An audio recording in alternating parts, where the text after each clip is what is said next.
It's good? Okay. All right. Cool. All right. Hi, everybody. I'm going to get started here by apologizing for my voice, which has been really totally wrecked over the last few days. And all I need it to do is make it through this hour.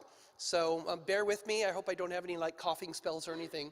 But hi, my name is Kate Edwards. I'm a geographer. I've been working in the game industry for about 30 years now, doing what I call culturalization work, which we will address a little bit later. I also spent 5 years running the International Game Developers Association, as well as running the Global Game Jam for 3 years. And so I've been around. I deal with a lot of international issues related to the game industry, related to creative media. And the thing I was going to talk about today is this notion, what do I call cultural interoperability? Because we hear a lot of things about the metaverse these days, and you'll see why I'm interested in the metaverse. And one of the things that has really bugged me over the last few years is in the rhetoric and the dialogue we're hearing about the metaverse, I get the sense that people feel that once we solve the technical interoperability problems, everything's cool. It isn't, and you'll see why it's not. So let's talk first, get the definition out of the way. This is one of many, many definitions of the metaverse. Oh, I'm sorry, we called it cyberspace 30 years ago. Now we call it the metaverse. Same thing, it's just different name.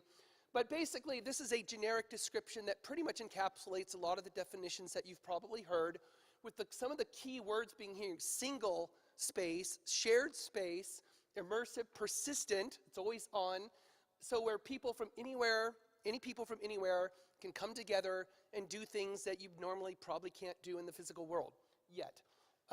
So that's basically my definition of the metaverse. It's a lot of people's generic definition. And it follows on what I would call sort of like the vision, the science fiction vision of what the metaverse is supposed to be. And I know a lot of people more recently have their own definition of what it could mean, but this is what I'm going on for the sake of this talk.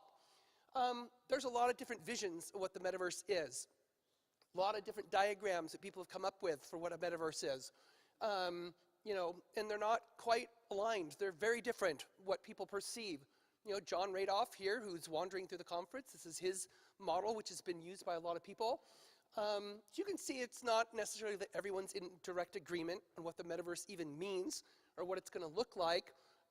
You have kind of these generic diagrams like this about, what's the relationship between physical reality, virtual reality, etc. Well, why am I interested in the metaverse? Because I wrote my master's thesis in geography in 1991 about using VR for cartography and for world building. And so this is a diagram that I wrote. This is my diagram from 1991, where I was trying to show this relationship between what I called objective reality and virtual reality. And I called transparency, which we now call augmented reality.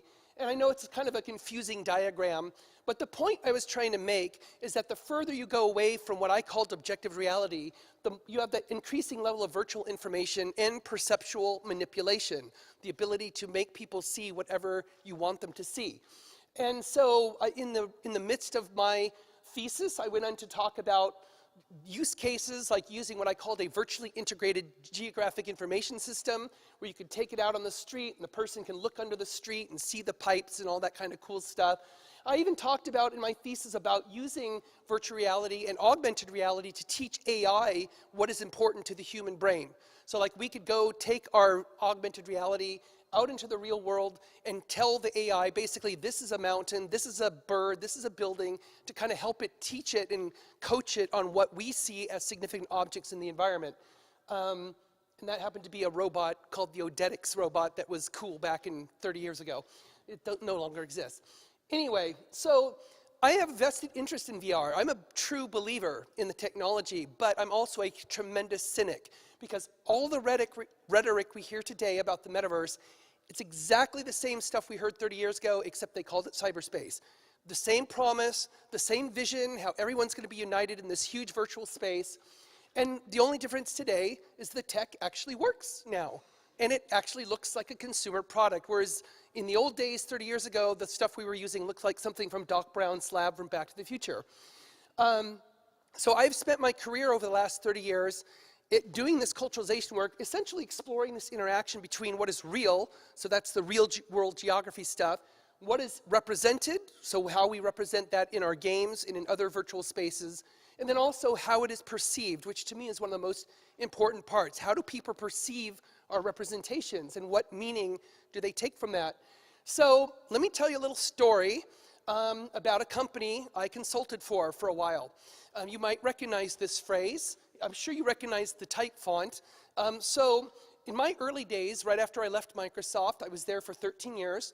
My first big client after leaving Microsoft was Google.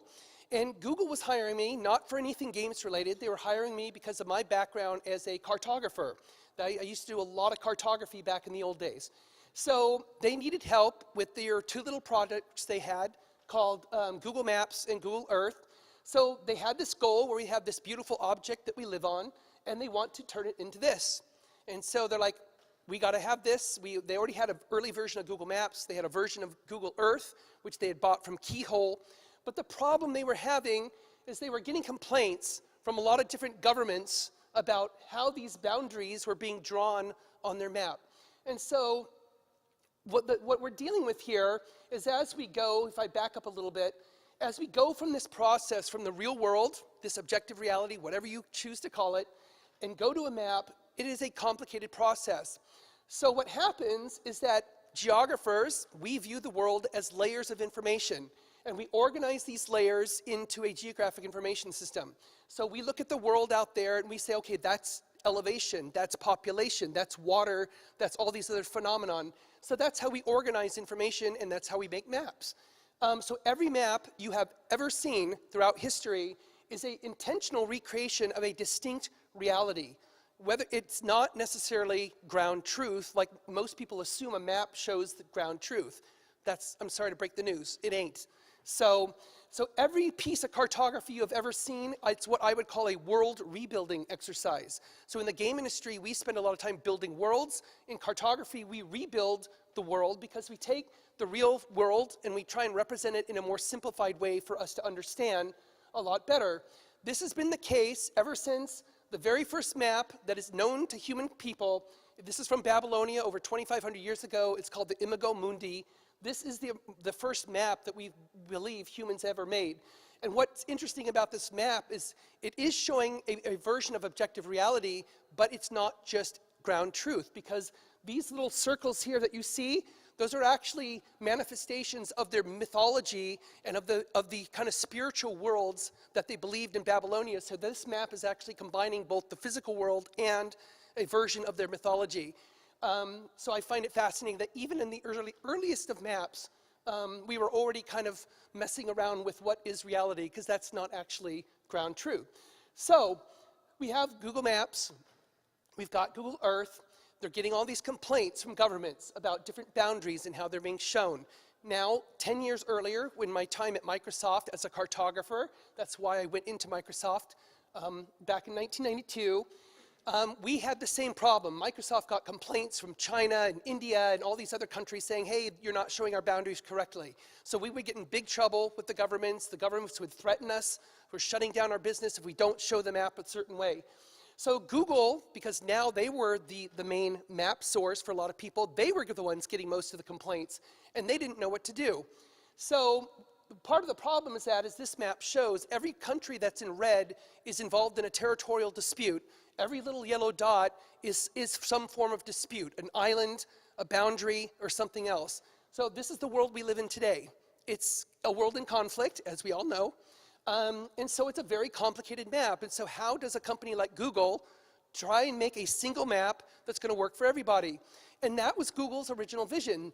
They felt that you could make one map that's going to work for the whole world. And they were adamant about it. They said that it's just a technical problem. This sounds familiar. And they just kept saying it's a technical problem. And I'm like, no, it's a geopolitical problem. It's not a technical problem. So they said, no, we're going to solve this. So they went off for about 3 or 4 months. They came back to me and they said, you know what? We think it's more complicated. It's not just a technical problem. And they were right. So I'm glad they actually discovered that on their own, even though they didn't listen to me at first. So the problem is that we live in a world where there's different opinions. You may not know that. There is. So, yeah, you pick any piece of land on Earth, there's going to be a different opinion on who owns it, who has sovereignty over this land. you know, the Islas Malvinas, that's what Argentina calls the Falkland Islands. They still believe that they own the Falkland Islands. Cyprus, of course, you know, and I can do this all day. I really can. There's so many examples, as you saw on that map, over and over and over again. So this is a problem. So how do you have a single map source that serves all of these different worldviews? That's a huge challenge. And so if you take Western Sahara, just that one issue, there's 4 different ways you can show it on a map. This is the way the Moroccan government requires it, but depending on what your goals are as a cartographer, you could show it all kinds of other ways. And so you can shape reality, shape perception of people looking at the map.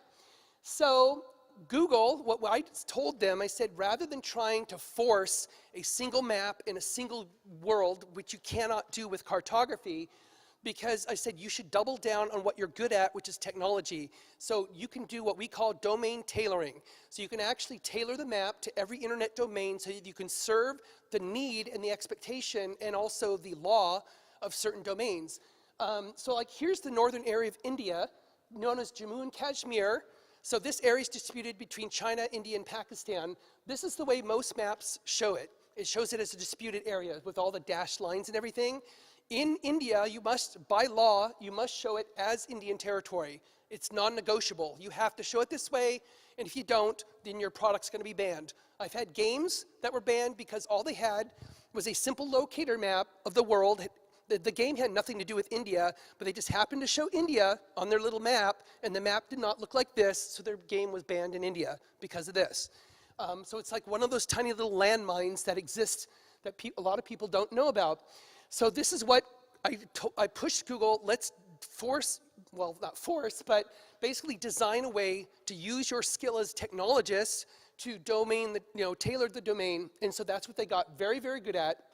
Now, yeah, just as an example, just 2 days ago, there's a hardware store over here called Pevix. So I went into that store a couple days ago, and they were selling 2 different globes. Okay, guess which globe was made where? One of the globes looks like this. The other globe looked like that. That globe on the left was not made in India. This one absolutely was. And if you ever go in a store and just happen to look at globes, this is a sign. A lot of globes are made in India, and they show the area like this because they're not going to ship this out of India without looking like that. Now that map is actually even more controversial because it shows Kashmir as a separate territory. But anyway, this is all around us, and if you just kind of look every once in a while and see these examples, and a lot of people don't know this because they're not cartographers, and I don't expect them to notice this kind of thing, but I'm a map geek, so I do notice this stuff. So here's an example when Google got to the point where they're very good at domain tailoring. So here's the map, the area between India and China in the China domain. So you can see here, and the pointer doesn't really work, but when I hit the button, take a notice like up here, this is Jammu and Kashmir, and this area is called Aksai Chin over here.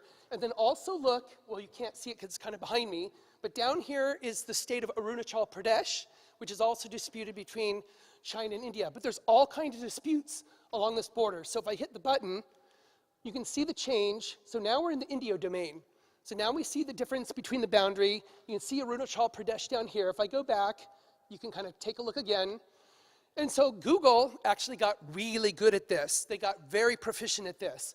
And so they basically found a way to service having a map that can help everybody and serve up that perception. But what's the problem? Now you're in separate domains. Not everybody sees the same map. Everybody sees the map that essentially they are intended to see because of the local policy or local requirements. Because, for example, in China and India, you have to show it this way. You do not have a choice. And if you don't show it that way, your product's not going to release there. So domain tailoring is actually, in a lot of ways, it's actually reality tailoring. That's really what we're doing. We're tailoring the worldview. So we're in a place right now where there's a huge battle for mind share, as I think we're all aware, where governments, governments, cultural institutions, companies, other factions are fiercely competing for your attention and for fiercely competing for changing the perception to basically guide, shape, and distort reality in the way that they want. Maps are only one way that that happens, obviously. We all know what fake news is and disinformation and everything else. Those are all part of this battle for mindshare. So the real question here about this dynamic is who gets to define that global and local cultural narrative. And so oftentimes that falls to the content creator like us in games, like people in film and TV and other sources, to basically figure out what are we supposed to do here. So there's been many examples of this, many examples, just with maps alone. So for example, back in 2019, Apple was getting a lot of flack because they basically showed Crimea as Russian territory because Russia occupied it. Now, in cartography, typically what we do is we show ground truth. That's our mission, is to show who actually is occupying the ground. But what happened more recently, after the invasion of Ukraine, Apple changed their position. So now they are not showing it as a way of supporting Ukraine. Now they're not showing it as Russian territory. And so they kind of changed their policy and decided, well, we're not going to actually show ground truth. Now what we're going to show is our company's support of Ukraine's position over this dispute. So, which is that's a different position to take as a cartographic provider. And there's been many examples of this where countries are going at each other because the boundaries were shown wrong. I'm sure many of you are aware of the Gulf dispute between Arabian Gulf and Persian Gulf. It's a huge ongoing thing. Also, it manifests itself in things like this. When the Gap stores had this T-shirt that was put in the stores, and there was protest over the shirt because it's not showing what China considers to be all of its sovereign territory. It's not showing Taiwan. It's not showing the South China Sea. And so people got upset. They protested at the stores. Gap had to make a retraction. They pulled the T-shirts from the stores because, China was basically, essentially pushing them to, like, you need to fix this or your stores might start closing in China. So make your choice. And so it's just one way that their particular worldview, China's worldview of what they see the ground as, they push it in this way through a consumer channel. It happened also recently in the movie Abominable, in which this movie about this girl who helps a Yeti get back to the Himalaya. Now, in this movie, there's this shot right here that happens for like 2 seconds. It's like super quick. But because of this one shot, this is why the film did not release in Vietnam, Malaysia, or the Philippines. Now, why did it not release there? Because it's showing China's claim over the South China Sea and Taiwan, and that whole area, as I'm sure you all know, is a highly disputed territory, disputed between many different parties. And so basically Vietnam, the Philippines, and Malaysia said, look, take this 2 seconds out, we'll gladly release the film. Well, guess what? They didn't do it. And the reason they didn't do it is because DreamWorks, they partnered with a Chinese animation studio to make this film, and the Chinese animation studio said, nope, it stays, because that's basically the rule. And so that's a big change from even a few years ago. Normally, companies would gladly take out a 2-second shot in order to get more money from different markets. But in this case, they didn't do it because of the political pressure. And it's just over a map that happens for 2 seconds in a film. So the point being that accommodating these multiple worldviews in a single shared reality is really tough. It's very difficult. Even if you take maps alone, it's a very challenging position to be in. So, and it's like there is kind of that sense that there can be only one worldview, and again, that's the mind share battle, where you have different governments and different factions trying to push a single worldview for people to adopt. So that's kind of been the core of the work that I've been doing for 30 years now, where I help people like yourselves making game worlds to figure out how is their content compatible with the local worldview. And it goes through a process, what we call culturalizing the content, and working with the content assets to see what is compatible or incompatible with the local market and with those expectations and or with the local laws and policies. And for any time we make a decision about anything, whether it's like a symbol, a character design, an environment, it's tough because we have to think about many different factors. For example, the high-level values and goals of the company. So like, for example, if a company says, we stand for inclusivity, well, why are your characters don't look inclusive? Or why are you using stereotypes for your characters? So you have to kind of see, are our values as a company or as a creator being reflected in the content that we create? Also, the content in which content is generated is also very important, because context for a lot of content, for example, games, I've worked on a lot of games that come out of Japan. Japan is 98% ethnic Japanese. I've seen a lot of examples of I would say racial problems, that they show in their games that in the US would just cause a complete uproar and anger, but in Japan, they don't have the context for that racial sensitivity because it's not a racially diverse country. And so that's one of the things we have to keep in mind. We think of the business strategy for the vertical. So like if you're Microsoft or Sony, you make other things other than games. You make a lot of other stuff beyond games. So you have to think about how is this decision going to affect our other business. You also have to think about the market strategy for the specific locale, because selling a game in China is much different from selling a game in, say, Saudi Arabia or Brazil. Also the market strategy for a specific game, so the different genres are also received differently. First-person shooter versus RTS versus RPG, etc. And of course, the changing geopolitical, cultural, and social factors, which I think if there's one thing we've been learning over the last few years is that it's a very, very dynamic world that we live in, and it changes very, very frequently. So here's an example of an issue that I dealt with in Age of Empires, where what we had to do in Age of Empires was essentially, this was the original scenario in the game, where you see this conflict in the Middle Ages, where you have Japan, there in the blue, they invaded the Korean peninsula in red, and basically almost took over the Choson Empire in Korea. Now the developer said that's a great scenario to play because it's really challenging because you're playing as the Choson trying to stop the Japanese invasion. So we put it in the game, and we said that's really cool, it's a battle that really did happen. But then the Korean government, the South Korean government, when the game came out, banned the game. Why did they ban the game? Because they said this never happened.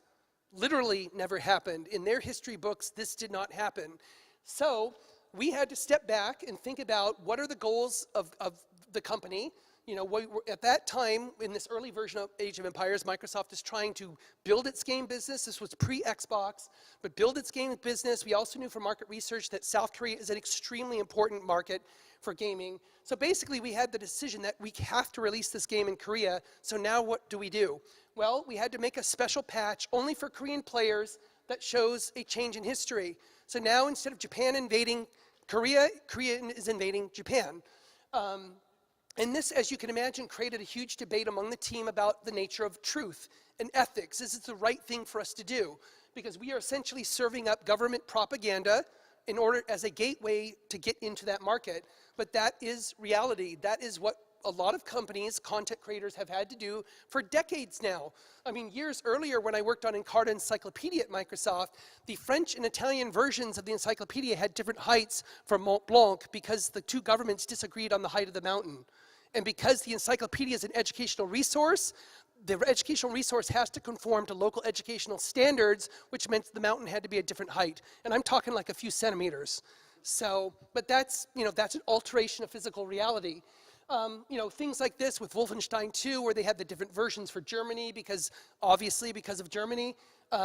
We also have things like this with Fallout 3, where this object right here, the two-headed Brahmin bull, is the entire reason the game did not sell in India, because Brahmin bulls are sacred to the Hindu faith, and the prevailing feeling was that having a mutated two-headed Brahmin bull was not going to be a good representation of their faith, especially when there are laws in India that protect real Brahmin bulls from being harmed. And so we felt that those laws actually might spill over into a virtual representation of the bull. So they could have went with my poorly photoshopped two-headed horse, which would have been totally fine in India, but they did not do that because the developer felt it's just too risky, we don't have time. Plus, at the time, they said we don't feel India is an important enough market, which was kind of a sad conclusion. And there's been many issues going on with games recently, all kinds of illustrations where games themselves have become a battleground for political expression, for geopolitical conflict, because these, the conflicts that we experience and the disagreements we have in the real world spill over into virtual spaces. They have been for many, many years, but we're seeing more blatant examples of that happening more and more, and games tend to be a perfect place for that because, well, let's face it, a lot of the games are actually literal battlegrounds where you can fight each other over the issue. So, and then, when one of the important things more recently, a year ago or so, when Russia invaded Ukraine, the industry had to react in ways that they were not prepared to do, because a lot of companies were taken completely off guard. They didn't know how to handle this issue. So for a lot of the clients I was working with, the first month after the invasion, we were frantically, they wanted to figure out, what do we do with the Russian content? What do we do with the Ukrainian content? What do we do about the Russian servers that are in there? Do we turn them off? Well, how do we support the players? So there was a lot of debate around this, and which tied directly back to the values of the company. Like, what do we stand for? Are we supposed to stand for something? Do we make a statement in support? And this happens a lot with the Black Lives Matter movement 3 years ago. A lot of companies were in the same position where they're like, what are we supposed to do? Now we need to step back and think about all of the black representation throughout all of our games and figure out, are we doing the right thing or not? And I think those are good moments. These are good moments to wake up companies, to wake up content creators, to really think about the implications of your content as you're pushing it out to the world. So let me step back a little bit and talk about how content versions have evolved, because I kind of addressed that a little bit earlier. So when you make your game, it's basically what I would consider, like, especially with an indie team, you make your game, it's what I would call the default version. No localization, no culturalization. It's basically art. It's your pure expression, and that's perfectly fine. In the software world, though, we typically don't release a default version. What we do is release at least a localized version. So there's some localization that's done. Like back in the 80s and 90s, they did what was called Figs and J localization: French, Italian, German, Spanish, Japanese. So companies would do Figs and J and say, we're done, we covered the world. So they don't do that anymore. Most products today are what I would call a globalized version. So they build the single default, they do a lot of localization, like let's say a lot of AAA games today are released in like 20 or 30 languages on day one. And then they do some culturalization. They look for some things that could get them in trouble in different markets and try and make changes before release. But then we're also seeing more companies today take the next step, which is what I call a culturalized version, where they start with the default, but then they spend a lot of time and effort trying to really make the game feel local. They do a lot of localization. They also do extensive culturalization. I'm especially seeing this in the mobile space right now, because they tend to be more agile. They're far more agile than a AAA game to do that kind of level of culturalization. And so it's encouraging to see, because companies are starting to understand that the more they tailor their content to a specific market or specific worldview, they actually get a better response in terms of revenue. But there's another reason, this is becoming complicated, because we all know what's happening out there in the internet world, where we have things like the Golden Shield, also called the Great Firewall of China. We've got Russia's sovereign internet law. We've got North Korea, Saudi Arabia, many other countries that restrict, this particular map is actually only showing countries that restrict political speech of some kind, or they fully or partially restrict social media. And so that's the way it looks like right here. That's a lot. It's a lot of countries that have some form of restriction around this kind of free speech, political speech, probably more than most people would imagine in this world. I mean, China's a given. But yeah, so it makes it very complicated. So what we're seeing now, and what I've seen in the last few years, is what I would call a war on versioning. So it used to be okay, like I mentioned earlier in that example with the movie Abominable. Usually it was totally fine if a company released a game or released some creative media and they made different versions for different markets. And most of those markets accepted the fact that that was reality, because that was doing business. But more recently, a lot of these markets are becoming more aggressive, saying, we don't want this version that is like watered down for us. We don't need a version that's special for us. Our reality, our worldview is the default version. So unless you provide our view as the default for everybody else, then we don't want your game. We don't want your film. And that's a change in direction. And China has been leading that push to a certain degree, but I think because of China's position on this, other countries have felt emboldened to follow their example and say, you know what, we don't want your special Chinese version. We want our worldview to be the one that everybody else sees. And so there is this aggressive assault on what the worldview, which worldview is allowed to be the default version. And we're seeing examples of this happen in the marketplace and in the business world, where like China, for example, they went after Marriott because Marriott, just like the US airlines, they showed Taiwan and Tibet as separate destinations outside of China. And so China basically told Marriott and they told the US airlines, you need to show Taiwan and Tibet as a destination within China, not something separate. And if you don't do that, guess what? Your hotels can be shut down and your airlines are not going to have anywhere to land in China. And so what do you think they did? They did it overnight. They quickly made that change.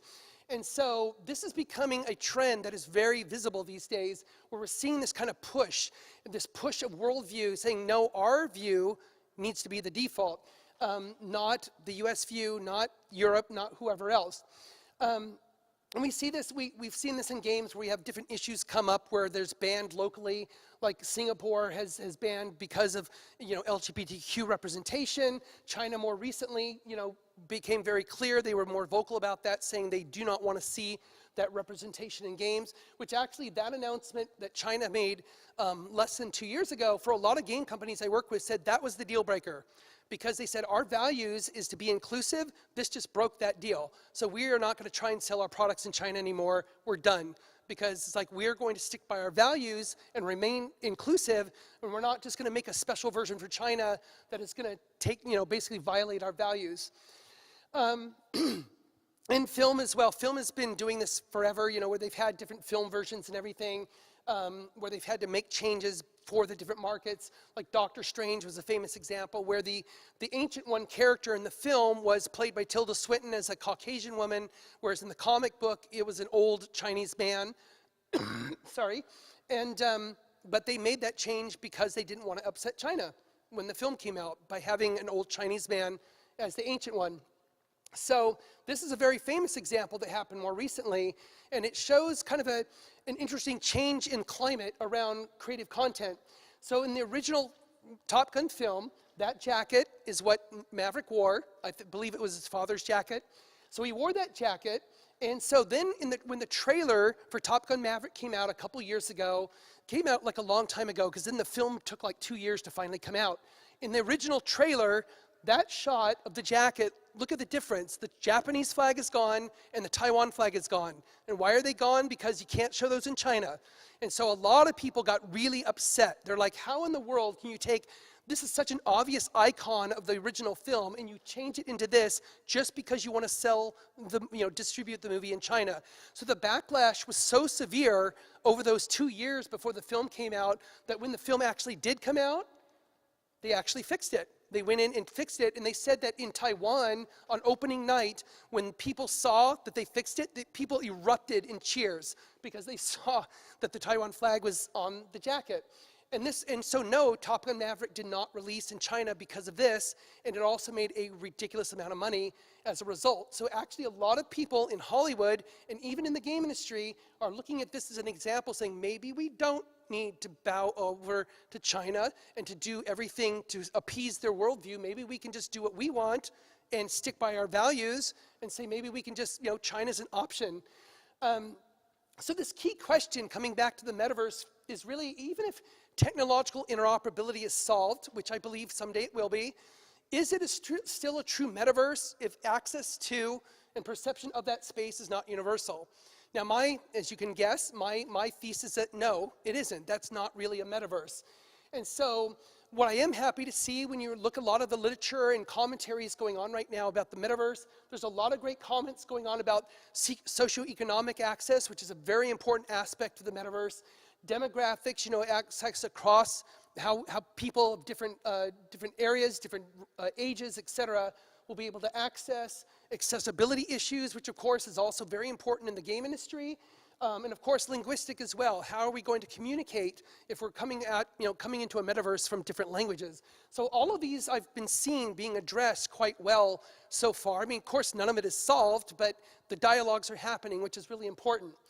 So cultural interoperability, the way that I would define it, is essentially the ability of the information space to accommodate the widest possible spectrum of divergent cultural and geopolitical worldviews without a loss of accuracy.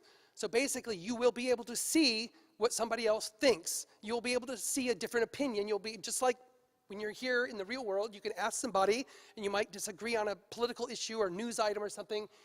To me, that has to carry over into the metaverse to actually make a metaverse that works. So there are 3 degrees of cultural interoperability, how I see this playing out in what would be the future metaverse. It's what I would call a fragmented version, a filtered version, and then a fused version. So I will describe what I mean by these. So the first one, fragmented, essentially means that there's distinct information spaces. These are distinct metaverses. China's metaverse, Russia's metaverse, United States metaverse, whoever. So these are basically versions created to accommodate a specific worldview. And this is what I would call, it's actually a multiverse. It's not a metaverse. It's all these different realities. And to be honest, we are actually living in that right now. We are already seeing information spaces being tailored to represent a specific worldview.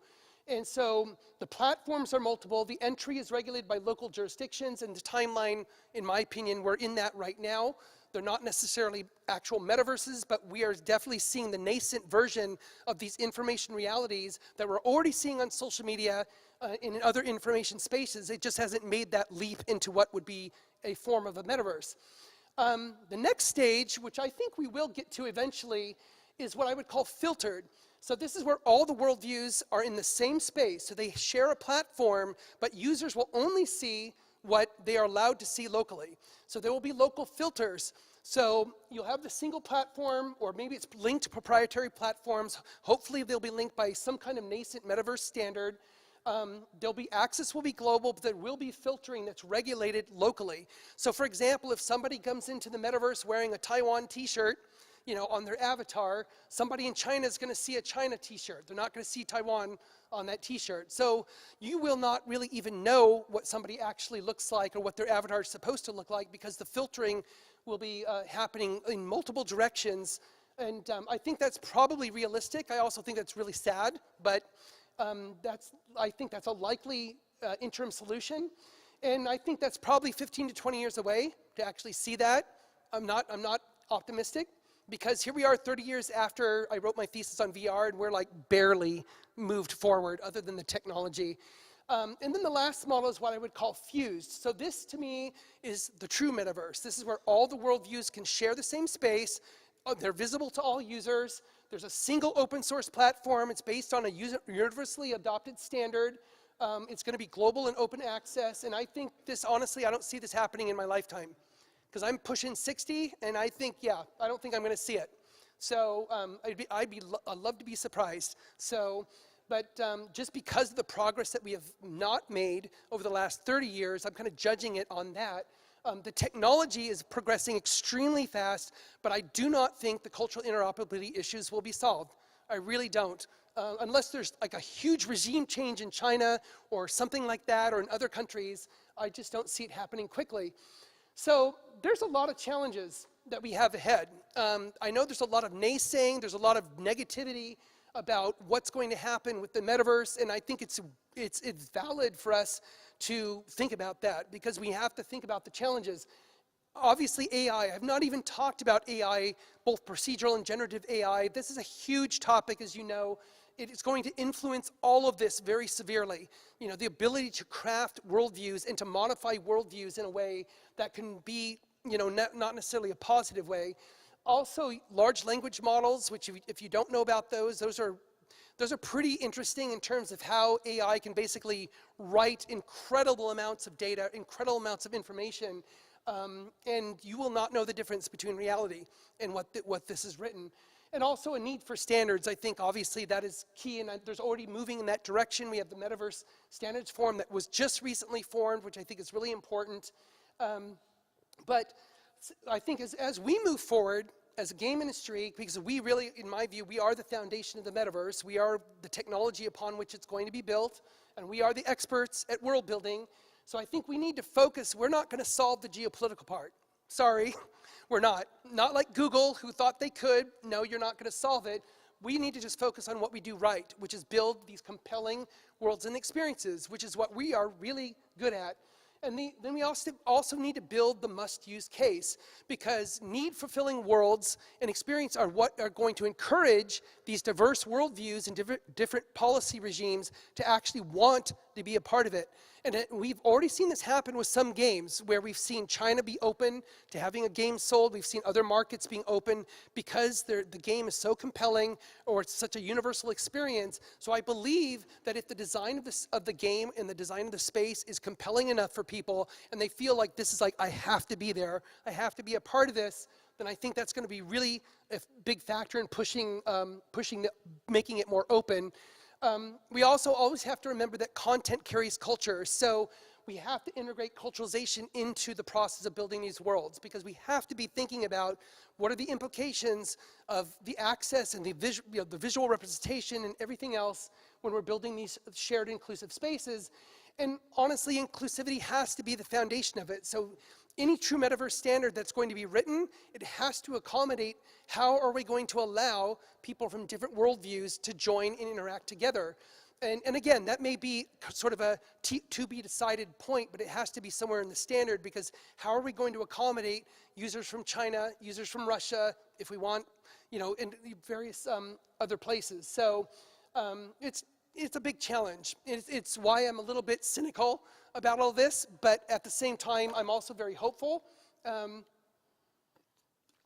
because over the last 30 years since I wrote my thesis, a lot has changed in a positive direction.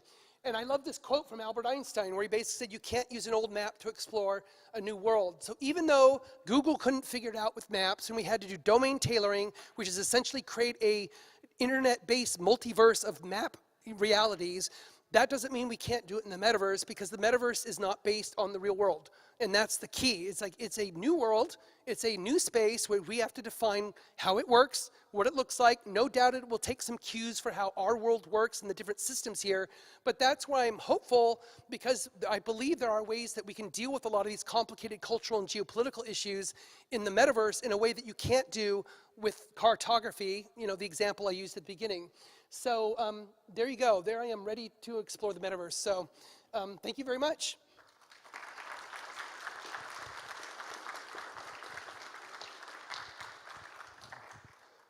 So do we have any questions? Yes. Oh, sorry.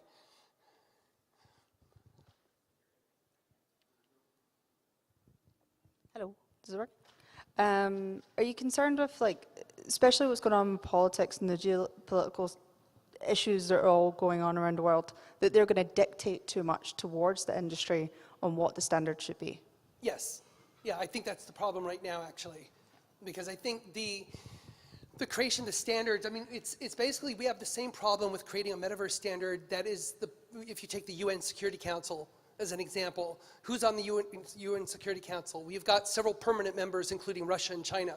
So any action, like the UN Security Council tried to make a rebuke of Russia, well, every decision of the UN Security Council has to be unanimous. So all it takes is Russia to say, no, we don't agree. Okay, no resolution. They were going to do the same against China for what they're doing in the South China Sea and rebuke them for what they've been doing with harassing Taiwan recently. China said, no, we don't agree, and so they're not going to do it. And so I think the problem there is that that kind of mechanism for doing some kind of accountability has to be separated from the actors. You cannot have the actors be a part of that decision-making process. So I'm really hoping that whoever comes up with this standard is going to be, it's really hard to have people who are objective and people who are disassociated with the kind of everyday mechanics of it. They need to understand it, but they need to be in a position to where they can actually formulate what could be a standard that works for everybody and really works out the logic that I think would apply universally. So it's almost like they have to say, what if we made a standard, just take our world out of the picture, let's pretend it's for a new world, some alien world or something, what would the metaverse standard look like for them? And just focus on what should the core principles be and the core accountability rules and everything else. I think that's the only real way to do it. And I don't know if that's going to happen. I'm cynical. Yeah, I'm just curious if we're ever actually going to get over that hump of being able to do it. Right now, it looks very unlikely. It looks very unlikely because, if you look at where the world is right now geopolitically, we are exactly where we were 100 years ago, where we had, rise of populism, rise of fascism, rise of conflict, and of course, what happened, a few years later, 100 years ago, we had World War II. It's the problem now, of course, today is that we can destroy each other far more efficiently than we did 100 years ago. So yeah, I'm not trying to be a doomsayer, but I'm just saying the way that things are going right now, finding unity and finding that kind of coming together in the metaverse seems really like an antithesis of the reality we're living today. So it's which could actually fuel the desire to have the metaverse because people are like, screw this place, I need somewhere to go because I'm tired of the real world. So we'll have to see how it goes. There's one right there.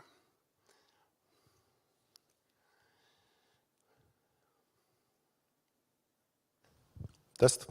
How do you see and where do you see, let's say, the common universe of Web3, NFT space universe, and metaverse universe?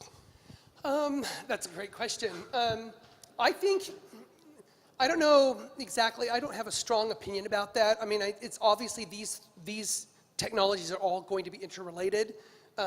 The degree to which, like NFTs, for example, are incorporated into that, I don't know. We'll have to see. Do you see the future of NFT and multiverse together in the future? Yeah, I see that's a possibility. I don't see why not, but the way that they come together and the utility that they have for serving the goals of that metaverse is really going to be the key.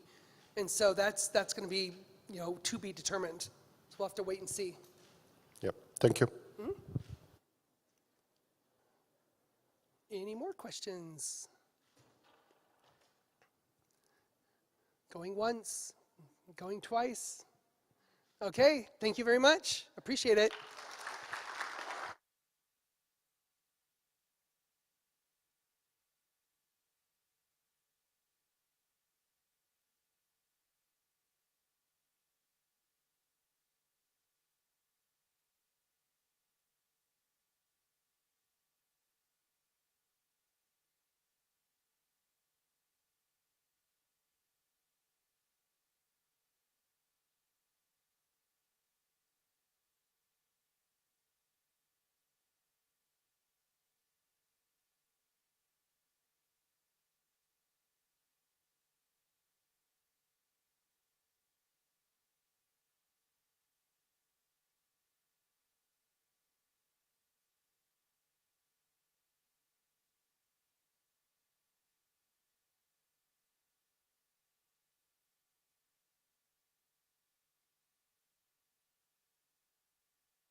Now you're all stuck with me. Good morning. Afternoon already. Wow.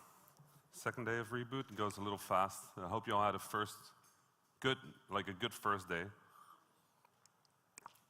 And a good start of your second day. I was asked to talk a bit about the indie apocalypse, about the end of indie games as we know it. And I thought that would be an interesting talk to sort of talk about, because I'm a game developer. I've been doing indie games for, say, 15 years now. And the indie apocalypse keeps happening. It's just very consistent. It has never really gone away, this idea that we're all going to die, which, I mean, is true, but not the way people think it is. To give some context for the people that don't know me, I'm Rami Ismail. I used to run a game studio called Vlambeer. We were best known for games such as Super Crate Box, which was a game about collecting crates with guns in them. We did a game called Luftrausers, which was a game about airplanes with guns in them. We did a game called Nuclear Throne, which was a game about mutants with guns in it. And then we did a game called Ridiculous Fishing, which is a game about fishing with guns in it. I also made a thing called Presskit, which back in 2012 or 2011 was a toolkit that allowed independent developers to make press kits, which was a new idea at that time. I ran a conference called GameDev.world, which was a games conference that was live and translated into 8 languages. Every speaker could speak in whichever of the 8 languages they knew. We would live translate everything to all other 7 languages. We also tried to translate Q&A. That's hard, don't do that. Event organizers probably sweat at the idea of that. So did we, it was awful. Really cool though. I used to host a panel called One Reason to Be over at the Game Developers Conference in San Francisco, where I brought 6 speakers from around the world, from places where the games industry was not as prominent, brought them there to tell their story about the things that they loved about the games industry and about being in the games industry. I write a newsletter called Leveling the Playing Field, which just talks about a lot of the same things I'm going to be talking about here today. And I just tweet way too much. If you know me from Twitter, I'm so sorry. I'm trying to tweet less. It's hard. I'm failing. Before we continue, and I've started adding this to my talks because I run into this problem with my talks, is everything I just said is sort of meant to make you understand why I'm giving this talk and why I'm on this stage, right? It's sort of like a context for why you should listen to me. And I kind of want to tell you to also just not listen to me. When people are in this industry, it's really easy to start thinking that the people that stand on these stages have the answers. And the reality is, if you ask me how to start a career in indie games, I would tell you, make Flash games. Because that's what worked for me. It worked really well, right? Made $10,000. I dropped out of school. Don't do that either. I made a Flash game. Don't do that anymore. And then I sort of rode along on the first wave of larger commercial independent game development with a bunch of others that also did that. And yeah, that worked out pretty well for me. That's the best advice I have for starting a career in indie games. It's not the most useful advice, right? As the industry grows, the reality is what you need to do to start a career in indie games changes. When I started, there were basically no publishers that cared about indie games. The press didn't care about indie games. One of the best marketeers I knew in indie games was just known for wearing a pink suit. Just wore a pink suit. And then people would go like, what's up with the pink suit? And he'd go like, well, you want to check out my game? That was genuinely quite good, because nobody wore a pink suit. So as things change, as the industry changes, what you need to do to get started in the industry changes. And I always tell people, the people that have been around for a while, they look at the industry from a very different perspective than people starting out. And in fact, a lot of the things we'll say here, if you're hearing things that I'm not talking about, those might actually be the things that you should check out, because I'm not seeing them. If I'm not seeing them, you don't have to compete with me anymore. It's a pretty big advantage, given that for a lot of you in this room, presumably, I'm probably ahead in terms of where I am in my career. So not having to compete with me will be a huge benefit. So I think the biggest thing I'm trying to say is, when you listen to a talk from anybody, from Adam before, from me, for anybody else you're going to listen to, think about the context that they're speaking from. Who are they? How did they get here? What do they benefit from having you think the way they think, right? What do they benefit from the industry being more like they want? Because this stage, even though it's just a bunch of panels, it's actually kind of powerful. It makes people believe that the person on it knows what they're saying. Often, they do, but they also have a very limited perspective. So before I get started, I just wanted to have that out there, that this is just a perspective. If there are things that I say that fit what you believe, take it. If there are things that don't fit what you believe, think about why they might be different. Who did that? Think about why they might be different, and then take from that what you want, right? I don't have your answers. I just have stories. So what is the indie-pocalypse? The death of all indie games. Well, it was best summarized by somebody once posting this chart. This chart is the amount of indie games shipped, or the amount of games shipped on, if I'm not mistaken, it was Steam. And yeah, that went from not a lot of games to a lot of games. And with that obviously comes the increased competition. It's much harder to stand out, it's much harder to make a game that people are interested in, it's much harder to get attention. Back in the days, it was impossible to get published because that just wasn't the thing. Then for a little bit, it was possible to get published, and then it was again impossible to get published because now there's 1 million people that want to get published. First, platforms didn't do deals, then platforms did deals, and now platforms do too few deals to deal with all of us, right? So it's kind of to believe that if this trend continues, with the increased amount of supply, eventually indie games as a market segment will just die, right? Here's the thing, I've seen some segments of the industry die, right? Flash games, the sort of like Facebook games kind of came up, went back down. B games, when I was a kid, you would have the AAA game, you would have like Destruction Derby or Wipeout, and they would have like Fatal Racing and Killer Loop, and it was just the exact same game, just made for like 1/10 of the budget because they could just copy-paste all the solutions from the earlier game developers. That was a whole market segment. Most of us, if you're like in your like late 20s, early 30s, have played those games because they were like $5, right? Destruction Derby was like a game you had to pay for. Destruction Derby was like, you just didn't have candy for a day. But here's the thing, that the bad news is that, frankly, you kind of don't stand a chance making a hit game in 2023. You just don't. If you're in this room, you don't. In fact, I probably won't. Like if you're thinking about like hit game, like big hit game, it's probably not going to happen for me. I've had mine. I've had my big game, right? And I can build on that, and I can probably get like a fairly good amount of consistency on that. But like Ridiculous Fishing in 2013 was just kind of like lightning. It was amazing. It was exactly the right time for exactly the right game, right? Yeah, I've done other games that did really well. And I've been fairly consistent with that. But the chance of making like an Among Us, or a Minecraft, or a Hades, fairly small. That's for me. Assuming that there's not secretly some indie superstars in this room, I see a few, your chances are probably lower, right? So, with that, what can we do? What is the solution then? Well, you stand out, you survive, and you thrive. How do you do that in 2023? Well, they asked me to come up with 10 lessons. Now, I hate this format of talk, because now I have to come up with 10 things, right? And sometimes it's easy to just say 3, but I tried my best to come up with 10, and I tried to get, oh, there's a dog in here. Oh, hi. Oh, that's a cute dog. Sorry, I've never had a dog in my audience. I'm a little shy now.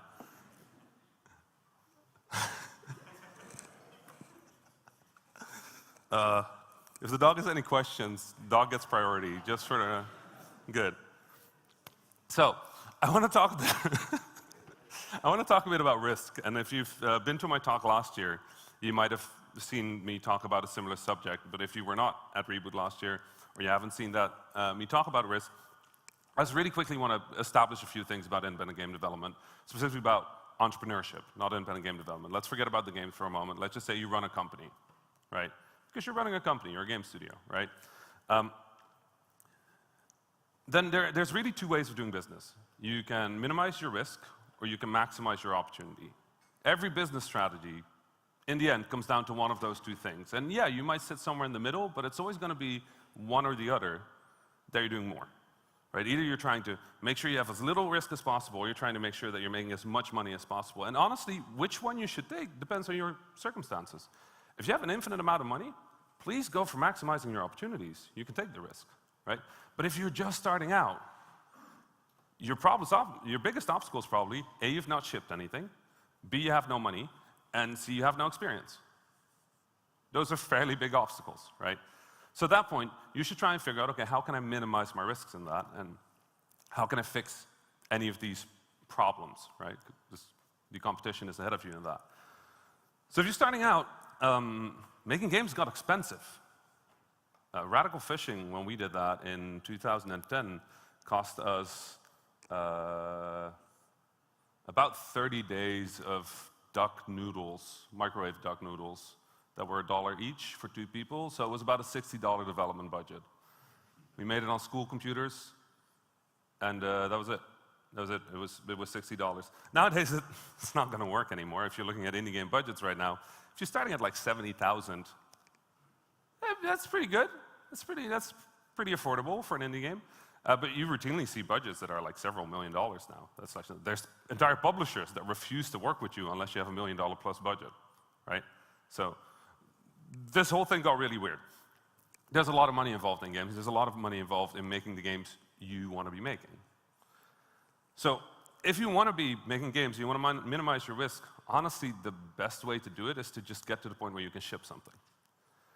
The problem is that now costs $70,000 to $300,000 for your first indie game, frequently.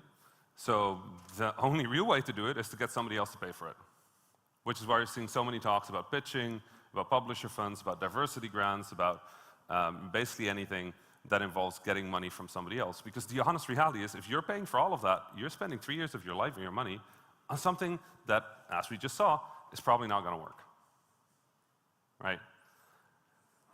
Now, where we want to go is to get to the point where we have shipped something, or where we are ready to ship the next thing. And getting somebody else to pay for that is probably our best way to getting there. So, when I talk about risk, what I'm really trying to say is, you want to move as much of your risk away from you as fast as you can, as soon as you can, right? How we're going to do that, we're going to talk about a bit in a little bit, but I wanted to kind of keep it in themes, so we're going to continue talking a little bit about how the market works. And here's how the market works. You don't chase the market. You do not chase the market. I come across so many indies that say like, oh my god, we're making our next game, it's a roguelike. I'm like, great. I'm going to beat Hades? No? Then forget about it. Either do something completely different. But in games, things move in waves. Things always move in waves, right? But they're also weirdly unpredictable, okay? If you take, say, in a year, the biggest game that came out was a hero shooter built on the ruins of a canceled MMO inspired by MOBAs. Say that was the biggest game of the year. Then 2 years later, what do you think the biggest game of that year would be? Sorry? Not that, right. But what is it? Can we take anything from that knowledge to figure out what the biggest game of the year will be 2 years later? The biggest game 2 years later was a narrative-focused reimagining of a violent hack and slash that was now about a father and a son. Because the 2016 game was called Overwatch, and the 2018 game was called God of War. Right? I made a little list. 2019, a game about conspiracy theories starring a floating woman that can move things with her mind. 2020, an isometric action roguelike building on the foundation of a narrative basketball game. 2021, a game about divorce you have to play together. And 2022, a minimalist pixel game about surviving endless hordes of enemies and upgrade choices. There's no rhyme or reason to this. It is absolute madness as to what the biggest thing of the year will be. Did anybody predict that a game about little squishy people backstabbing each other on a space station would probably be the defining game of the past, like, what, 5 years of indie games? That there would be political discussions about it? Of course not. And honestly, the companies that can do this, the companies that can chase the market, the amount of data they have is staggering. I don't know if you've ever talked to any like data analysts or like market analysts at like big games companies. Incredible, fucking terrifying. Like the amount of user insight they have is enormous. And it's not just from their own games, they can buy it in bulk from like aggregation companies. If you've ever been on like iOS and you've looked at the market there and you've like paid for one of those content aggregators, that's a lot of data. And we get like the indie tier, you know, like we can afford $8.99 a month, like please give us something. But the big companies are spending tens of thousands of dollars on like market data. We're not gonna beat them at that. So when I come across people who say like, oh yeah, no, we're seeing a gap in the market, so fucking what, everybody else saw it too. Don't chase the gap in the market, there's no gap in the market. Just what, tens of thousands of us sitting there being like, oh my God, nobody is doing a roguelike that is also a racing game. Guarantee you there's like 5 in development right now, right? I actually remember a few years ago, I had a bunch of friends at different studios telling me like, oh yeah, we're doing something nobody else is doing at the moment, it's gonna be really exciting. We're sending the game in ancient Japan.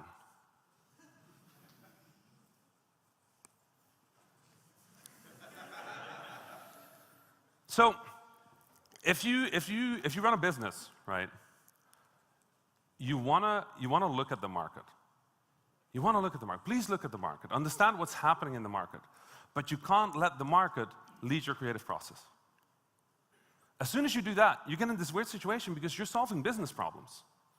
And business problems are a lot more defined than creative problems. And if you're solving for business problems, you're gonna reach the same conclusions as 70,000 other ones of us. Because yes, we're all friends, we're all hanging out, but we're also the competition. Person to your right, probably your competition. Some of you are working together, I see. That's okay. But for everybody else, probably the competition, right? And we're all talking, we're all having the same reboot, we're all listening to the same talks, we're coming out with the same conclusions, and we're gonna do the same things. And if you chase the market, if you're listening to the business part of Reboot to figure out what game is next, you're gonna come to the same conclusions as everybody else because we just listen to all the same talks, okay? So it's good to pay attention, but it's really important to separate the creative dynamics in your studio from the business dynamics in your studio. If you let them merge too much, you end up with weird shit. And not in the good way, in like the bad, weird shit way. Another thing I really want you all to do, especially if you're like indie starting out, is test your business case. Test your business case. If you're going to be making a game, you're probably going to be selling it to a publisher. If you're going to be selling it to a publisher, there's going to be 3 important things. The game, the budget, the timeline, right? Actually 4 the team. But those are your 4 things. How do you test a business case? What is the only valid way of testing a business case? This idea that somebody's going to give you money, and in exchange you're going to give them the publishing rights to your game, right? What is the only valid way of testing that? Sorry? Comparison, that's a pretty good one, but it's not the right one. It's good though. You should do comparative analysis, for sure. But how much is the value of a business case? 0. When does a business case get value? As soon as somebody pays money for it. How do you test your business case? You find the 5 publishers that you hate the most in games, and you pitch to them. And see what their response is. Don't go to your favorite publishers. Everybody goes to their favorite publishers. Don't go to your favorite publishers. You want the best version of your pitch with them, right? Find the 5 you really don't like and just pitch for them. If they say like, yes, we'll give you $10 million, take the deal. Take the deal. Take the money. Fuck it. Make the game. Get out of there. But you pick 5 you don't like. You practice your pitch on them. And if they go like, yeah, you know what? That's interesting. We'll talk about it. Great. Okay, cool.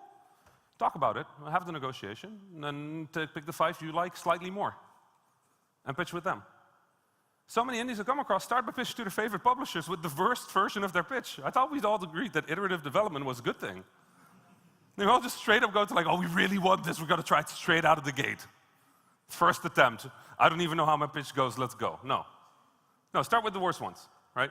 Pitch a bunch of times, see how it goes, and then build from there. The only valid way of testing your business case is seeing if people will pay money for it. And you can wait all the way until you're past vertical slice. You spend a year of your life on making this thing, and it's a game about dogs on skateboards, and every publisher right now, sorry dog, Every publisher right now that I know is like, we're not funding games about dogs and we're not funding games about skateboards. If you're making any of those, I'm so sorry. It's fairly consistent at the moment. Nobody wants games about dogs or skateboards. I don't know what happened.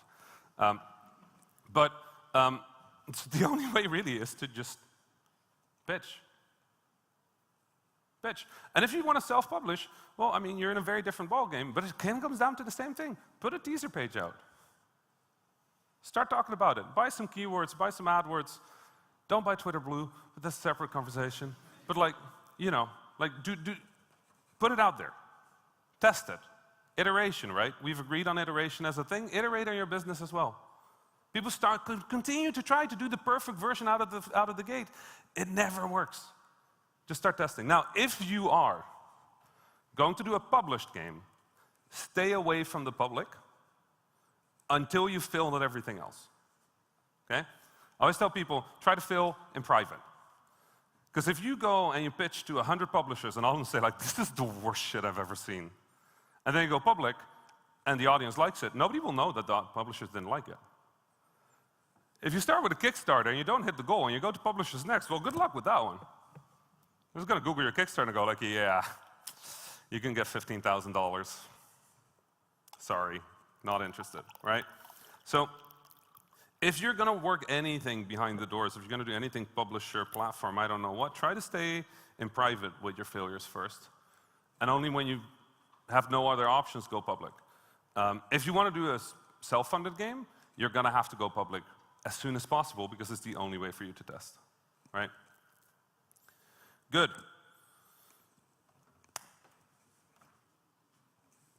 It's not going to work. Whatever you're doing right now, it's not going to work. Whatever game you're making, it's not going to work.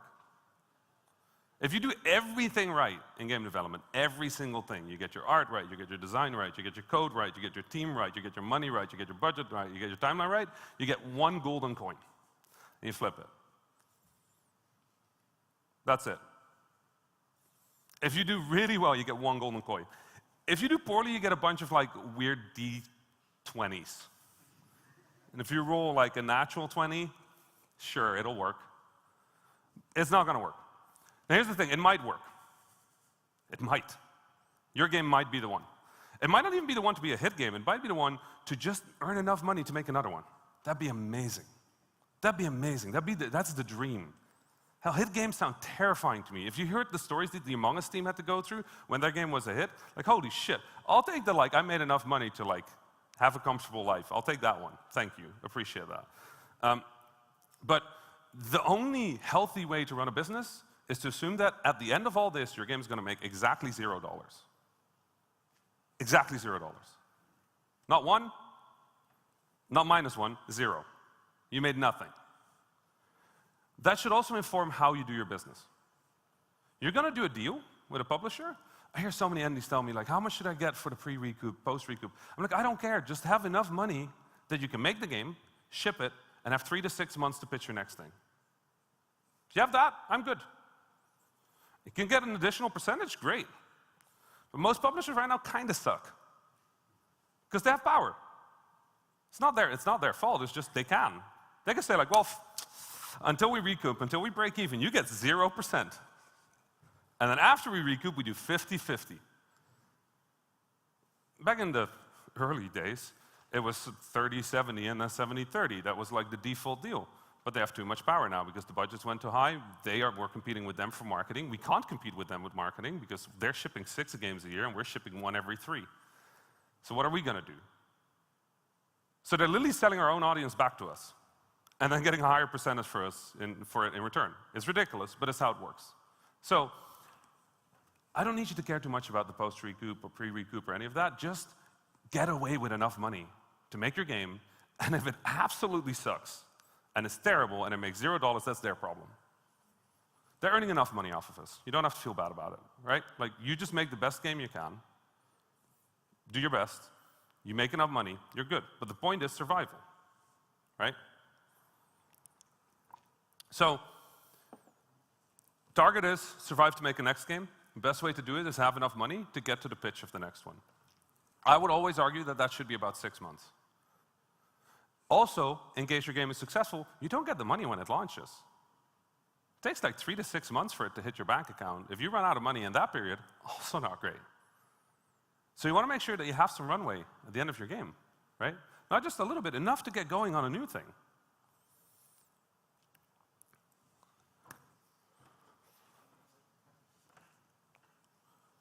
A lot of studios I know aim to rise to the challenge or above. The problem with that is the challenge will grow to what you can do. If you run a 2-person studio, you're going to make a specific type of game, you're going to get a specific type of funding, and you can make those games. I ran Vlambeer like that for about, actually exactly 10 years. I ran Vlambeer like that for 10 years. 2-person studio, our teams were 2 to 5 people. One time we got up to 7, that was fairly big for us. And at largest, we ran 3 teams simultaneously. That was Vlambeer. Core team, 2 people.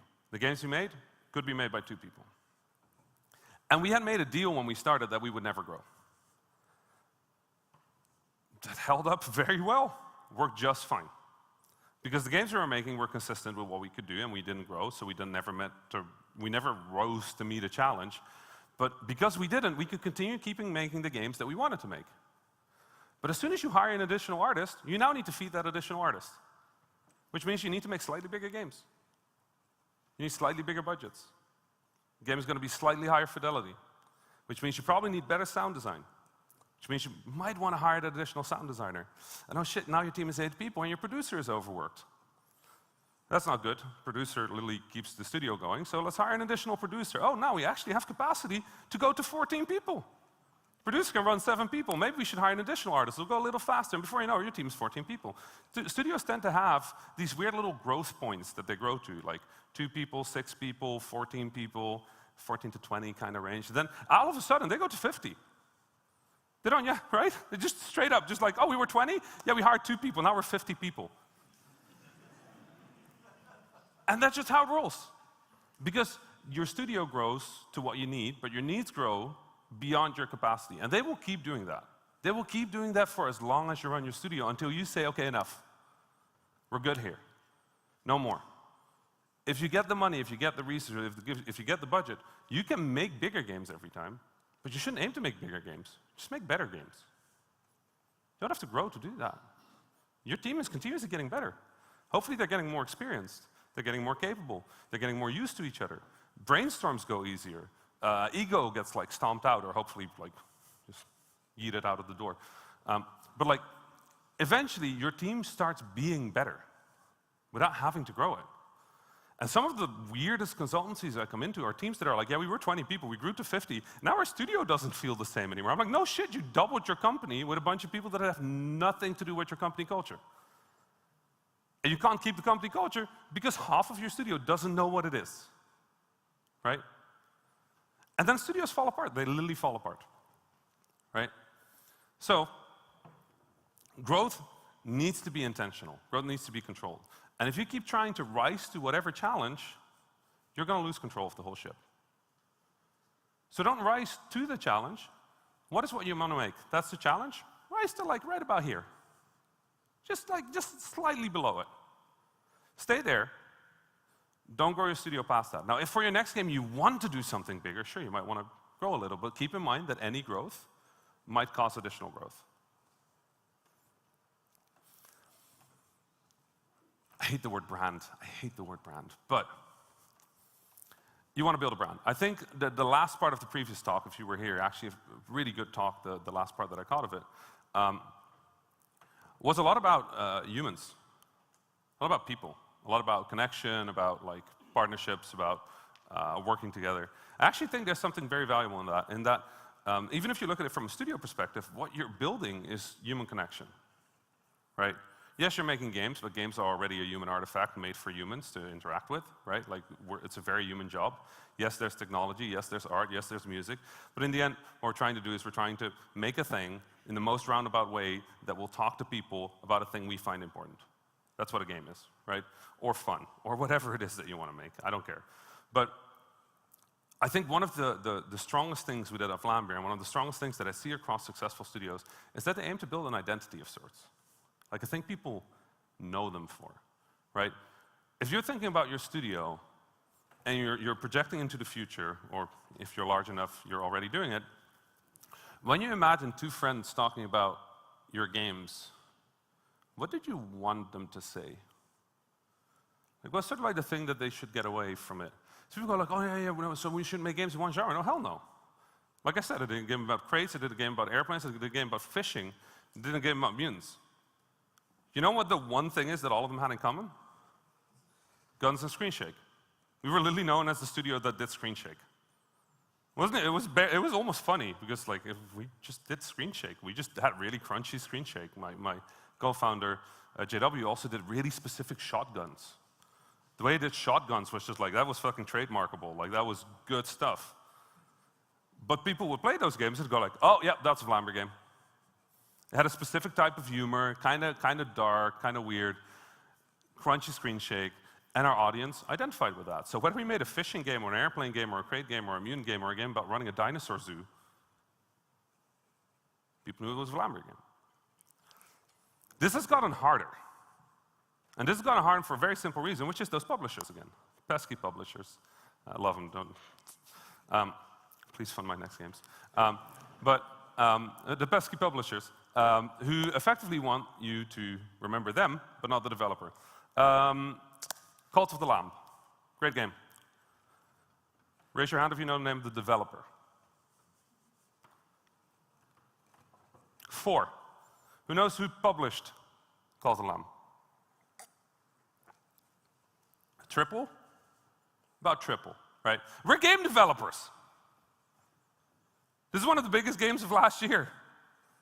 Some of us know who published it. Almost nobody knows who developed it. Right? Hotline Miami? Who developed it? One person knew. That's good. Denaton, which is funny because that's literally just a combination of the names of the people who made it. 2 names. Publishers want us to not know developers. Because it's easier if the brand is theirs. That's what they're selling, right? Devolver Digital. Devolver Digital makes good games, right? They make no games. They're a publisher. They have a bag of money and they hire a marketing agency. Fucking good at their job, don't get me wrong, but they don't make video games. It's not their job. And Raw Fury, also love them, same thing. Annapurna? What is an Annapurna game? The fuck out of here. Annapurna doesn't make games. Annapurna funds games. They're a movie company that now funds video games as well. People know what an Annapurna game looks like. Actually, one of the things that I find really distressing is that I now get people pitching to me going, you know, we're making a game and we think it's perfect for Annapurna. I'm like, oh, for fuck's sake. You're going to make your game for a publisher? For one publisher? What if they say no? You're going to be like, hey, Devolver, do you want to make my weird, artsy, like, Annapurna game? Like, do you want to fund it? No, they won't. They won't. Don't make your game for a publisher. Make your game because you want to make your game. Because there's something valuable there, right? And if you do that, you build your brand. And you do that not just by making games that you care about, you do that by doing community management, by talking to people, by making connections. It's not just your studio, it's also you. If you meet interesting people, be nice. Talk to people. Don't just talk to people because they could be useful to you. Talk to people because they're people. You share a connection about this weird thing that we're doing. What is it? It is Tuesday, 1 p.m., and we're sitting in a warm, sweaty room in Croatia. Well, outside is the beach. You're all here listening to me. You give a shit. Or you wouldn't be here. You literally would not be in this room if you didn't give a shit, right? So, talk to the other people that also give a shit.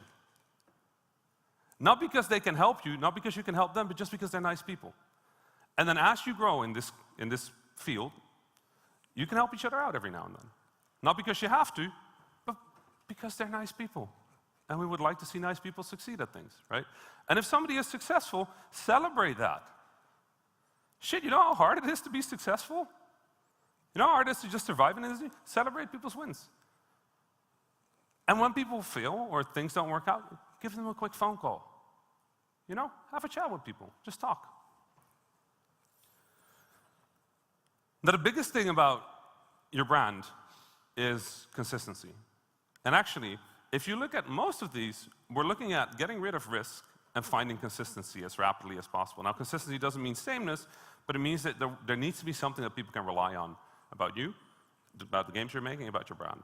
It doesn't matter which one of those it is, right? But one of them. And with that, we come to what I think is probably one of the most valuable things you can do. Be sincere. I don't mean about people, I mean about games. The most powerful tool I think you have creatively is that you're you. And as far as I know, there's only one of you. And even though we have a lot of things in common, we all know the like Zelda little you found a secret tune, the way we grew up, the things we come across in life, the things that shape us, the media we consume, makes us into unique people. And every game has the fingerprint of its creator, right? I often get asked, because I talk a lot about diversity, geographic diversity in game, I'm like, why do you think that's so important? Why do you care so much where the people that make the games come from? And I tell them the same story. Very simple story. For the large time in games, the people that make games were mostly from the US, right? Japan and the US. A little bit UK, a little bit Canada. Let's keep it simple. In the US, one genre that got fairly popular was war games. Games about war. So there were a lot of games where you go out, and you go to a strange place in a foreign country or a foreign planet, and you shoot the shit out of a lot of bad guys to liberate the place. And the worst thing that could happen to you, the single worst thing that could happen to you, is you die, and you don't get to go home. Which culture on earth would create a game like that? There's one. It's the United States. Now, what happens when a bunch of Germans make a game about war? They don't make a game about going out and fighting and liberating. No, they make a game where winning is shameful. Where it's about the hurt and guilt of being in war. So you get something that looks a little bit more like Spec Ops: The Line. What do you think happens when a Polish game studio makes a game about war? Poland is not really a country that goes to war, is it? War comes to Poland. So when war comes to Poland, and the Polish make a game about war, that game looks like This War of Mine. Which is not a game where you fight, it's a game where you survive. War came to you. And the worst thing that can happen to you, it's not necessarily you dying, no, your family dies. Your friend dies. The people in the house with you that are sheltering die. Those three games, well, the first one is an entire genre of itself, but those two games, right? The German game about war and the Polish game about war, we can talk about. We know those games. We know those games because they were different. And they were only different because they were genuine. They didn't look at it and they said, like, we want to make a war game. What's the popular thing about war games? Ah, yes, we go and we shoot some people. No, they had their own life experience and they went like, God, yeah, my grandparents like hid in a house for like 10 days, like hiding from soldiers outside. That sounds tense. Maybe we can do something with that, right? Maybe there's something powerful there, something human, something interesting. If you start looking at games as the inspiration for your games, you're going to make games like games. And here's the thing, you know who's better at making games like games? The people who made that game. Because they already did it. They're done. A lot of us are making games like games because we're making games from our own place, but they're the games that inspire you. So if I do something really sincere and genuine, you're like, oh my God, game about mutants, let's make a game about mutants, I'm going to beat you.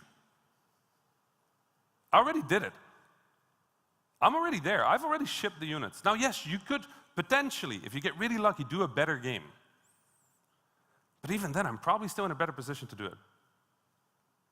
Because I've already done it, right? But what I can't beat you at, what nobody can beat you at, is those games. The games where they don't come from like, oh my God, we're going to do something like that game. The game where you're looking and you're like, that's weird. That's cool. That's a strange story that really only happened to me or happened to like a specific group of people. I think there's something powerful here. I read a book that was interesting. You know my biggest hit game, Ridiculous Fishing? You know where that came from? JW and I had a conversation about duck hunt, and then JW watched a documentary about tuna fishing. And there was a shot in the documentary where a fish got flung into the air in slow motion, and that just merged with duck hunt. That was it. That was the impetus. We didn't go like, you know what, we want to make a good game. No, we were like, that's funny. And then we made a game because we thought, hey, maybe other people would also find that funny, right? What if we just make a very serious fishing game, but then make it complete nonsense and add guns, like Duck Hunt? Maybe we could get other people to laugh. And honestly, that's the one thing we tested for more than anything, is we would give people the iPad or the iPhone, they'd play the game, and if they're going like, what the fuck? As soon as the fish went up in the air, we were like, we got you, we're done. We're done. They're gonna play the game at least 3 or 4 more times to laugh about it, and hopefully by that time our little like feedback loop of like buy and upgrade has started, right? It was a hook. That was not even intentional. Shit.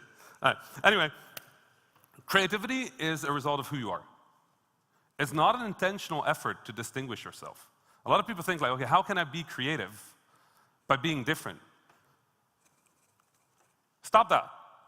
Stop that. What comes natural to you? What is the thing that flows out of you, whether you want it or not? I'm an Arab. Really weird thing about my games, I made 4 games about the post-apocalypse. Any Western studio would have lots of beer in that one, wouldn't they? But I'm Muslim. No beer in it. Tiny detail. Never seen it. Find me a post-apocalyptic game without beer. Or like bottle caps. This is not a thing. Tiniest detail. But you could almost immediately tell that's a me game, right? That I worked on that. Tiniest detail. Not genre defining, not anything important, but that's just to show that it flows into everything. Who you are flows into everything. The more you let that be, the harder it'll be for other people to compete with you, the more chance you have to stand out. And with that comes avoiding the obvious. It's really easy to go, all right, game idea. What would be a popular game idea? Somebody give me a popular game idea for 2 years from now, or are you all terrified of me now? Y'all need some brainstorming practice, y'all. Like, just, sorry? Something with AI.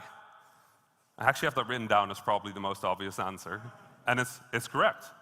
It's correct. That is the most obvious answer. We have a brand new technology that nobody is exploiting.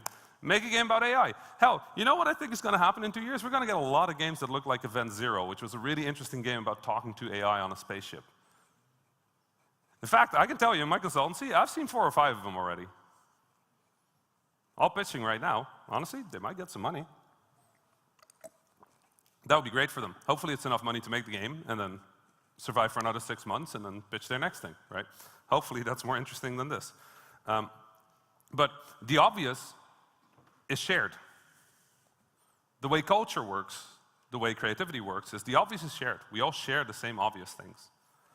It's when you go a level or 2 deeper, when you start thinking about, okay, what comes from that? What are sort of like the connotations of that? What does that mean? How does that connect? What does that mean in my life? That's when you start getting to things that are not obvious. The obvious things, if you've ever done a game jam, I don't know if you've ever heard this rule, but the best rule I've ever learned for a game jam is just throw away your first 3 ideas. You get the theme. It's, what was it? Extinction.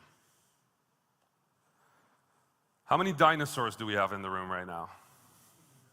Right? A lot of them. Because the first thing you go to is dinosaurs, or Earth, or meteor, or robots, or nowadays, like capitalism, or robots, or robots. I'm terrified of robots at the moment. That dog thing is giving me nightmares. But trying to do things that take a little bit more thought than just the first thought is really, really, really powerful. So if you're ever going to do a new game, and you sit down and you have your brainstorm, have your brainstorm. No judgment, no whatever. But then at the end of it, sit down and go like, these were like the 3 ideas that kept coming up. Let's kill those, see what we get if we don't do those, right? If you want to make a roguelike, good luck. Like, good luck. It's going to be rough. But whatever your first 3 ideas for the roguelike are, just keep moving. I can guarantee you there's 10 other people in this room doing it, right? And that's just this room. So just skip those. You know, very often there's just kind of something in the water. I know, I really liked, when I was growing up, I really liked Mario Kart. And I'd always hoped for like a realistic version of Mario Kart. And you know what happened? In the same month, two realistic versions of Mario Kart came out. They were called Blur and Split Second. They cannibalized each other still so much that both of the companies just fucked off and died. Like, shit was wild. Literally in the same month. Nobody had ever done realistic Mario Kart, and then two studios came out with realistic Mario Kart in the same month. That's bonkers. Historical Japan, suddenly the biggest thing. What is it right now? Space horror? I think it's space horror, right? Like that's like the thing that everybody's doing, like slightly spooky, like kind of spacey games. Those waves all go for about 3 to 5 years because it takes 2 years to make a game. So first there's the people who originally have the idea. They're probably responding to something in the market. They're seeing a gap. Then there's the people who are inspired by that. They do another 2 years. And then usually by the third wave, the masterpiece comes out. The game that sort of like defines the thing, the Spelunky, the Hades, the Last of Us, whatever it is, right? It sort of like defines the thing, and then everybody goes like, oh yeah, no, we ain't beating that. And then they all go like, okay, let's do something else. But then they all go in the same fucking direction. Why do we keep going in the same direction? Just go like, okay, well, I guess that's fairly obvious. What's there?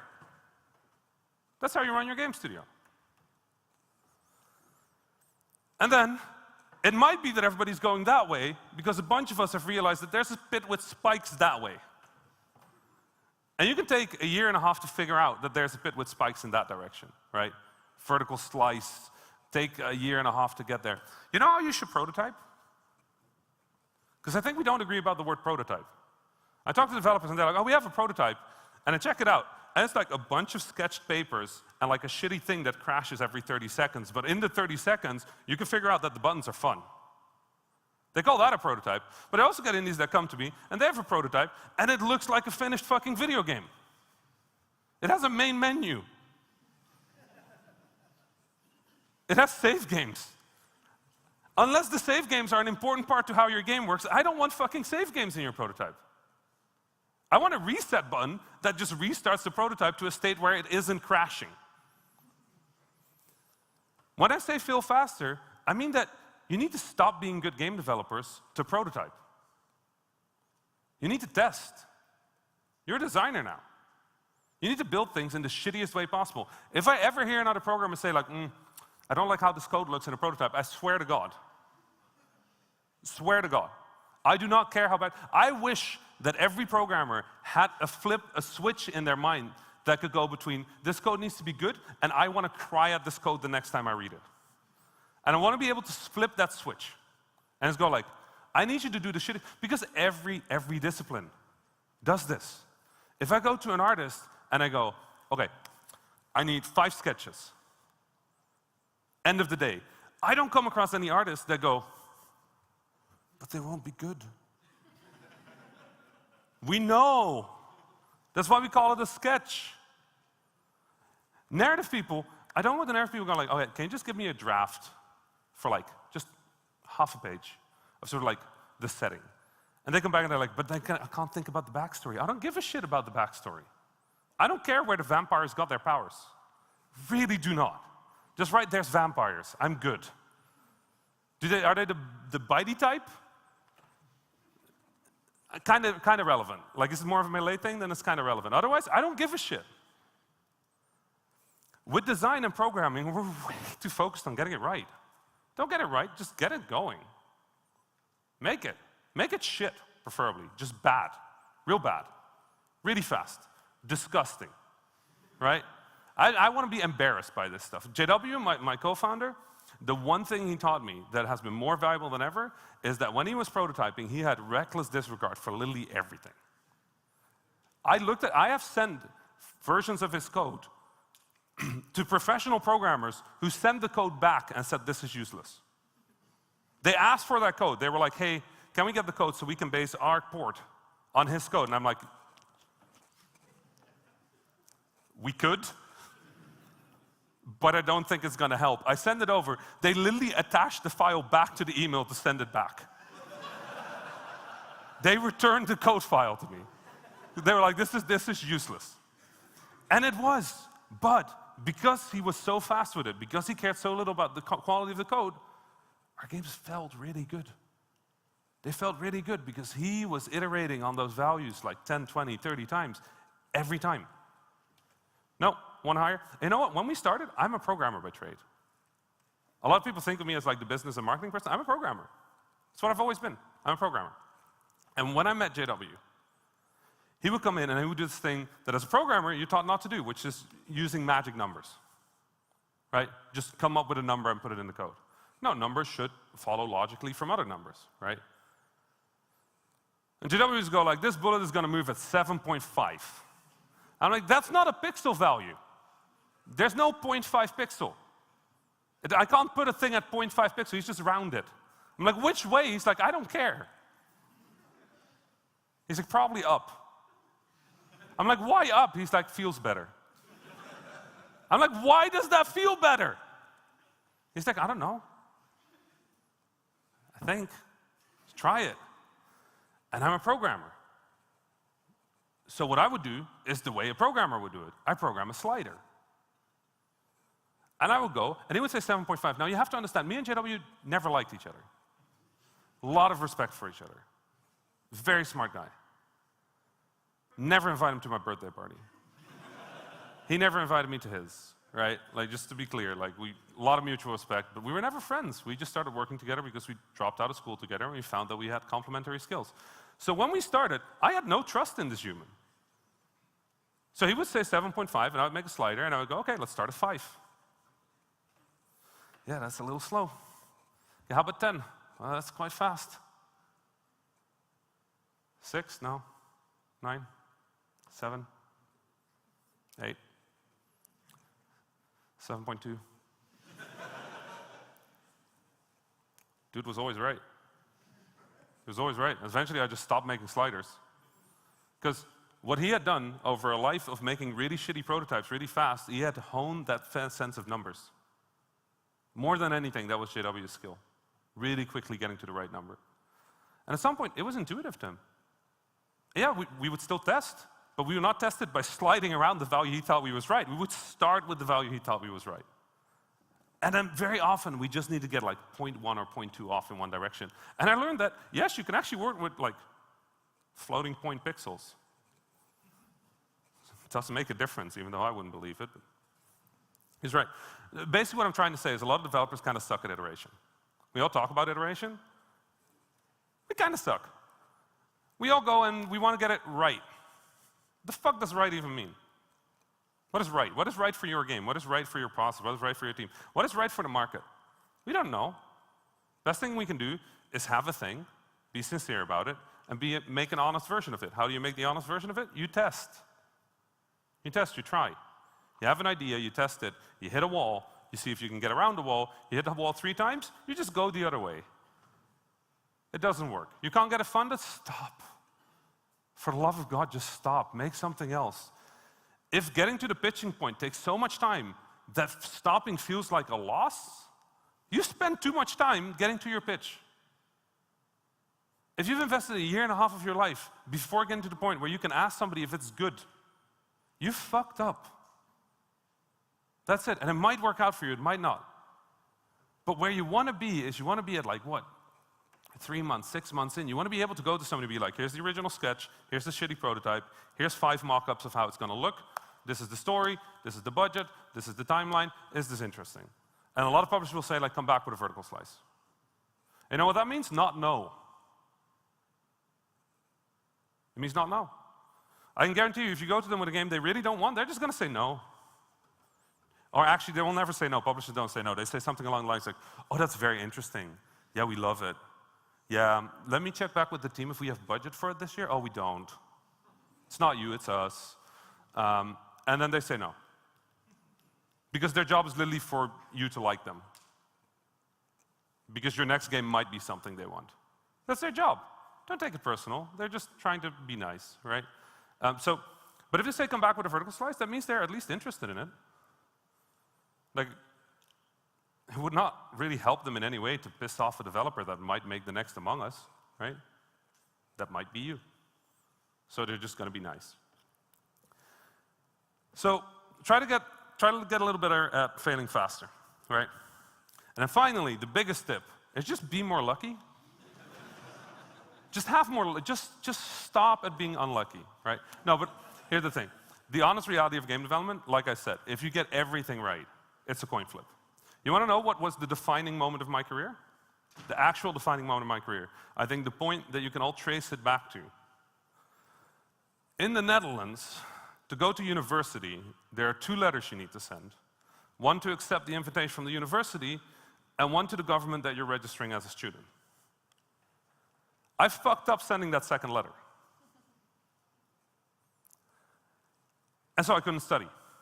And because I couldn't study, I took a year where I sold computers at a retail store. And I learned how to negotiate and how to sell shit. In that year, I also worked on a number of commercial titles as a volunteer for a studio in the US, and shipped a thing. And then the next year, I arrived in a school class in which one of the other students was Jan-Willem Nijman, my co-founder at Vlaanderen. And we instantly took a dislike to each other, but across those 2 years, we gained respect for each other. So when I decided to drop out, and independently he decided to drop out, we had a chat about it, and we decided to start a studio together. So my career is entirely based on the fact that I suck at mailing things. Straight up.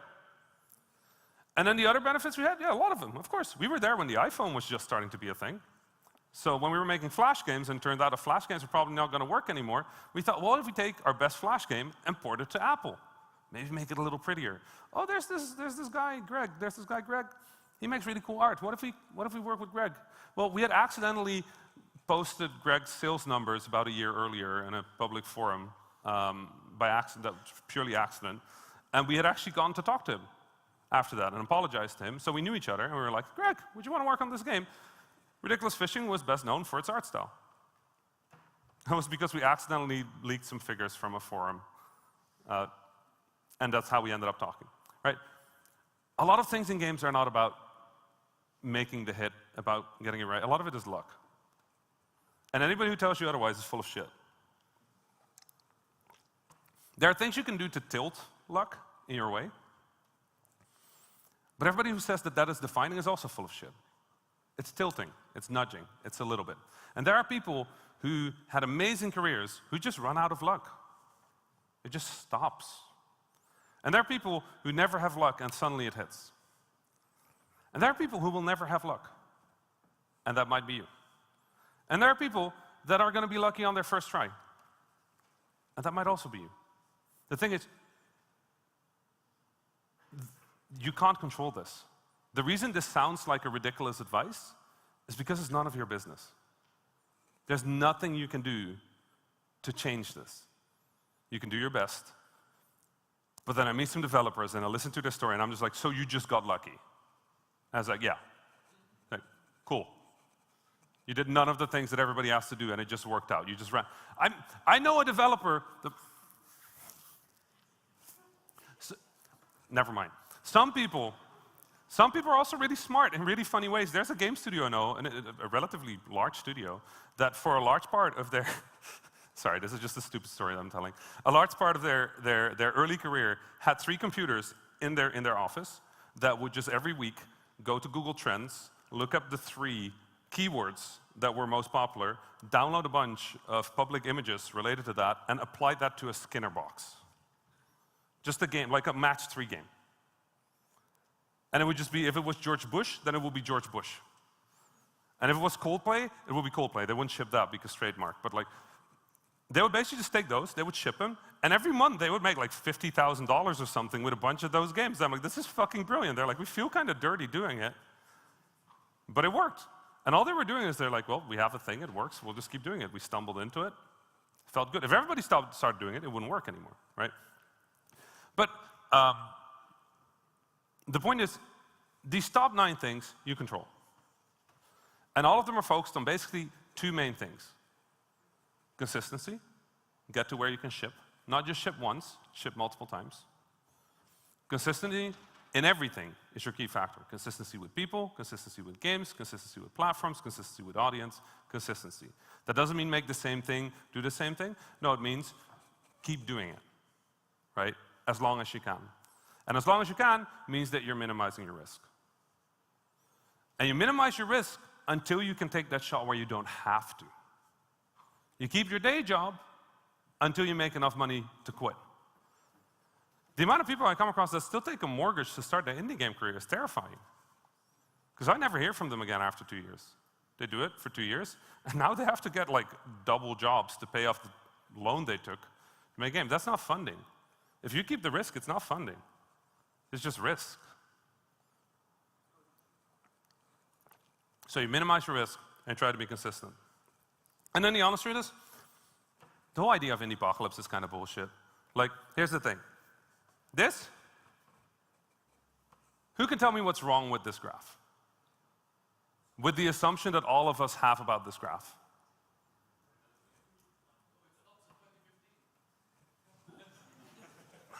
That's when indie games died. We've been dead ever since. It can't continue like that. This is really scary because it looks like it keeps going up. It doesn't. At some point, we have all the developers. Yeah, there'll be more, but then others of us will quit. It evens out. There's a ceiling to this chart, right? Now, the point about the market being saturated, we already hit that. We're done. There's way more games than there are time for players to play. We're done. The market is full. We're just trying to find a spot in a thing that's already full, right? So, yeah, it's true. There's more failures than ever. More game developers than ever fail. But it's also because there's more game developers than ever. When I started, you would take the worldwide indies, and you could probably put them in a room 3 times this size, 4 times this size, maybe. That was it. Now, per country I go to, there are rooms that are bigger than those rooms, and they're all doing the same thing, which is make indie games, right? There's more studios than ever, but there's also more successes than ever. There's more people who just continue to make games. Of that original group of people that I met back in 2009, 2009-ish, I think like maybe 10% is still around. A lot of other ones have gone on to do something else, or they left the industry for a while and they've come back recently, or they are now doing not independent working games. But it's a numbers game. It's a numbers game, and it's a numbers game not unlike other media that have become democratized. Music, photography, film not as much, but you know, like video, definitely. And when it becomes a numbers game like that, I think the one adjustment that a lot of people have to make in games is just stop trying to be Coldplay. You're not going to be Coldplay. You're not going to be the next Notch, the next Among Us, the next. And if you make that your goal, you will always fail. If you don't, please fund my next game. But you will fail. If you aim for just making your next thing, just ship a thing, and then the next, and then the next, and you build that consistency, and you build that brand, and you build that audience. And you get it funded by somebody else so that even if you fail, you can try again. That's how you survive the indie-apocalypse. Don't be Coldplay, just keep making games. Thank you.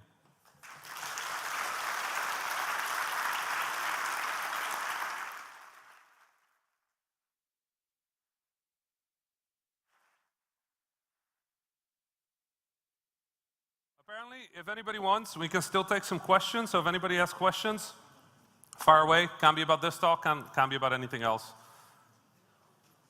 I've terrified everybody in this room. Everybody's like, well, shit. I'm going to rethink my life choices, and I'm done.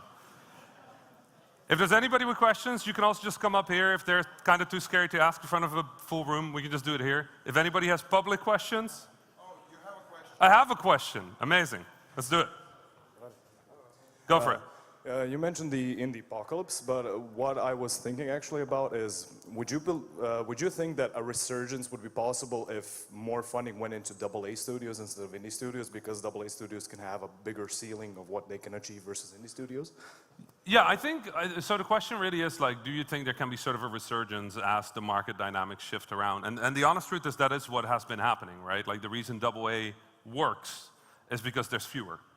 And there's fewer because to do AA, you need to build the experience and the funding and the ability to work with a certain budget that you can't have if you haven't had success yet, right? So It's basically creating its own little thing. The weird thing about that is it doesn't necessarily change much, because all it does is it takes a chunk away from the people that are coming into the industry, the people that are starting, the people that mostly would be at the stock, and that money just now goes to bigger studios that aren't them. So in a way, it doesn't really change much. It does, you know, like as with everything, there are weird market forces right now with the consolidation and everything kind of becoming more homogenous, like everything's becoming more similar. So my hope as an indie is that we will soon hit sort of a point where more weird creative work, smaller work, less funded work becomes popular again.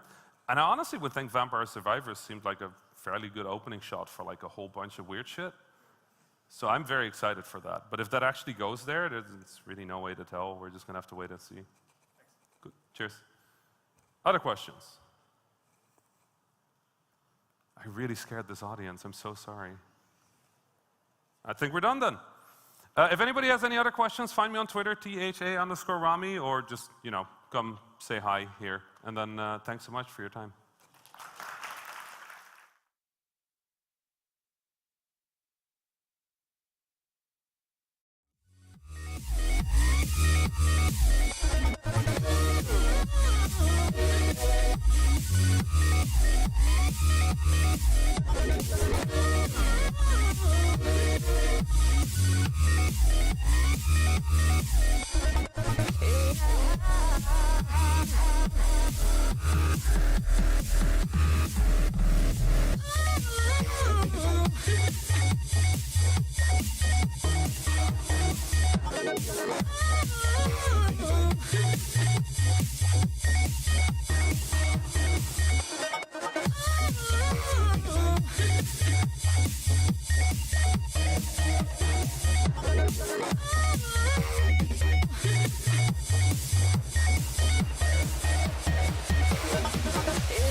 can keep your head when all about you are losing theirs and blaming it on you.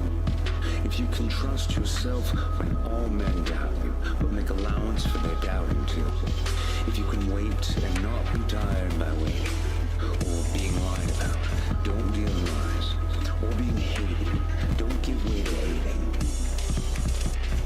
If you can dream and not make dreams your master, if you can think and not make thoughts your aim, if you can meet with triumph and disaster and treat those two impostors just the same, if you can bear to hear the truth you've spoken, twisted by knaves to make a trap for fools, or watch the things you gave your life to broken and stoop and build them up with worn-out tools. If you can make one heap of all your winnings and risk it on one turn of pitch and toss, and lose and start again in your beginnings, and never breathe a word about your loss. If you can force your heart and nerve and sinew to serve your turn long after they're gone, and so hold on when there's nothing in you except the will which says to them, hold on. If you can walk with crowds and keep your virtue, or walk with kings, nor lose the common touch, if neither foes nor loving friends can hurt you, if all men count on you, but none too much, if you can fill the unforgiven minute with 60 seconds worth of distance run, yours is the earth, and everything in it, and, which is more, you'll be a man, my son.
Welcome, everybody. Thank you very, very much for coming to this session.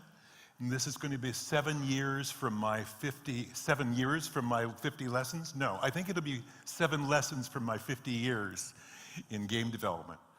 And my goal today is to imagine that you're doing what I have been doing throughout my career, which is thinking is, what's not just the next year going to be like, what is 5 years from now going to be like? What's going to be like 10 years from now? What's my life going to be like? Is it going to, if we're in a bad time in the industry, is it going to be bad? Is it going to be good? And how do I figure that out? And how do I figure what to do to be ready for that next time? And so I thought, wow, from my career, from the times I've had, what are things I can share to give you tools to think about the future for your career and ways we can learn from the past. So that's my goal in this talk. My career has been well documented, so I'm not going to spend a lot of time on it. By decade, 70s, I was a university student who loved games, programmed on mainframes, no money, we just loved games, we made games for each other, that was it. 80s, I was able to get into the industry right at the beginning. Very, very fortunate, became one of the original 5 programmers for Intellivision. We were the big rivals to Atari in the first wave of games. And then I went to a little startup called Electronic Arts, and that was fun. And by the end of the 80s, I had founded my own studio that I ran for 20 years. And then for the last 10, 15 years, I've been working as an advisor to other teams, doing everything from business strategic advice to working in narrative design on a game I can talk about very soon. So, and this is my book that's kind of a handbook for making indie games and developing indie games. And the funny thing is that Rami did the last speech in this room before lunch, and Rami wrote the intro to my book, which I regard as an honor to have him do that. So we're going to go back in time today, perhaps not quite as far back as the dinosaurs. They remained outside the building in the earliest phases of games. We could work on games inside the building. But back at the very beginning, this is what our games looked like. We could only use text. So this is Dungeon from 1976 on one class of mainframes. This is the first RPG. And we had to draw things out, and these are very, very slow systems. And to give you an idea of how long ago this is what I looked like. People always laugh when I show that photo. I don't know why. My wife thinks that's a wonderful photo. She really does. So what I want to do, I've got kind of 2 big ideas I want to share at the start, and then a handful of smaller things. And I thought, how can I share the perspective? And I thought, I want to go through, very often we can see lots of history about the history of games. Here's when these games came along. Here's when these platforms came along. But I want to talk about what it felt like to be a game developer at each of these times. Because we can intellectually analyze the business very effectively, but very often we don't get to talk about what it felt like doing all this. So I started out in 71, we're on mainframes, it's before Pong. It felt like, to me, I figured, well, what photograph can I find for this? And I picked this because it felt like going on a hike in really beautiful places. You never knew what was around the next corner.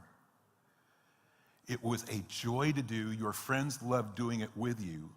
You weren't thinking about making money. You weren't thinking about anywhere in the world, anybody really caring. So it's like hiking, and the trails were not really marked.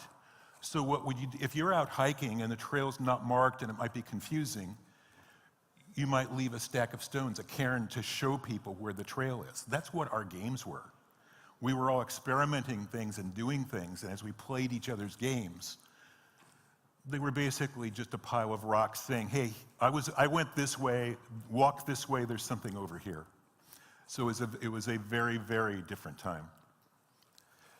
So then, if we fast forward, say, to 1980, now I've gotten into the industry, and now we really have a games business. And I will tell you, I went to work every day during this period going, How did this happen to me? Is this a dream? I'm getting paid money to make games.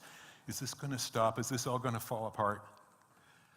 But it felt like this great green valley. Whatever you planted would grow. There was abundant rain, there was everything, because it was the first days. And we're filling out these systems, and Atari kept doing their new evil games. And Activision kept doing their new evil games, and our very good and very noble and very heartfelt and sincere games we kept doing. But the world was such an open place that we had this sense of opportunity. So this is Utopia, which was the first God game, simulation game on a console, and had actually evolved to things I'd done when I was a school teacher. And up here, I always like to say, well, you know, our team did the first game that ever used used camera angles, multiple camera angles in a video game. And people picture something really, really sexy and cool. And then I showed this image. It's the American baseball game where we imitated how television showed baseball. So that's how sexy and cool the first use of camera angles in video games is. But it was just this wonderful time where it just felt like we somehow had stumbled into a dream. And then, of course, 1984 came, and George Orwell warned us about 1984. We should have listened, because the video game industry collapsed. I could do a complete talk about that. But the key point to understand is back then, we were considered toys. We were sold in toy stores. That was the way. Mattel Toy Company was the company I worked for. The folks who make Barbie dolls and Hot Wheels. And so, but of course, we were never allowed to do a Barbie video game because we were programmers and we would mess it up. So we were never allowed to do our own brand. So inevitably, when something grows and grows, you overfill the channel, you reach the moment when the peak is established, and then things correct and settle out. When we hit our peak, overflowed the channel, and things started to settle out, it was toy stores who were watching what was happening. And in the toy industry, if you have a toy and it peaks and it gradually sells less, the toy stores don't go, okay, I'll order a few less, it's not as big as it was, we'll settle down, we have a stable business. The toy stores had learned that for toys, you go, okay, this one's over. Harry, hey Harry, you know, all those video games in the back, let's send them back. Yeah, we're gonna stop doing video games, it's on to the next thing. There were suddenly articles in all the magazine and newspapers. Is the video game boom over? There would be newscast segments. You know, video game sales have been dropping. Toy stores are dropping video games. And meanwhile, we're here working in what had been this. Suddenly it's becoming that. We're going, no, we're not over. What are you doing? It's just that the industry collapses. Almost all the jobs go away. Out of many thousands of jobs, a few hundred are left. And we're just working on home computers because consoles effectively disappear. There's a retro market for game consoles in the mid-1980s, as in, we were dead, but you could go back and get pieces of us. Oh, and I should say here, these are some of the personal computer games that I worked on. Top one is Adventure Construction Set. At Electronic Arts, we had lots of construction sets, and this is one we did that let you build your own adventure. The one below that is Racing Destruction Set. A brilliant programmer named Rick Koenig implemented this. That's the first use in a Commodore 64 of independently scrolling natural time windows. And then the bottom is one of our Amiga games. We were thinking, okay, we're going to try and make it like a movie, and we completely tried too hard. 1989. Oh, things have started to grow again. I feel so much better. And I'm not kidding. Let me tell you, by 89, we felt a lot better than we did in 84. Jobs were coming back. Nintendo, bless you, Arakawa-san. Nintendo had brought back consoles again. Things were starting to grow.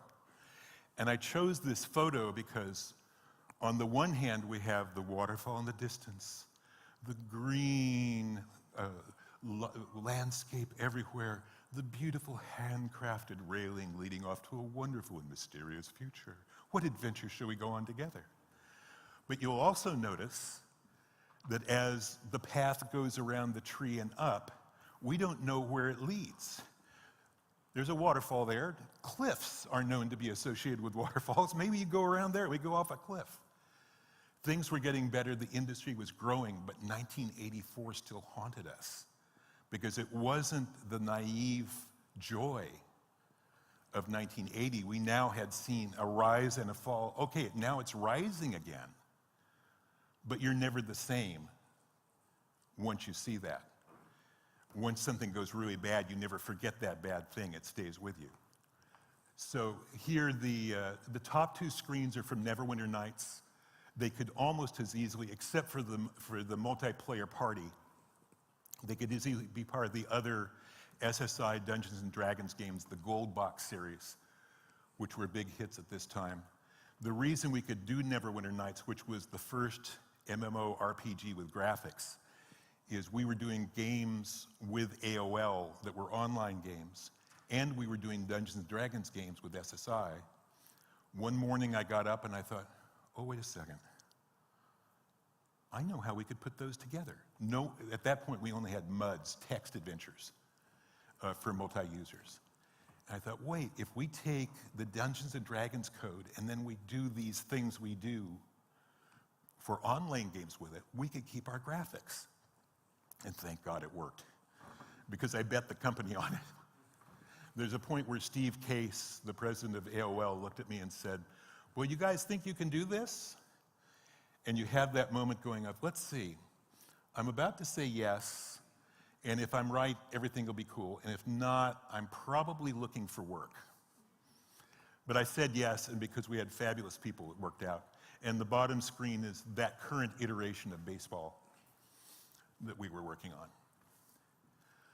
So 2001, we'll skip ahead.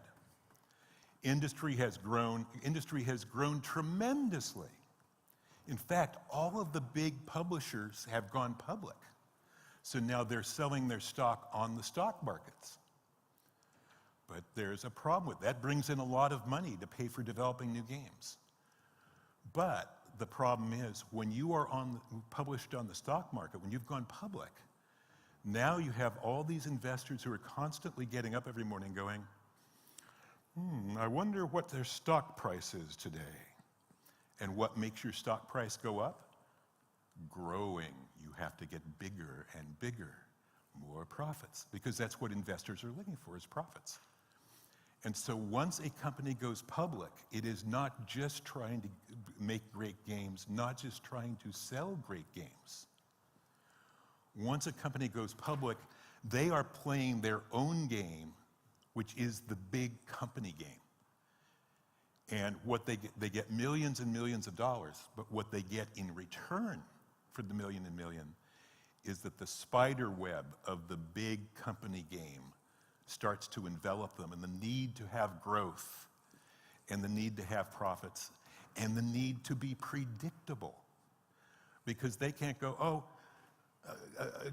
investors, we just want to tell you we're going to have a couple of bad quarters here because our next really great game is coming out in 6 months. Just wanted to let you know. The next morning, headline, Amalgamated Games drops 40% of its price. No, you have to keep going every quarter. Good news. Everything must be good. We're all happy here, aren't we? It's like Barbie dolls. Everything's happy. That's what the stock market wants. And that need for constant growth means that the big publishers are trapped avoiding risk. How do you avoid risk? I've talked with multiple developers here saying, we've got a great new idea. It's different. We don't know if it's going to work, but we've got a great new idea. When publishers are looking for something that is predictable, they are not looking for great new ideas.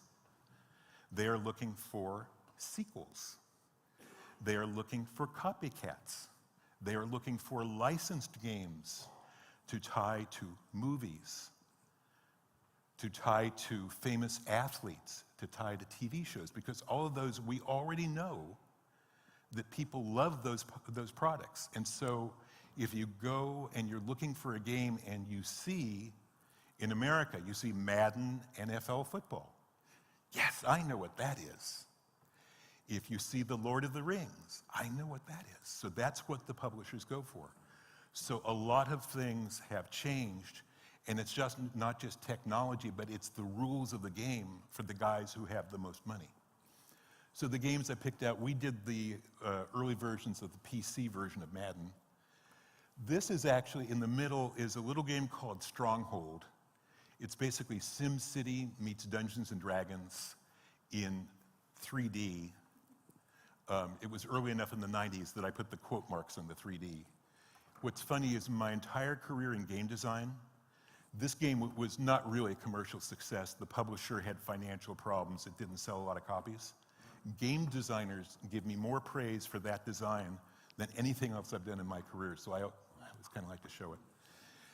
And then we get down to where we're now doing things like shooting, in effect, a television show and turning it into a game with Byzantine the Betrayal. But just to show you how funny the business is, do you want to hear the bad news first or the good news first? Bad news? This game did so badly in the United States, it was never even released to the stores. The publishers sent it to it. They manufactured 20,000 copies, which were sent to a discounter to put in bargain bundles in mass department stores, cheap department stores, and get rid of it. Because the executive who was in charge of this game lost a corporate battle. And they were the one who died, and the other executive was triumphant, and they said the future of entertainment is the internet. So our game went in the bin. The good news was that that didn't happen in Europe. They licensed it to Europe, and we won every award in Europe in 1997 for that game, including the best CD product of the year, game or not. So, trash bin in the United States, game of the year in Europe. It's a funny business. So 2007, everything changes. We didn't realize it right in that first moment, but everything changes, not just because of the iPhone, that alone changed things, but just the appearance. Then we get touch phone tablets. Suddenly we've got a whole new interface. Leave out whether mobile or how we play differently on mobile. Just think about this is the first major new interface in games in decades. And then we think about all the new ways to play, all the new times we can play, and all the new people we add. So it's a huge, huge change.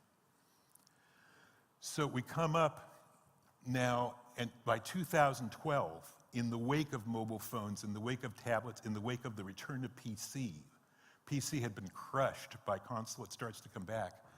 We start to have an indie community, a rich, active indie community. And I think of this is, I just picked a scene from a Renaissance fair, because Ren fairs, it's a bunch of people who say, hey, let's get together and recreate Elizabethan England, and it'll be fun. And that's kind of an indie thing. I was actually a barker at the second ever Renaissance fair long ago. But so the games we were working on at that time, because we were now a big studio, we were working still on big games. We couldn't go indie because we were too big to go indie. I've tried to lose weight. I'm still working on it, but I'm hoping at some point I'll be able to be indie. But Lord of the Rings, The Two Towers, obviously turned into a big hit. Bloodwake, and this is Spiderwick Chronicles, which was a game we loved doing, but also reminded us of another silly truth. If you create games for kids, never look at your Metacritic score. Because if you make games for kids, your Metacritic score will never be something good. So this was an exciting time, and having the indie feeling rush back into the industry, it reminded me of the early days. And then 2020 is obviously a mixed time. We've all just gone through this. Everybody stay at home. All over the world, we're all locked up at home. But for us in video games, this is a very good time, yes? When everyone is locked up at home, they have to turn to us, yes, We are the providers of entertainment. We're the providers of fun. We're the ones you have to come to, yes. Sorry. So the whole industry has 2 or 3 great years here because we're all locked up. And I put up my, I'm from San Francisco, so this is one of our headlines. But I put up also, this is a poster from the old California gold rush. San Francisco in 1849 was a small town. Then they discovered gold up in the mountains. Hundreds of thousands of people come rushing in and rush up to the gold fields, and many people stay in San Francisco. It goes from a small town to hundreds of thousands of people in like a couple of years. And so we had all these promises, come find gold, everybody. But now, here we are in 2023, and we know what's going to happen. The damn pandemic went away. I mean, what was it thinking? Doesn't it realize how important it is to us? So pandemic starts to fade, and of course, all those projections of continuing growing sales.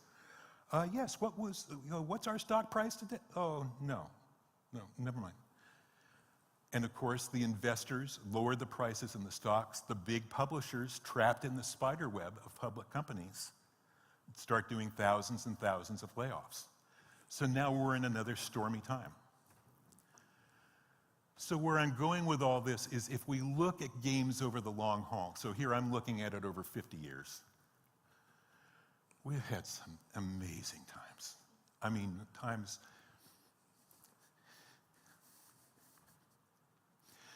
when the joys we had were so hard to describe. It was so much fun. And we've had the darkest, darkest times in terms of what you can do in our lives here with games, compared to what people are going through in terms of dark times now in Ukraine and other places in the world. This is nothing. It's petty and it's nothing. But in the context of our games, we've gone through very dark times. So what I want to share this with you for is to give you, as you look at the future, I think this is what I can predict for you, is you're going to have some glorious times that are going to give you such joy. It's just hard to describe. And you're going to have some very tough times. And it isn't just the tough, but it also is the glorious. So one thing I can tell you after 50 years is you can still love games. I get up in the morning feeling this. There's a little project I'm working on now with a buddy. I get up in the morning, I am just as excited and happy and having just as much fun about that project as I did when I was 19 years old, getting up and sneaking on. I was supposed to be in class and I was sneaking onto the terminal to work on my game. It's the same, I feel it literally the same inside my heart. So your passion for games can continue. I can just report that as an experience. But I also say, I know a bunch of people who are passionate about sailing. I get seasick when I get on boats, but I have friends who are passionate about sailing. And those sailors have to learn how to sail in rough weather. We as game makers have to learn how to excel in rough weather in tough times. So if you look at it from the long term, there's going to be good and bad. But I think that planning how to excel in rough seas is important for us, because it won't always be those glorious times. That's my big 2 points to start. So next thought, I'm now going to talk about technology. And again, I'm showing American baseball, which is the silliest possible thing in Europe, except that these are games I worked on, many of them, not all of them. So we can see the progression. I have the experience of working in them. So if we go from 71 to 83, of course, we go from just pure text, we go to our really cool multiple camera angles. But the games are still very blocky. When we go farther from 1987 to today, we can see that suddenly, over a period of years, the graphics get better and better and better. And now we get to where games look just like the television programs. So what we were trying to imitate in 1983, now we're doing. This raises a problem. Going through all this, we knew through all of this time, we knew that every 2 or 3 years, technology was going to get better, and the improvements would be good enough that all of our games would look better. And whatever I started 2 years from now, I'd have new paints, a new palette, a new opportunity, a new way to do things. My game, it's not going well. Well, in a couple of years, new technology will have new opportunities. We always had that dream hanging out there. Tech was always going to give all of us our next chance to be innovative, not just to do something else, but to do something else that looked even more cool in 2 or 3 years. But when we get to this point, so here's 2 other baseball games. They're 2 different games, 2 different camera angles. There are some subtleties between them, but if you just glance at them, they look like television. We no longer have that magic dream of every 2 or 3 years, things get, the technology allowing us to make everything look better. Oh, we got more colors, we got higher resolution, we got a faster processor, a bigger hard drive, CDs, whatever it was going to be that we were going to get that would make us better was around the corner. Now it's not, because that has ended. So we can have these great waves of change, these trends for the industry that can go for decades, but then they themselves can end, they can change. But there's other kinds of change going on.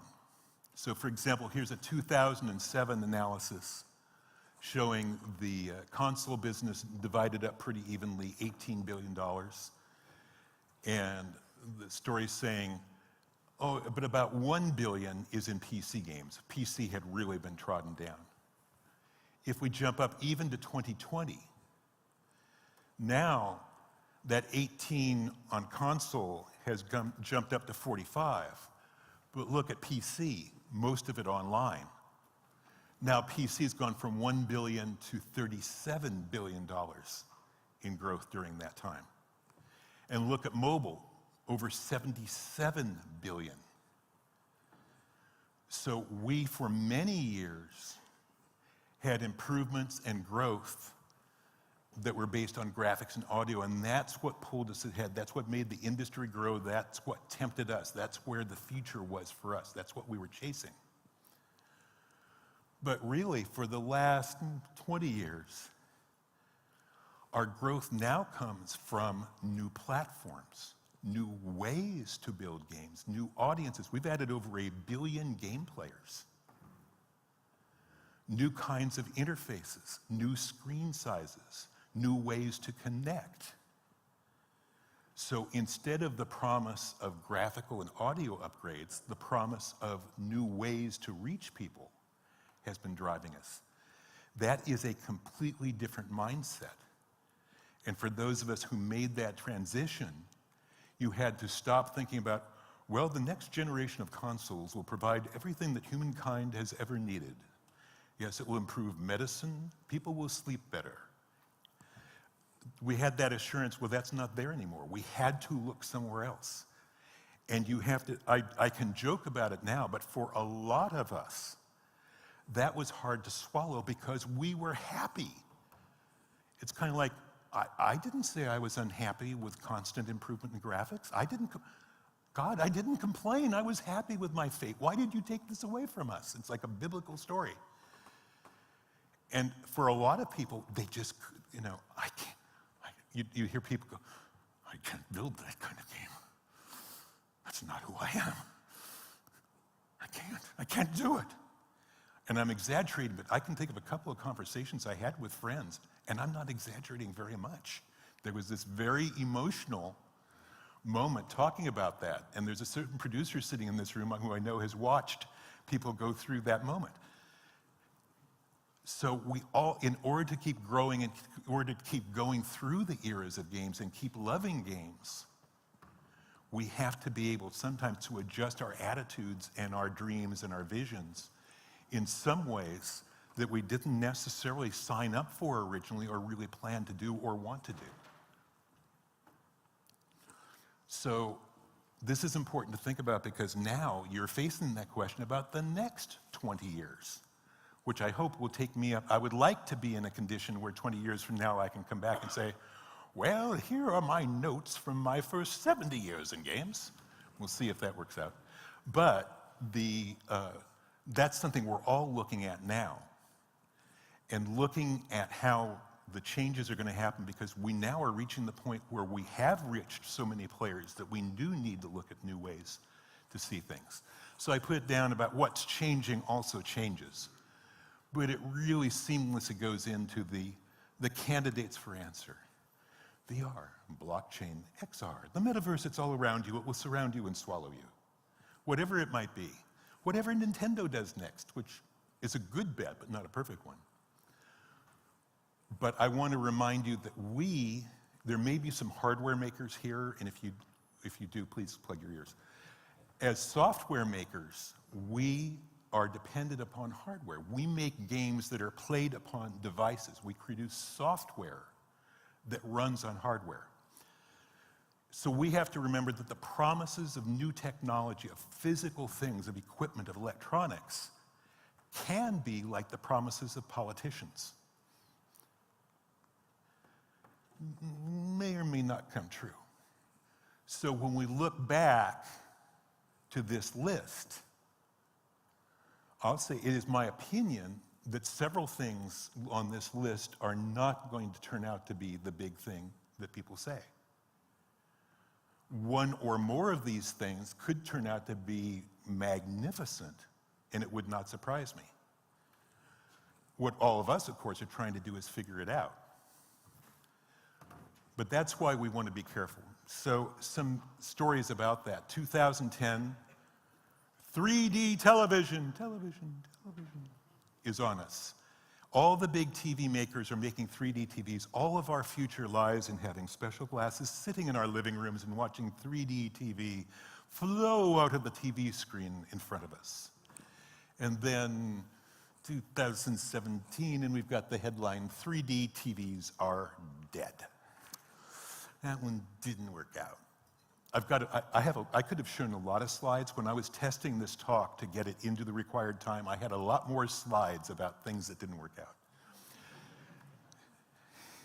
including some of my own plans. Of course, the Wii with Nintendo, the Wii, the Switch, two pieces of utterly brilliant design. Microsoft and Sony are duking it out over mainstream consoles. They do something completely different. But even with Nintendo, in between these two successes is the Wii U, which failed. So even as brilliant a team as the Nintendo team does not get it right every time.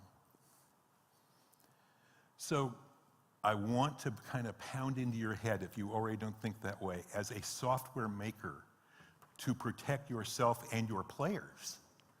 Remind yourself that most new hardware platforms fail. And because we focus on the winners, we don't always notice this. You can't sell software until someone else has already sold the hardware. If there were no PlayStations, I wouldn't have been able to make payroll at our studio for a number of years without that happening. It's only because the hardware makers succeed that we can. So being careful to support platforms, sometimes we guess. Sometimes we think, okay, this is going to be a big platform, I'm going to get in early.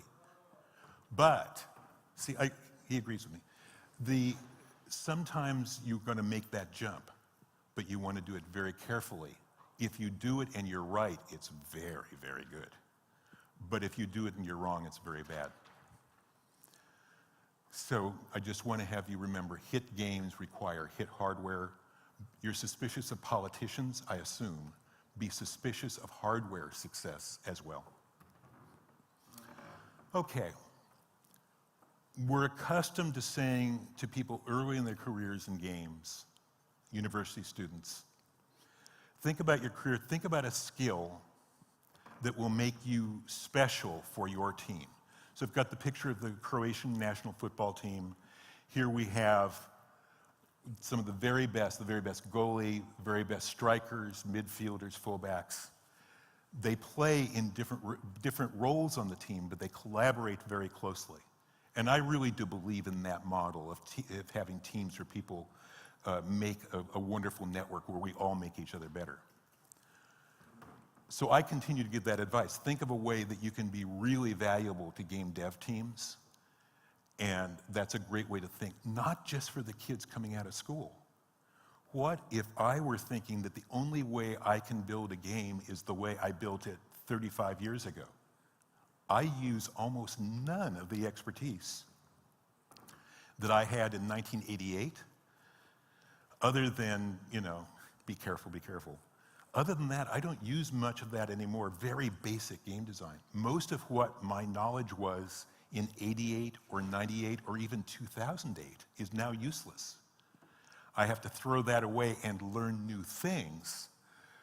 Even after 50 years, I have to ask myself that question, how can I be vital? Because I know that with all the change we've seen, I have to keep growing. Another problem that has clearly come up this last year is the issue of AI and bots. And I will tell you, I don't like it. I like the idea of original games. I love the idea of passion-driven game development among teams with shared visions. And so I don't feel good about this version of the Croatian national football team. But it is here, it is upon us. This email came in. I changed the slide this morning because I got this email this morning. Oh yeah, Bard AI bot can now help you code. Don, why don't you do that? All of us have to now start asking the question. None of us knows exactly how this is going to evolve. It's new. We just have to watch it and see. But we also have to ask the question, how do I manage my career so I am perceived as doing something that a bot cannot? I know that everybody in this room can do all sorts of game development tasks, visions, and work that a bot cannot. But remember that we also have big companies who are in the spider web of the stock market, and they're looking to save money everywhere they can. They're looking for efficiencies everywhere they can. So it isn't just what we can do, it's how we are perceived. I do not like this, asking this question. In fact, I feel like a jerk even raising this question to people. But I live in the real world, and I'm concerned about this, and I would rather share my concern with you about how all of us are perceived and how we develop ourselves, our careers, and our professionalism to answer these questions so none of us are perceived that way. Because we are individual game makers. We are not bots. We are not replaceable. But we live not only in the reality of ourselves, but in how we are perceived. And we have to think about that perception as well as the reality of who we are. I don't have magical answers. I'm trying to learn it as everybody else is. But I want to be open and share the issue. It is a challenge. A couple of other things that I point out, and this is more for people who are starting their careers, and that is quite a few times working with students in universities, I'll hear people say, well, I'm graduating in June and then I'm starting my own studio. That is not necessarily a problem. That's not necessarily a bad thing. I've got friends and teams I've advised that have done that and succeeded. But I would just point it out that it is a harder thing to do and maybe not always the best option. Will Wright, for example, worked for a publisher for 6 years before he co-founded Maxis with Jeff Braun. And I was involved in kind of that transition time. And I think I believe that Will would say he learned a lot in those 6 years that set him up for what came later. Leonardo da Vinci, not exactly a bad example of somebody who was good at being a unique creator, spent 6 years working in another painter's studio to master his craft before he opened his own studio. So starting out and trying to start a new studio at the start is not necessarily a bad thing, but I like to point out these two things. And I would like somebody who's friends with Will to mention to them, I put Will on the same slide with Leonardo da Vinci. So at some point I want Will to do a talk where I end up on the same slide with Nikola Tesla or something like that. So skilled devs who keep learning is the way I put it. We have to be learning beings. the joy of this, one reason we can still love continuing to do games decade after decade is everything is changing. We're learning new things. We're surrounded by young people. In my whole career, I've been typically surrounded by people younger than me. And so that is an exciting way to live our lives. And the part of it is that we're always learning, and we always have to be open to that new learning. So, we're talking about a lot of things I'm passionate about here. This is something I'm passionate about. When I was a kid, I grew up in a family where, let's just say there was a lot of alcohol in the house. And so every night, around 5 or 6 p.m., it would start to get loud, and sometimes it would get nasty. And so I would go off into my room, and I would close the door and try to leave that behind, and I would play this board game. And if you think, oh, Don was playing a baseball board game, and he did a bunch of baseball games. So there is no question about this. That's no coincidence. And I would lock out the world with this game. If I were to write a letter, and I should have done this when I was a kid, to the guy who designed this game, I would have said, Dear Mr. Allen, thank you so much for designing this game. I played it constantly. I've played it for years now. I love it. And if I had the courage, I would have said, when my family nights go to hell, this game saved me. A board game changed my life. I would have loved to write him that letter. So 5 years ago, I did a presentation. A guy comes up to me and says, Racing Destruction Set, I know you worked on that. And yeah, I worked with Rick and Connie on that. And he said, when I was 16, you know what's coming. When I was 16, my parents were getting divorced. Life was hell. I spent a whole summer doing nothing but playing Racing Destruction Set. And you guys saved me.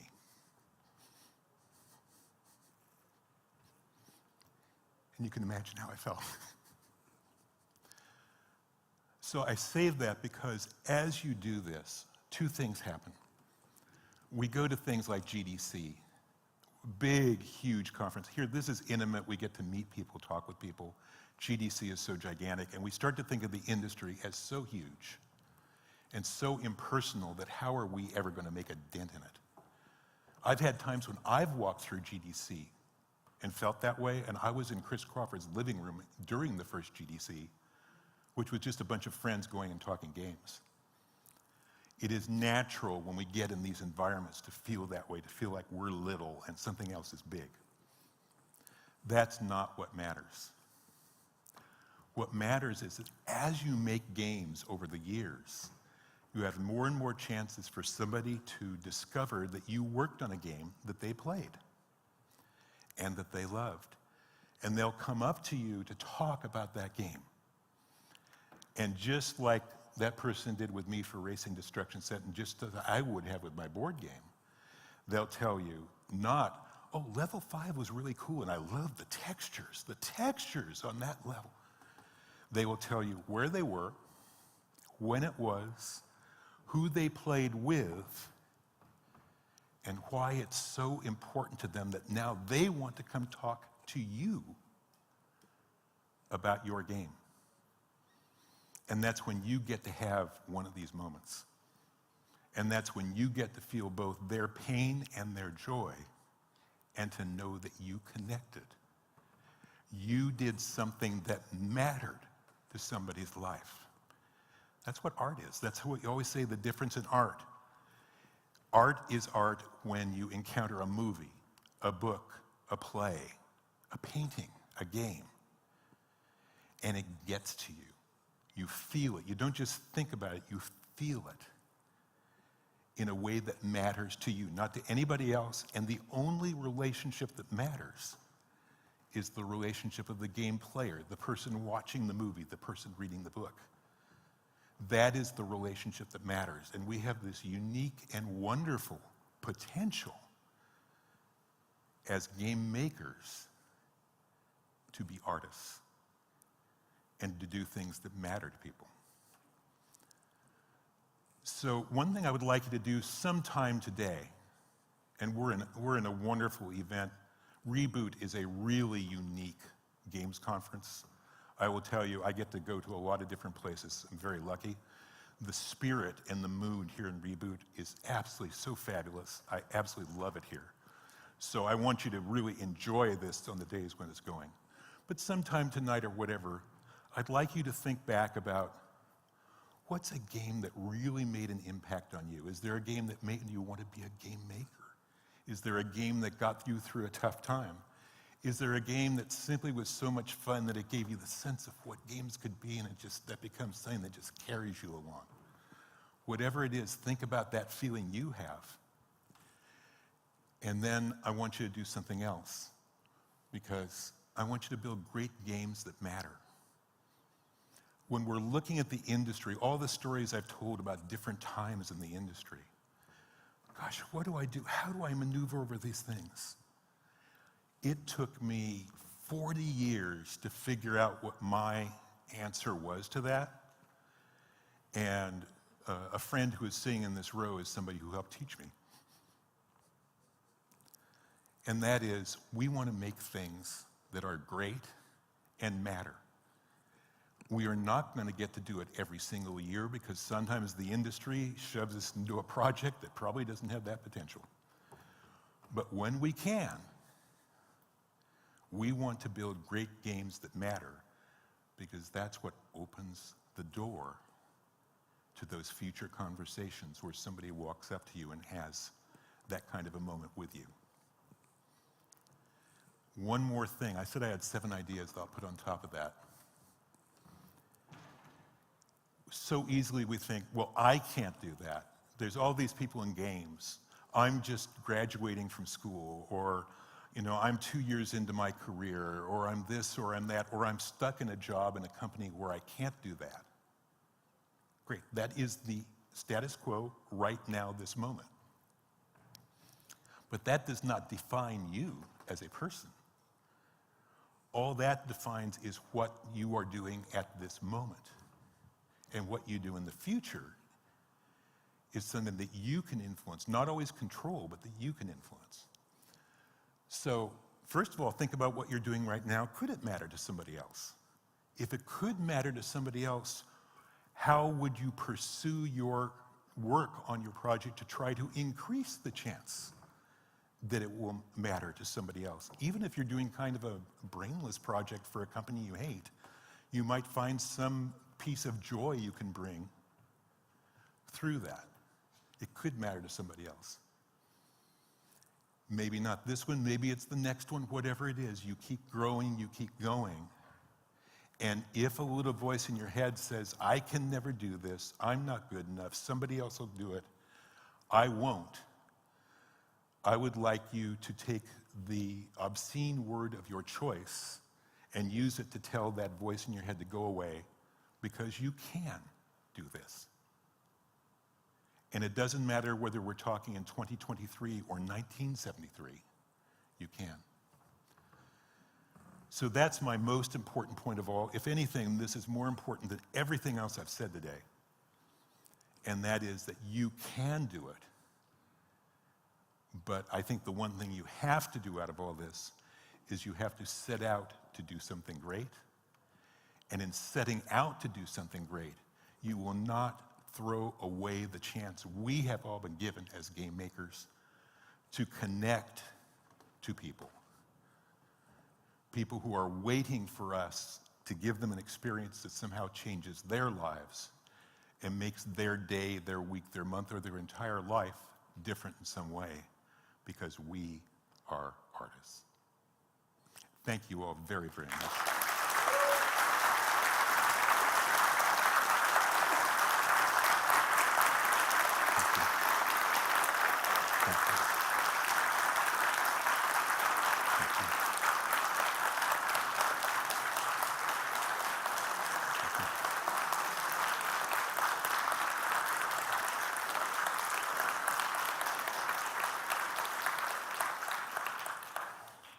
And with great skill, I've managed to leave 33 seconds for questions, which was not a good job. We can have a couple of questions. The mic's here if somebody has questions. Good, nobody asked me, what is the square root of 2? At one time I knew the answer. I've always been afraid somebody would ask me that question again.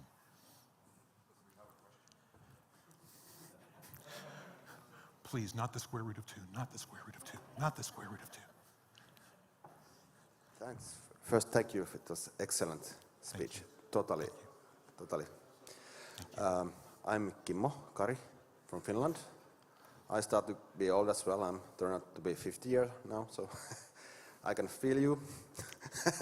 But I've been also quite busy. I've been first 10 years in film and television, and then now almost 20 years in games. But my question, having this a bit like film and television perspective behind me, is that this to your point of doing games that matter, build great games that matter. I've been thinking that a lot. Mm-hmm. And 99% of the games doesn't matter at all, I would argue.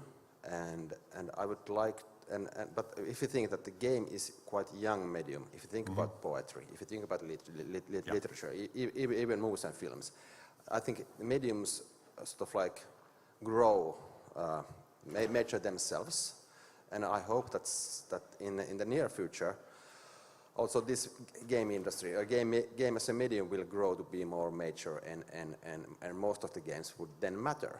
And because the genres that are existing in games, there are so many genres in poetry and films and literature that are lacking in games totally. Because it's, of course, the cow that milks, it's easy to milk, and everything else is just too risky. But my question perhaps is here, that because you seem to be good in predicting things, that how many years or decades will it take that we will have someone like Clint Eastwood, even she can be Clint Eastwood, like this type of character, who does films that matter. I think like doing violent. This violence, for example, disturbs me quite a lot. Even actually, I'm now doing quite a violent game myself. But anyway, treating violence in such a way, like Ivan. That film, for example. The question that you feel bad. Yeah. You feel totally fucking bad after watching that film. That I hate war and violence. I know that there is 1 or 2 games out there, but it's not the majority is glorifying violence. And I think one of the dangers, and this is a long topic by itself, one of the dangers of our industry is we are an authored medium. So authored mediums, books are authored. Theater is an authored medium at the start, but then becomes a performance medium. Film starts with an authored, but screenplay writers get completely lost. The writers are lost. It becomes all about the actor and the performance, even if they're saying words that someone else wrote. So this quest between what is the authoring of things and what is the performing of things? What is it that the actor does? I majored in theater, in playwriting in college. So this is something I was thinking about before games started.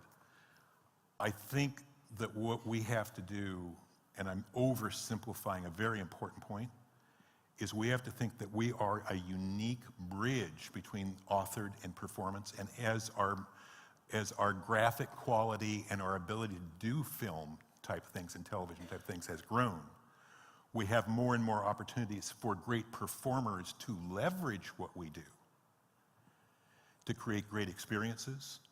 But we have to remember that we are not the film business, we are not the television business. And historically, filmmakers have had a terrible time in the games industry, and game makers who think that they are film directors have, on average, not done well.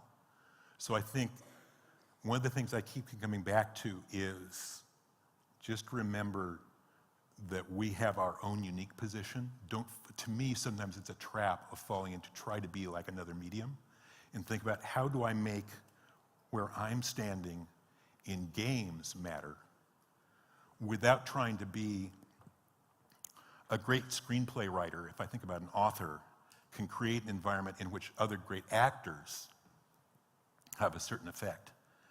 but we're not film. So I try and stay home and say, how can we do what we do well, but can we achieve the same kind of emotion? And I think about games like In the Darkest of Times, not a big budget game. I think new things are coming out in this. Even Papers, Please. Oh yeah, it's just a little game. It's a little bureaucracy thing.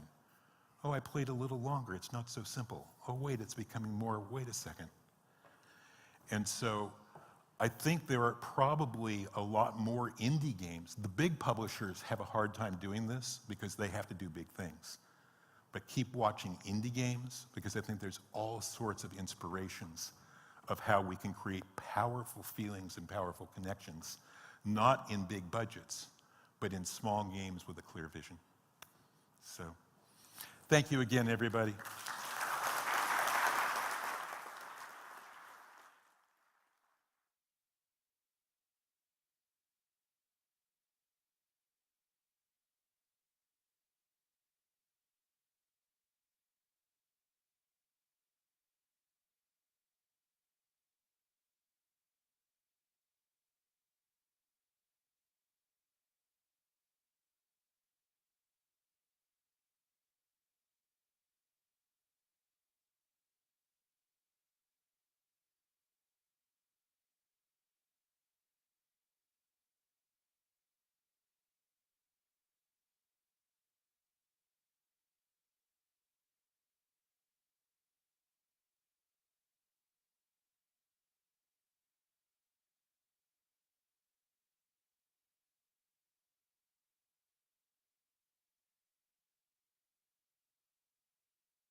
Nobody likes being left out. That's why Special Effect are helping people with physical disabilities to play video games. But this isn't just about having fun. The gaming setups we create are personalised, so people can play to the very best of their abilities. And that opens the door to inclusion and independence, confidence and creativity. Help us level the playing field and create more magical gaming moments. Because it's everyone's turn to play.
Oh, hey, hello, hello, hello.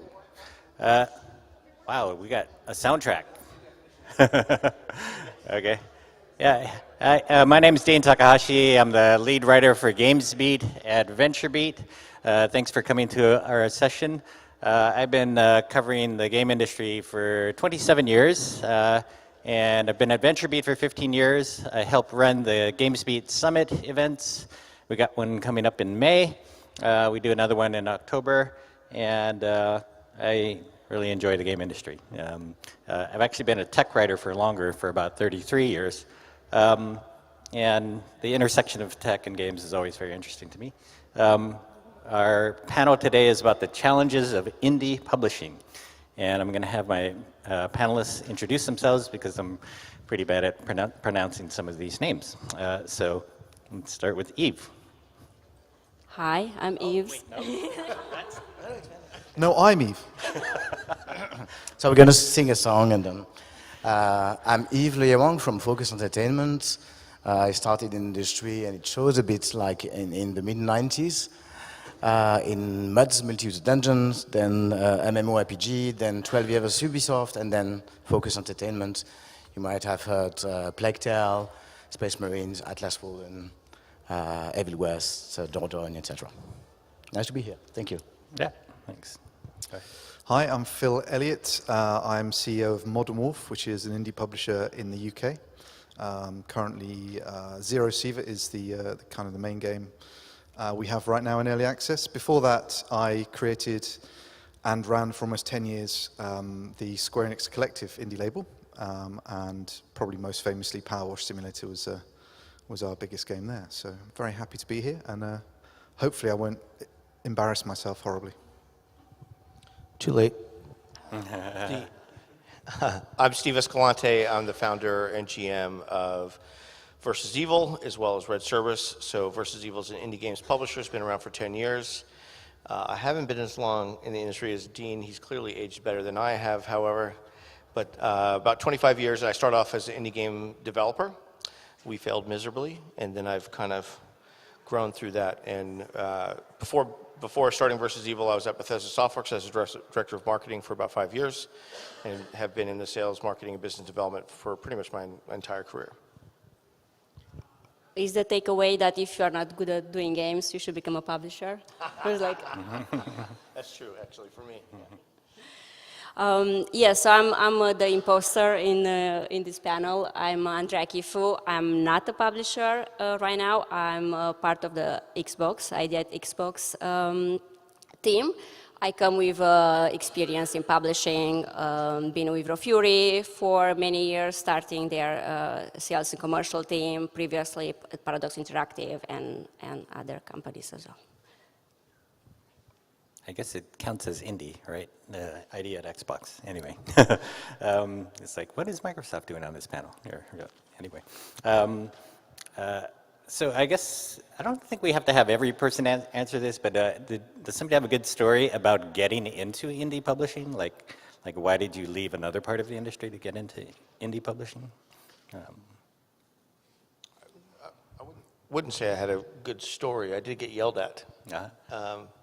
Because I was at Bethesda and in a good place, and to leave, we had just launched Skyrim and some pretty big titles, and my wife basically was like, so you want to leave all of that to put it all on the line where we could get nothing? And I was like, yes, and that was a very difficult conversation. But you were seeing the shift, and having seen a bunch of what I would say is pretty ugly contracts, and seeing some people really kind of getting into the space. Steam was really finally starting to get digital and having pretty good exposure at that from the Bethesda side, and kind of how that was working, and seeing the dynamics between Steam and the likes of GameStop and Game and retailers at the time.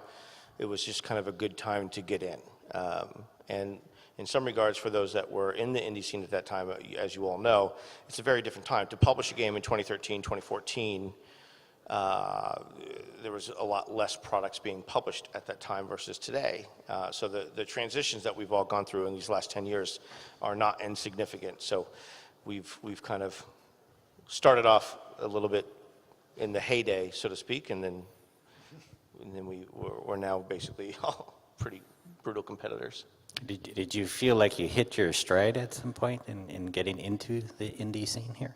For me, no. I mean, there was a time where we failed in 2015. We had a couple big failures where I put a lot of money on the line, and once I kind of picked myself up from the floor after 3 days of crying and sucking my thumb, we just figured out we were just going to make it. We still had the Banner Saga, we still had some other titles, and a couple big failures. But there was certainly some scary times along the way. That now we've got a good pipeline, and we have the service company as well, and it's been kind of an interesting way to grow and be stable. So I think we've just now hit our stride over the last 2-3 years. I don't know. Does that trigger something for anybody else to say something? Yeah, I mean, with Collective, I guess I was really fortunate in that I had enough space to experiment and learn. Broadly speaking, most of the releases were okay. A few weren't okay. And then, Power Wash Simulator was, I think where we really hit the jackpot in terms of, great team, great concept. And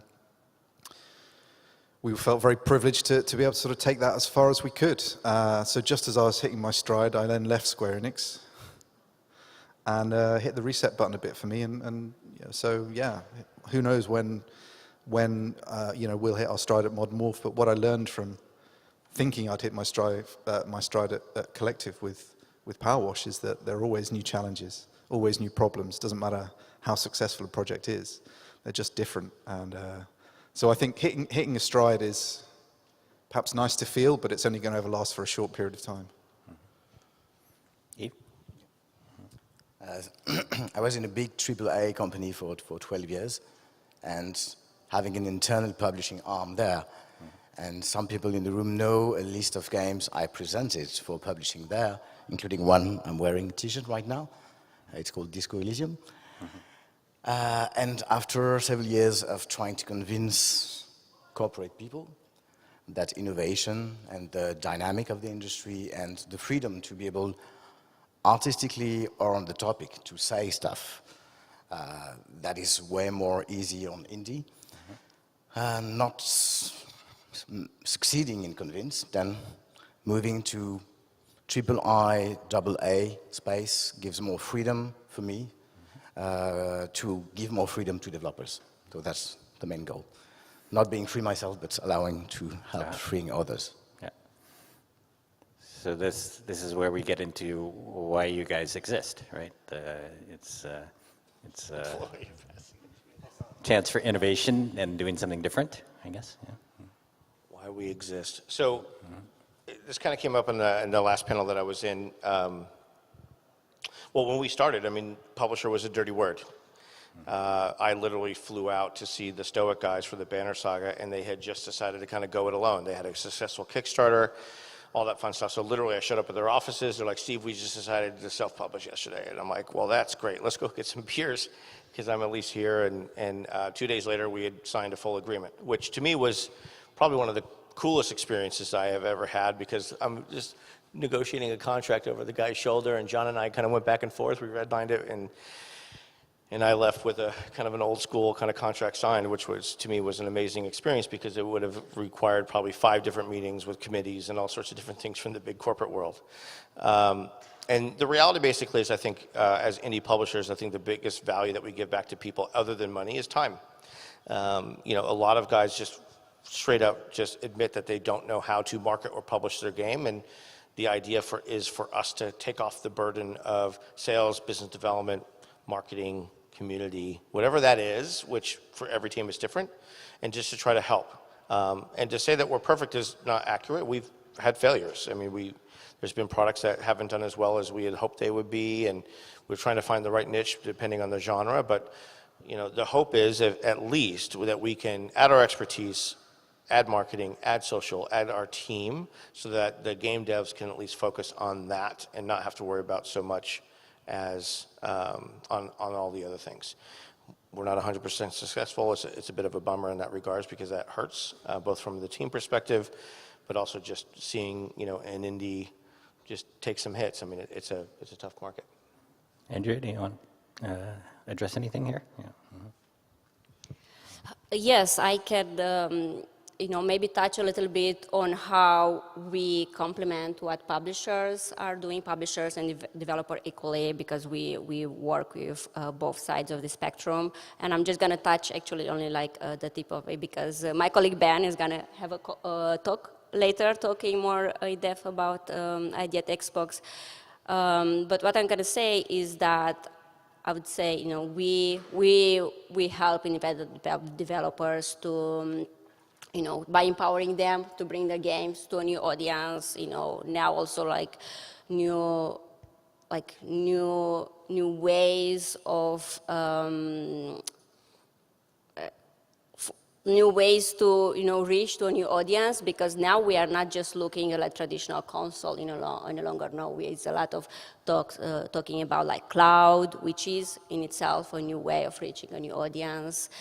Amplifying games in terms of awareness, marketing opportunities like funding, sometimes working very closely with publishers in that direction, but also with developers only.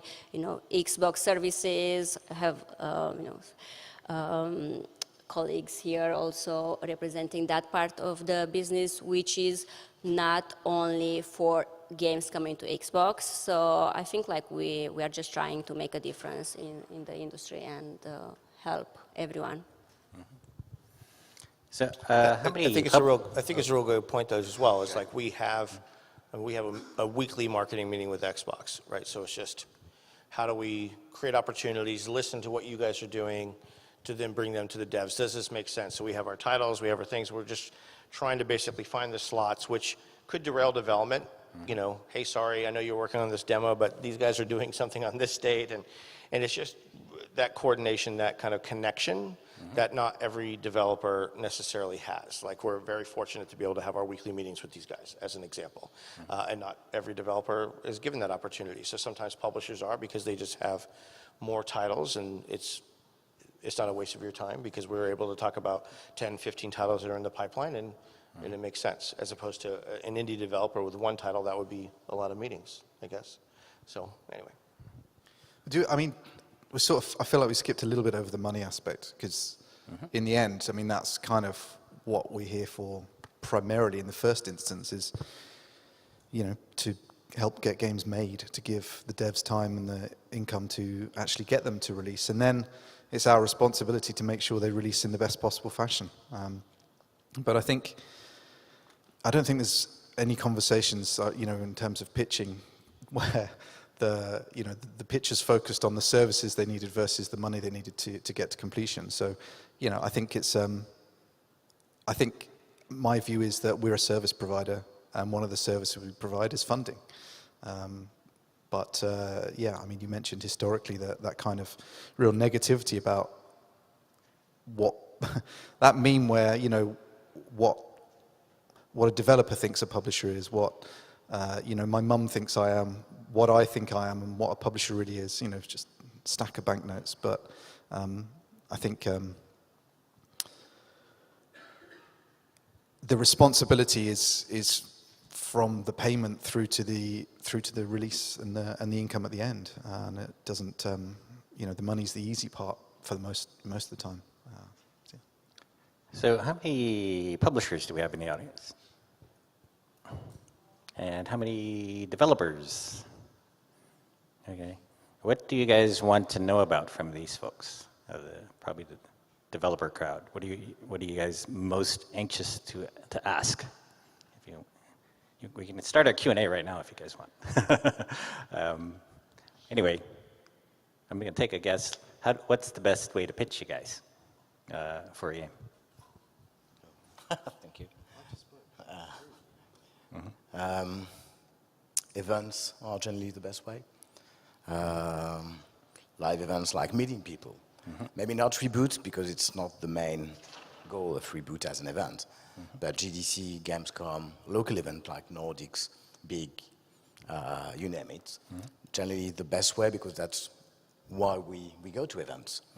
And the live connection you create while meeting people is way better than any cold email we can receive out of a pile of 2,000 emails.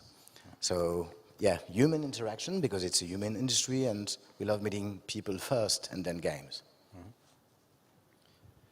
I don't know where the balance lies in terms of how much is the onus on the publisher to do the legwork to find the right games versus kind of sit back and wait for the right games to come to us. I always figure that we can't find the best games unless we're really spreading the net as far and wide as possible. And I think, in the last few years, without physical meetings, the industry's had to continue. So I definitely enjoy meeting devs and seeing firsthand passionate pitches and being and hopefully not literally, but infected with enthusiasm. And I think there's nothing quite like that. It's easy to kind of really get excited. But at the same time, I think there's other things, other tools, whether it's just email stuff or video pitch meetings, things like GDBay, I think are really interesting for the future to help us. I mean, look, events, if we just, and this is not against you, by the way, because I think events are great, but what I worry is, what about stuff coming out of Africa or South America or parts of Asia that there just are no events, or certainly no events that I know of? And even if there were, I don't know, am I going to go to them? I can't go to everything. So yeah, I think there's the technology is really interesting today to allow us to spread that net as far as and wide as possible. Then of course it becomes an issue of curation, but that's on us, right? So do you get a lot of your pitches in a remote way now? Sorry? Do you get a lot of your pitches in a remote way now? Yeah, I think yeah. Yeah, almost all of them. To add to that, I mean, there are several things. I mean, agents, you have the remote control guys, you have the rocket ride guys, you have like agencies that basically also curate content. So when we meet with them, there's a trust factor that basically happens where you're like, all right, these guys have vetted the game, they're developing the game, whatever it might be, that they're kind of just curating content themselves. So there's a trust from the fact that which I actually appreciate from the idea is like, they're not pitching me a game that I wouldn't normally publish. So they're like, I have 20 games, but I'm going to show you 5 because these are kind of more in your wheelhouse, and then that makes sense. Because I will say there's a frustrating part where you're kind of getting a game like, this is so not me, and it's a half an hour of your life that I'll never get back. But in terms of just straight up information, at least from our side, a demo is almost required because we get so many pitches with demos that it honestly takes out a lot of the guessing game for me. So to be a selfish guy in the room, if I'm getting just a slideshow pitch versus a game with a demo, because every game is going to be great. It's the best thing ever because that's why we're making it. It's going to be so much fun. Sure it is, but then if you just see it in a deck versus let me test it out by playing it, and I'm like, I agree with you, then there's a real conversation as opposed to, are they going to actually get it to the fun point? So How done is the demo? What's that? How done is it?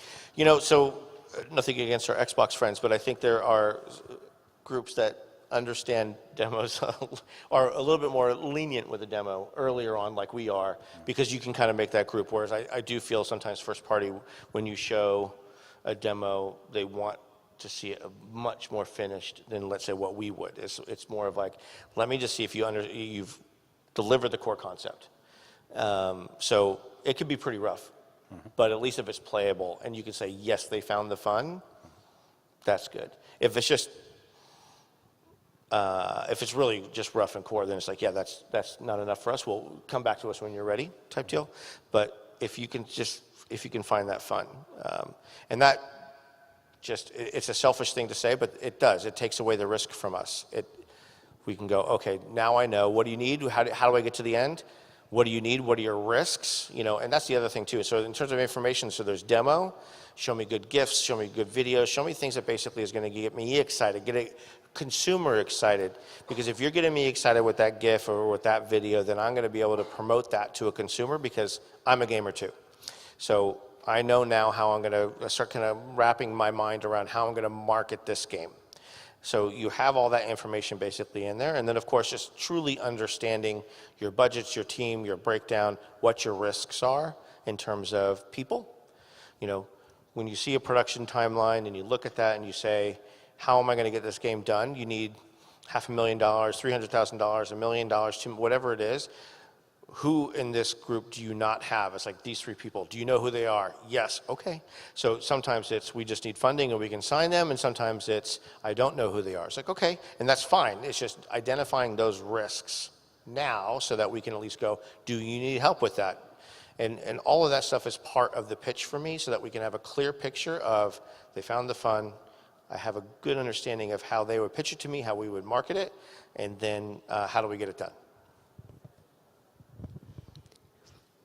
I just want to emphasize the fact that through our program, through the Idea at Xbox program, we are actively trying to give the same opportunities to like small independent developers. Doesn't matter if you're like 1-person team or if you're like a team of hundreds of employees. If you come through a publisher or agency, or we can meet at an event, or you can submit your game through the Idea at Xbox program, or can come through a recommendation, or it's like all games are being looked at through the same lenses. And just to answer the questions like what do we look at, or when is the right time, or how is the right way to do it, I would say it's like there's no wrong time to do it, because the earlier the better in some ways. There are, like a lot of opportunities and internal initiatives that we work with from, like announcements. So, for example, now we are very actively in preparing for the summer showcase, and in other initiatives like this. Of course, there's sometimes we are talking about like Game Pass opportunities, like partner acceleration program, and they are like different type of games for different type of initiatives. So yeah, we try to do our best to work with everyone equally. Just adding a quick thing on the live events, and I tend to agree, yeah, there's a lot of events, but I think as publishers, we have a responsibility, especially for South America, Southeast Asia, Africa, that are for which developers it's pretty complicated, very expensive to go to GDC. Well, we have more money as publishers than local devs, so I conceive it as our responsibility to go there.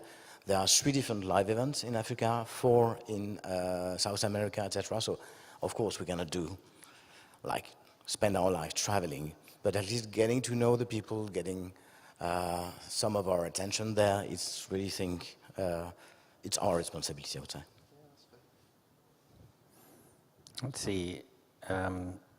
Steve, you mentioned ugly contracts. Were you thinking of something really bad in the past that developers always should have been aware of, and maybe now it's better? Or oh no, I think it's actually reverting. It's part of what I'm going to talk about next panel on my next thing in the Pingle thing. Anyway,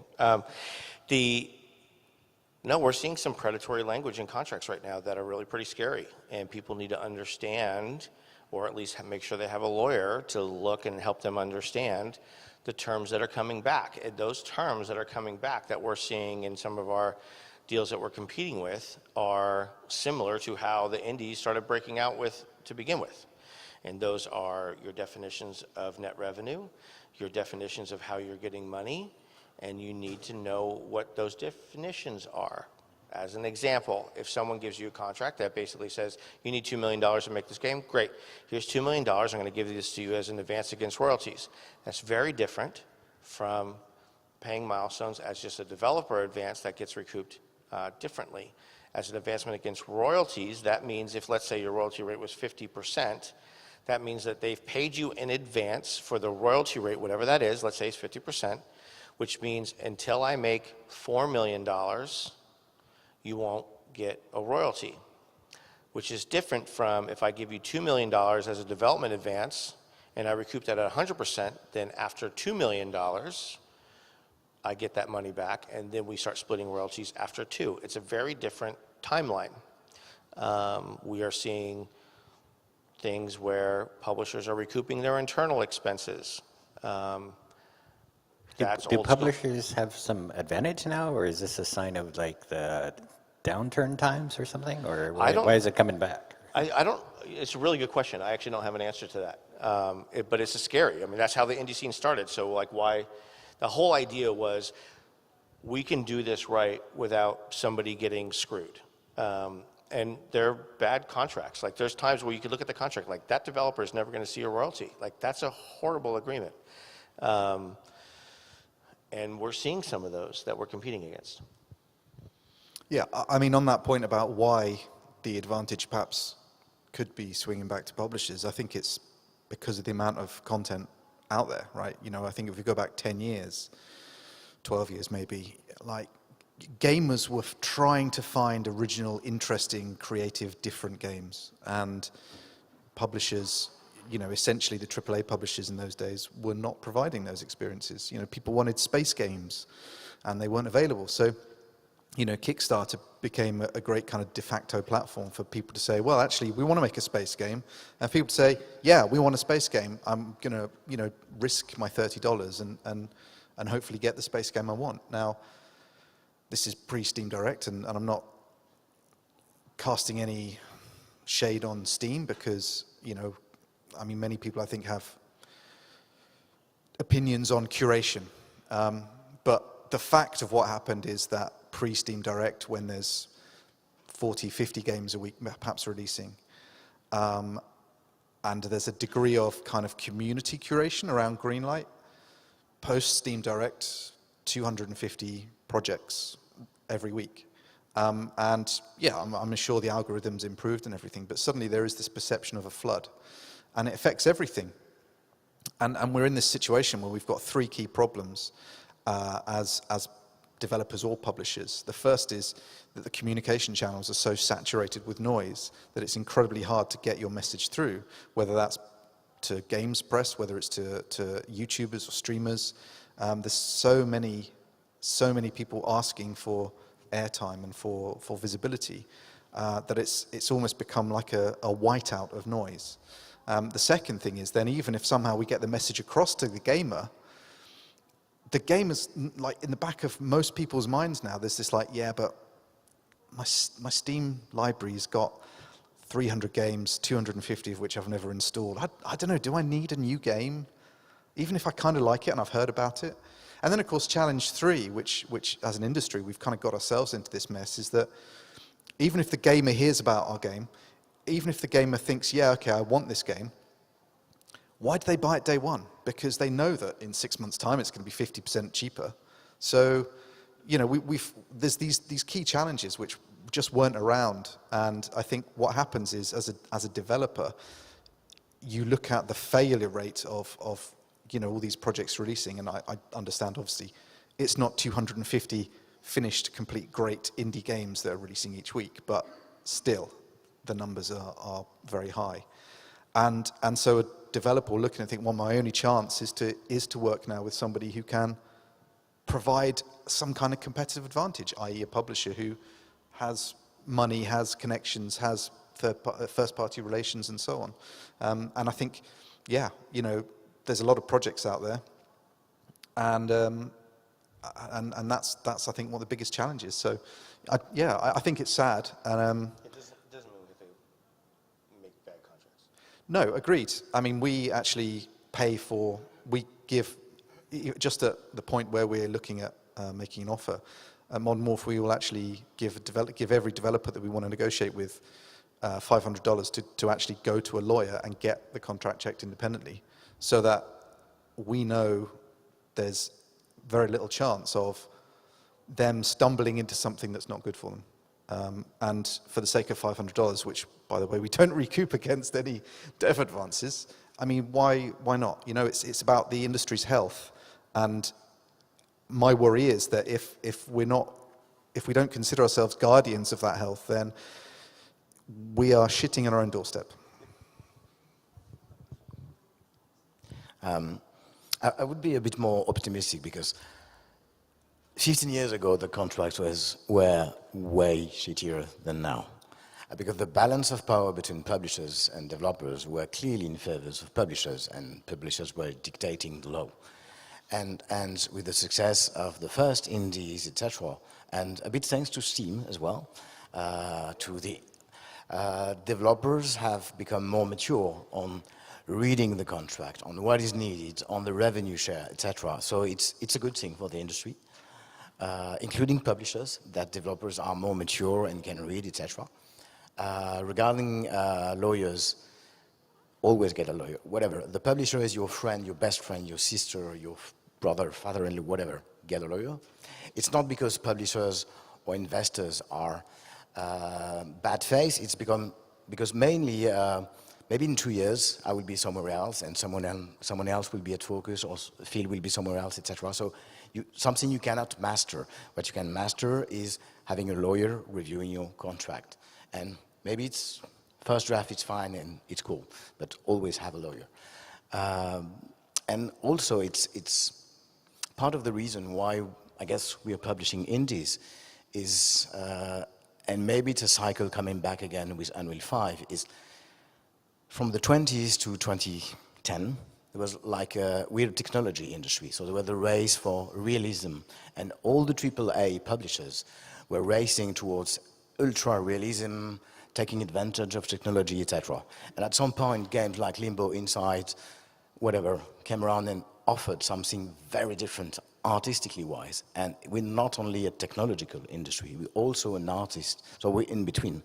Now we're Unreal 5, maybe we're back again at it, and I'm guessing you're probably seeing a lot of like crazy Unreal 5 demos, and with the question of, okay, what's behind it in terms of, wow, it's wow, but is there game design, gameplay, progression, whatever? So I think I would be a bit more optimistic on the publisher-developer relationship, and especially with Idea at Xbox and other, there are way more avenues to get funded now. And publishers aren't only funding, meaning you can get publishing expertise and support with all the services, QA, playtests, release management, certification, trailers, whatever, without getting money to support the devs. So publishers, it's more than the funding, to quote a very cheesy song. I think if we look at some things that are different in the industry, like, I mean, there's that sort of difference of numbers for sure. I can remember some E3s where they were very proud to announce they had 200 exhibitors and 2,000 games on the show floor. And now we got 1 million games in the iOS App Store alone, right? Or they probably discarded 1 million games too. And so the numbers, things like user-generated content, generative AI, those numbers are just going to keep going up with trends like those, right? And you also have some interesting competition, I guess, from the game venture capitalists now, who are saying, you know, don't take publisher money.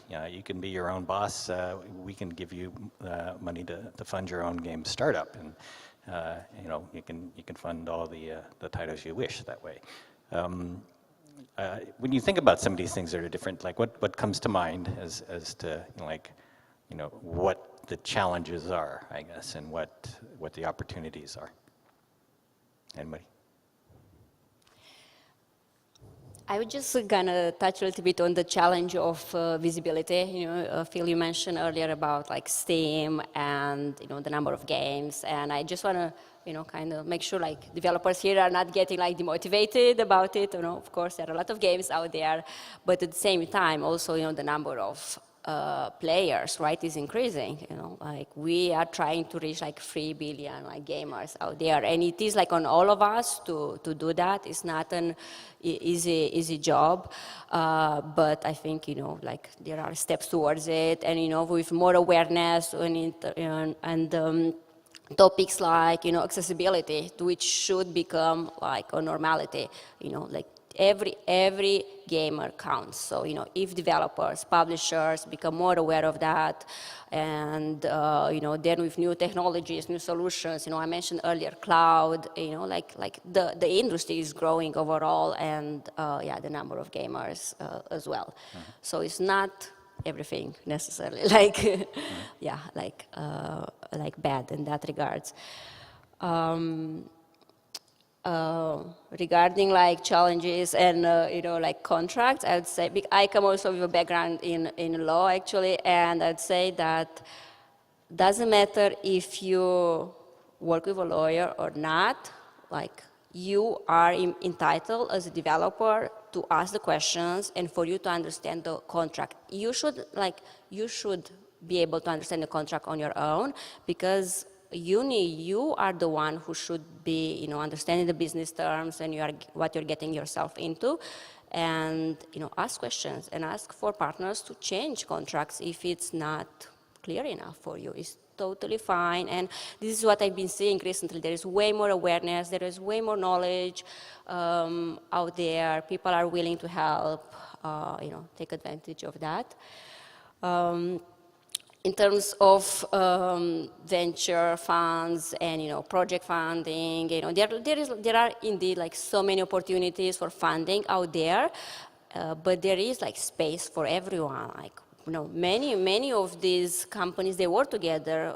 It's not only like they say like, hey, take only my money, don't work with anyone else, because they do understand the power of working with another partner that can leverage you, can help you reach a new audience, can help get to the next level. And it's the same with Xbox. So we have our own funding initiatives.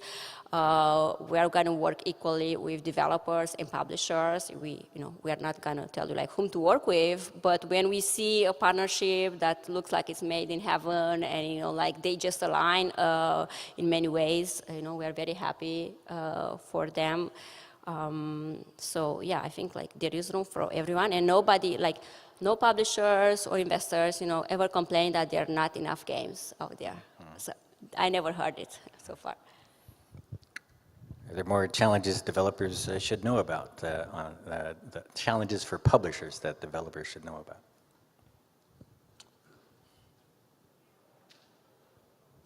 I mean, it's a tough question because it's so, everyone is arguing, we're trying to find space, right? So whether you're an indie developer or a publisher, you're still challenged to basically identify yourself across hundreds of titles that are launched every single month, right? The funny thing is, if I spend more money by extending the game and let's say porting it to 3 extra platforms, it actually reduces my risk, even though I've increased my financial risk. But in order to get that finance back, it actually helps us. But we also face with the same challenges.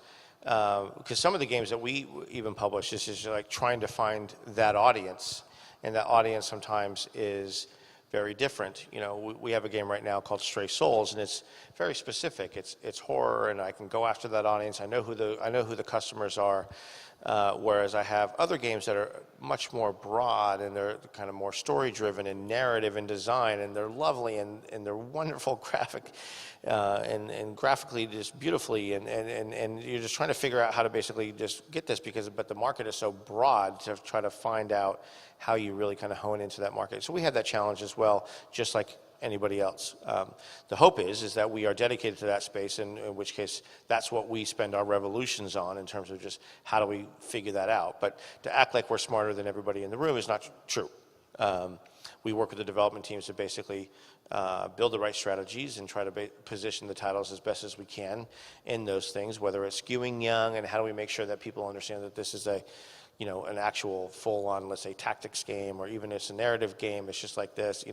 We have a game called Little Guardsmen that's just very much like a Papers, Please, but it's much more fun and lighthearted as opposed to really hardcore and dark. But finding that audience in terms of defining it within the marketing engines and the advertising engines is actually very difficult. So whereas with a horror game, I can pick several titles and I can go after influencers and those types of things and really figure out who am I kind of marketing to. But there's no silver bullet, and I think kind of getting back a little bit to your earlier question of like, you know, are we going back to the old days? I mean, the reality basically is the more, I kind of go back to just some of my old school training, and it's like we have to get back to the marketing mix. There's no silver bullet. Like when several years ago when Twitch and everything was new, it was like, what happened today? You see this big spike in sales, like so-and-so influencer played the game. That doesn't happen anymore. Like it's rare. Like you'll see it, but it's not this massive blip.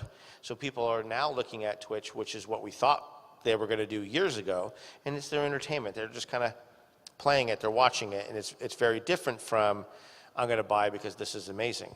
So then you have to adjust your marketing strategy because sometimes influencers isn't it. So there's not a silver bullet. So it brings into the idea of how am I creating content, where am I getting that content out to, what are my contacts, whether it's PR, influencers, social media, all those different things, and those challenges and how often we create that content, quite frankly, put stresses on the developer as well because we need your help. We need your approval, we need to make it cool, but also just I need to hit every channel in order to create that noise and to rise above the fact that there are hundreds of titles that are coming out and stand out, and that's an everyday challenge. But we have to, we're almost getting back to old school, what's the marketing mix, what's the groups, what are we doing to kind of make a game stand out. Do we have any audience questions yet? Nope, lots now. I waited too long. Let me get the mic. Yeah, that's great. Hello. Oh, that's so loud. I have a question for you guys. You've talked quite at length about onboarding titles and approaching developers about what they've got going on, where to find games and things like that. Do you find that once you've got a title that you've signed, scouted, that many developers are completely unprepared to actually work with a publisher and make the most of them? And why do you think that is, and what can you do about it? Well, interestingly, on that last question about what are the biggest challenges for publishers that perhaps developers don't know about, I think getting the game to release in the best possible state is one of the biggest challenges for both developer and publisher, because at some point the money will run out. If everything's gone well, then the money doesn't run out before the game needs to release. So, I mean, I'm not saying you release the game before it's ready, but you know, you've got, let's say, milestones for 2 years. What happens if one of the key features of the game just isn't working, and you're iterating on it, and it just takes longer? You know, I mean, schedules are tough. So one of the biggest challenges, I think, for publishers is how do you get better at identifying potential problems before they arise? And for me, I think a lot of it comes down to the beginning of the relationship and how you're able to establish trust. And it's a really, really difficult thing to do. I think it's very normal and very easy to just assume that things are going to go broadly as expected with probably a few bumps in the road. And I think if you haven't invested enough time and effort at the start, then when that happens, when things do go wrong, it can start to get quite aggressive quite quickly. And that's despite the fact that everybody is in it to do the best job possible. No one's trying to screw things up or not deliver on time or anything else. And I think, yeah, you know, that relationship piece is very easy to let slip, because very rarely do we have, you know, regular face-to-face contact with teams we work in because of the nature of where people are.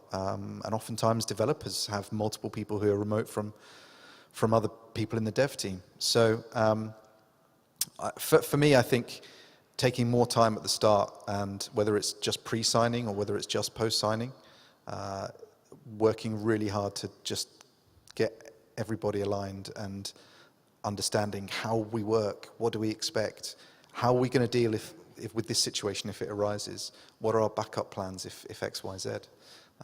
Yeah. Other question? Well, somebody else can answer too. Okay. Yeah, just one quick thing bouncing on it. I think it's also what has changed in the industry, especially within publishers. For many years, the people leading the publishing team were purely business, financial people. So of course, evaluating content came after signature, mostly, for many publishers. It changed a lot in several publishers. Now it's more content-oriented people, leading the publishing initiative, which makes more certainty on, well, certainty, kind of, because we're never certain, but of the quality of the content. And then, if the content is great, first, then you have less worries and concern about how it's going to go milestone-wise.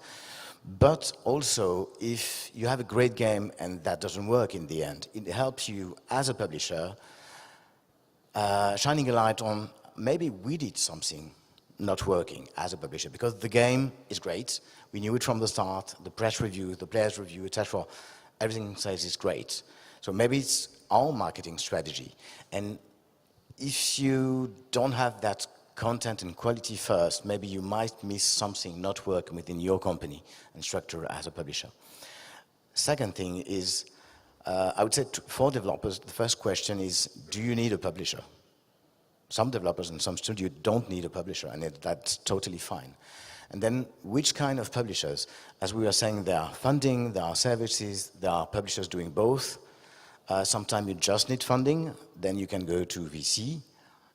Sometimes you just need services, and there are more and more agencies like Beard Knuckles, Raccoon Business, etc., doing intermediary, not like the classic publishing, but just helping you on the market and all the services, etc.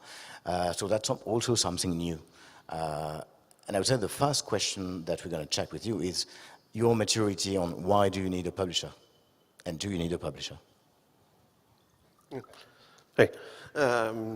Just in terms of, so you mentioned about visibility and marketing, is there a rule of thumb that you generally follow as a publisher in how much you kind of budget for your marketing spend compared to, you know, budget cost of the actual development?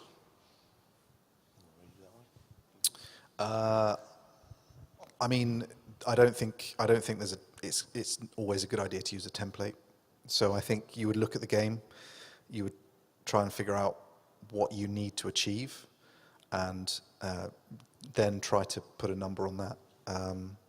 You know, sometimes you might look at a project where the dev funding could be, let's say, $500,000, but you know that in order to try and get out the gravity well, you probably need another $500,000 to do that. Other games, they might already have a core following. With something like Power Wash Simulator, when it went into early access, between then and the end of the year, we maybe spent $20,000 on marketing, right? And it had 250 million video views. So sometimes it's about the stuff that doesn't cost money that you can do to help momentum and get it in front of the right people and so on. So yeah, it's hard. I would never say we've got a template where, you know, you put a top number in and it spits something else out. Yeah, in some regards, it's kind of an older concept, right? It was like 15% of the game budget should be marketing. It's kind of like an old school number. But for us, it really depends on the genre of the game. If you look at Broken Roads, which we have right now, which is CRPGs, 30 hours plus or more of content, I've got a ton of stuff that I can talk about, right? So we can just, it's a content marketing strategy. How do we support that? How do we boost that, right? And then on a different side, you have like a game like the Banner Saga or any of these kind of linear-based games, let's just say, where you kind of don't want to put money into streamers because you've kind of seen it, right?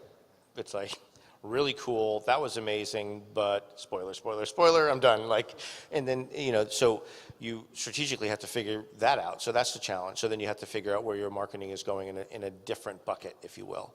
And that's where first party can help because they have different channels and they're basically supporting it across from a genre perspective, and they can get you featured in certain different things or their channel on their stores. Retail is the same way. But the other thing that we haven't talked about is also just making sure that you're using the ID at Xbox team or PlayStation team or Steam as your social media channels in some regards. Like, they want content just like everybody else. The press, what we haven't really talked about is press has been gutted. You know, there was, I mean, Dean's been around for that long, but like, you know, we would walk through IGN and there would be floors of people, and GameSpot was massive, and that's not around anymore. You know, there's not a ton of press, and they're busy, and so it used to be, it was like, let's talk to this guy because he's the RPG guy. Well, the RPG guy is now the shooter guy too. By the way, he's also doing strategy game, like, you know, and that's unfortunate because he's not a huge fan of that, by the way, of those genres. But that's what he has to cover because they've been really streamlined. So you really do have to pick your battles and figure out. And I think it's really up to the publisher and/or developer on their own to figure out what the content marketing strategy is. And using Steam as your events channel and ID at Xbox as your events channel if you can, and making sure that the community and the platforms are updated with what you're doing, because they all want to know. They're all very supportive of that. So, Getting a little low on time, so I think I'll just move on to the next question here. Hi, thank you for interesting thoughts. I'm Matt, the business development manager at Fungis, and I wanted to touch the sales part of publishing a game. Visiting websites of games and publishers, most of them are forwarding players and buyers to Steam, Epic Games, and other platforms. But I see more and more websites where you can actually buy your game directly on the website. So apart from clicking directly to Steam, just click buy now, check out, get your Steam key, and start playing. So I wanted to ask if you tried it yourself, and what opportunities and threats do you see in this kind of selling the game, reaching the players? Thanks. I personally cannot share, like how much something like that would generate, and I think that is, of course, like very. You can differ from company to company, from game to game. Of course, it's not so easy to assume. But what I can just say is that I think this is another example of like spreading your risks and trying to be present on as many pages on the internet, because every page can generate impressions, of course, and sales and units. But at the end of the day, it is about like your opportunity cost. What it costs you to put your game, to make your own store, to generate that, and also to maintain it, because it's not enough to just put it out there and not care about it. So, yeah. So we've experimented with that in several different ways. I will say today the paranoia of doing that is to not have better sales on any one of those platforms so that you can be featured in the future.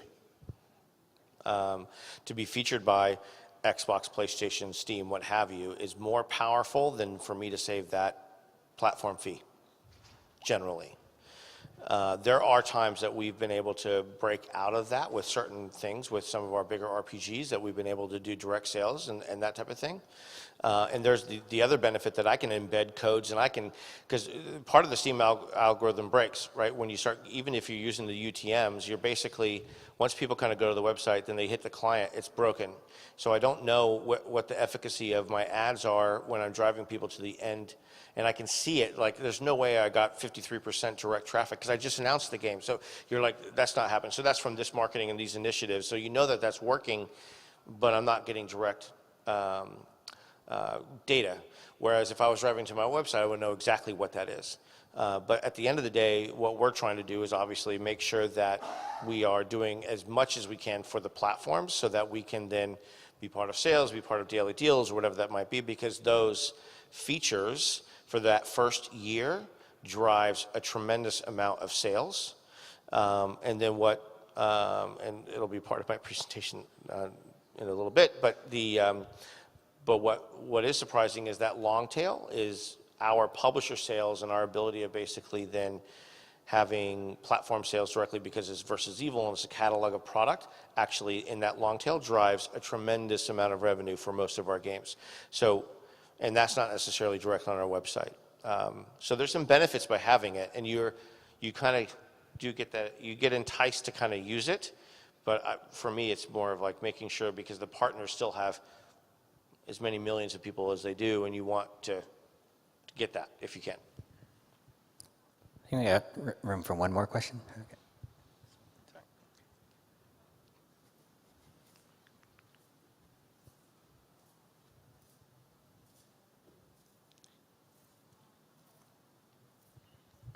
Thanks. Hi. Great panel, by the way. Thank you very much. My question is about the budgets that people put forward in pitches. How do you due diligence them and evaluate them, and what kind of detail would you look for?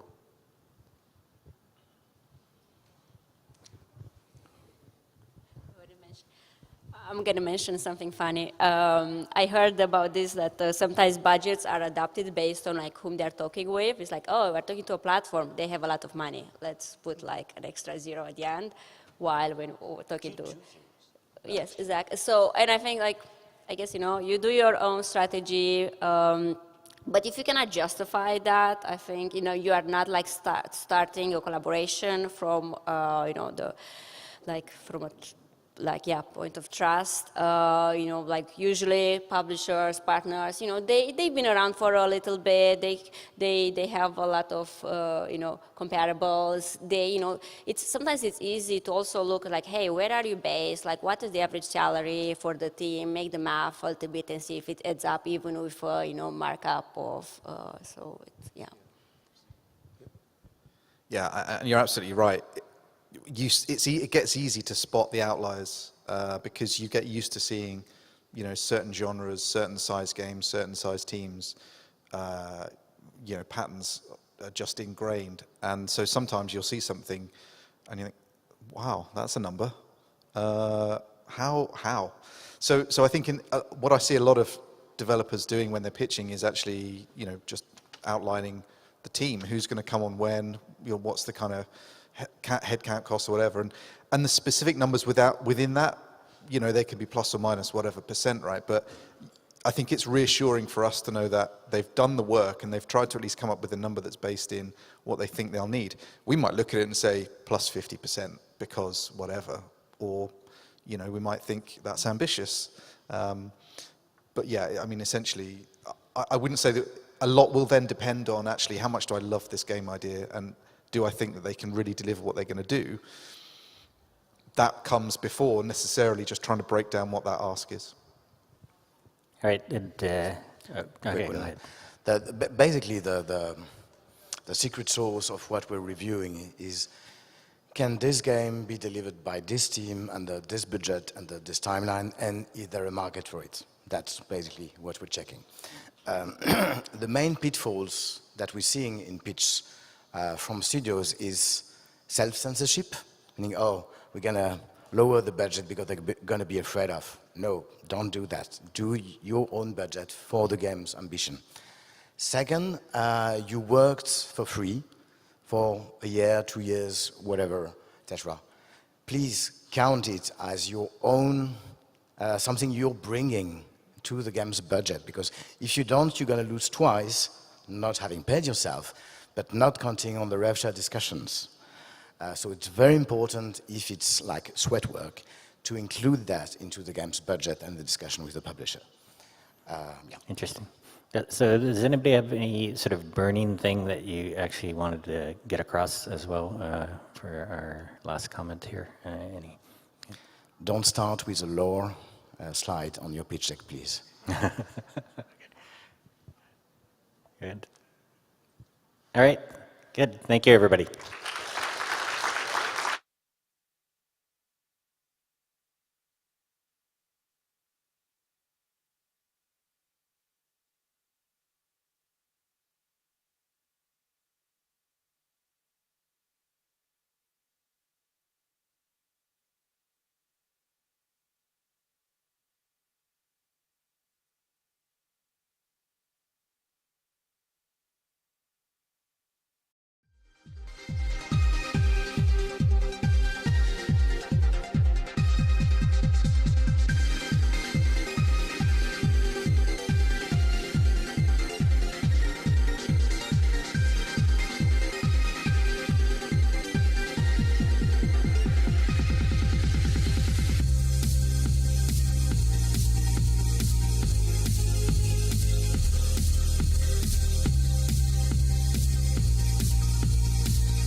If you can trust yourself when all men doubt you, but make allowance for their doubting too. If you can wait and not be tired by waiting, or being lied about, don't deal in lies, or being hated, don't give way to hating. If you can dream and not make dreams your master, if you can think and not make thoughts your aim, if you can meet with triumph and disaster and treat those two impostors just the same, if you can bear to hear the truth you've spoken, twisted by knaves to make a trap for fools, or watch the things you gave your life to broken, and stoop and build them up with worn-out tools. If you can make one heap of all your winnings and risk it on one turn of pitch and toss, and lose and start again in your beginnings, and never breathe a word about your loss. If you can force your heart and nerve and sinew to serve your turn long after they're gone, and so hold on when there's nothing in you except the will which says to them, hold on. If you can walk with crowds and keep your virtue, or walk with kings, nor lose the common touch, if neither foes nor loving friends can hurt you, if all men count on you, but none too much, if you can fill the unforgiven minute with 60 seconds worth of distance run, yours is the earth, and everything in it, and, which is more, you'll be a man, my son.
into the game development here, but I still feel compelled to address what UX is, because, well, it's such a broad field, a bit abstract, if you ask me as well. Let's start by figuring out who is a UX. Who is this UX designer?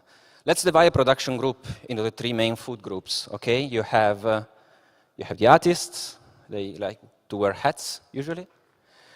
You have your average developer, which most of the time looks exactly like that guy. Don't lie, it really does. And then you have the designers, which I really didn't know how to, There is an intersection here in the middle where if you find yourself right in the middle, well, congratulations, you are a psychopath. Well, ideally, a UX is not going to be someone that is right there. It's someone that it's more like here, okay? A missing link between art and design. So jokes aside, a UX is proficient in at least one of these groups and understands the other well enough to be the bridge between them. In other words, and it took a fair amount of time to come up with this definition that Google wouldn't give me, I'm the guy responsible for filling the gap between art and design, making sure the player gets the intended information and emotions. I deal with the shape of information. if you want to say it in a fancy way. And that sounds so cool. So what do you do, though? So let's talk about what I do. Before we start, let's talk a little about the principles. I promise this talk is not going to be technical, but, I mean, it's not going to be detrimental for you if you learn a thing or two. So let's talk about UX. Let's see some example of cases and observation that I picked up along the way, some lessons that I learn by trying and sometimes failing, sometimes succeeding, and hopefully you will fail a little less if you pick something up, because, well, that's what learning is for.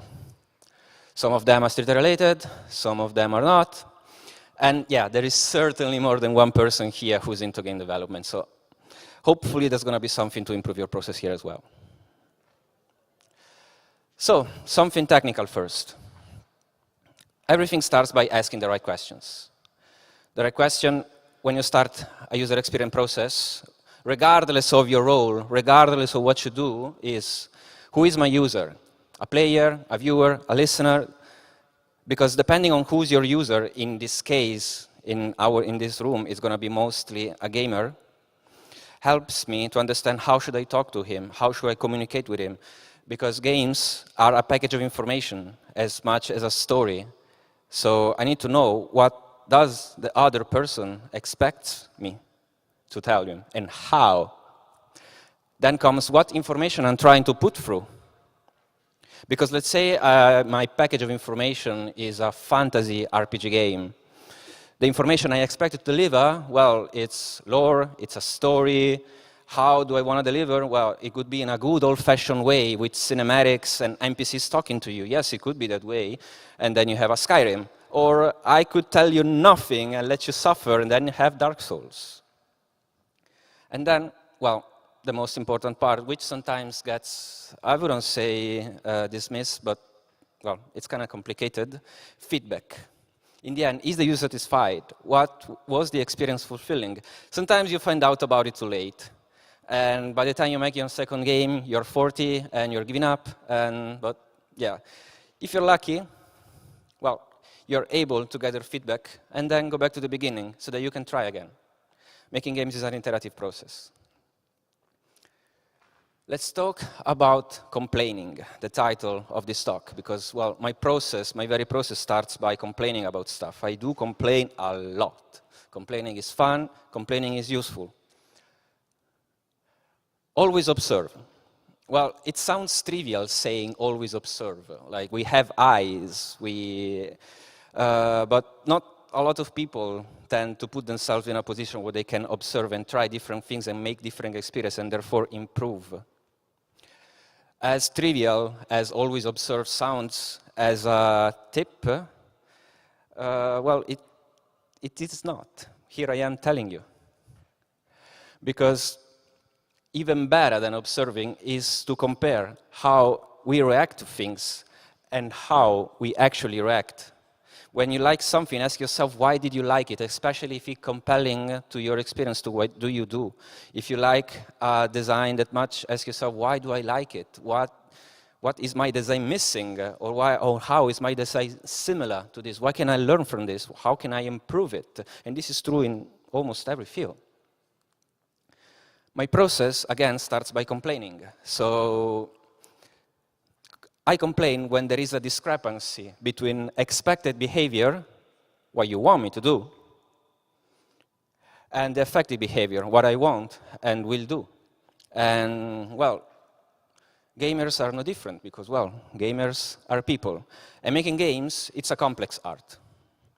And, well, this is pretty much all you need to know so that we can go forward. First thing, think ahead. I will share something with you, if you allow me. Well, you have no choice, really.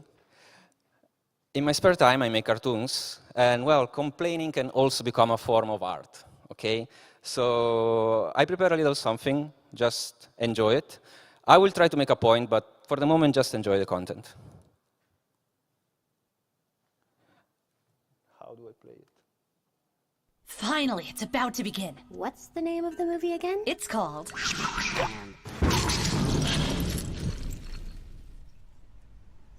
what exactly is it about? Shh! They're talking. Huh?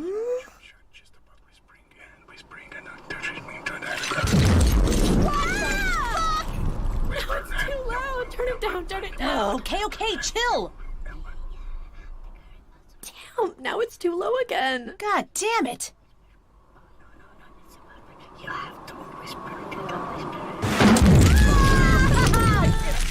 And now they're whispering again. Just make it stop. Oh, god damn it.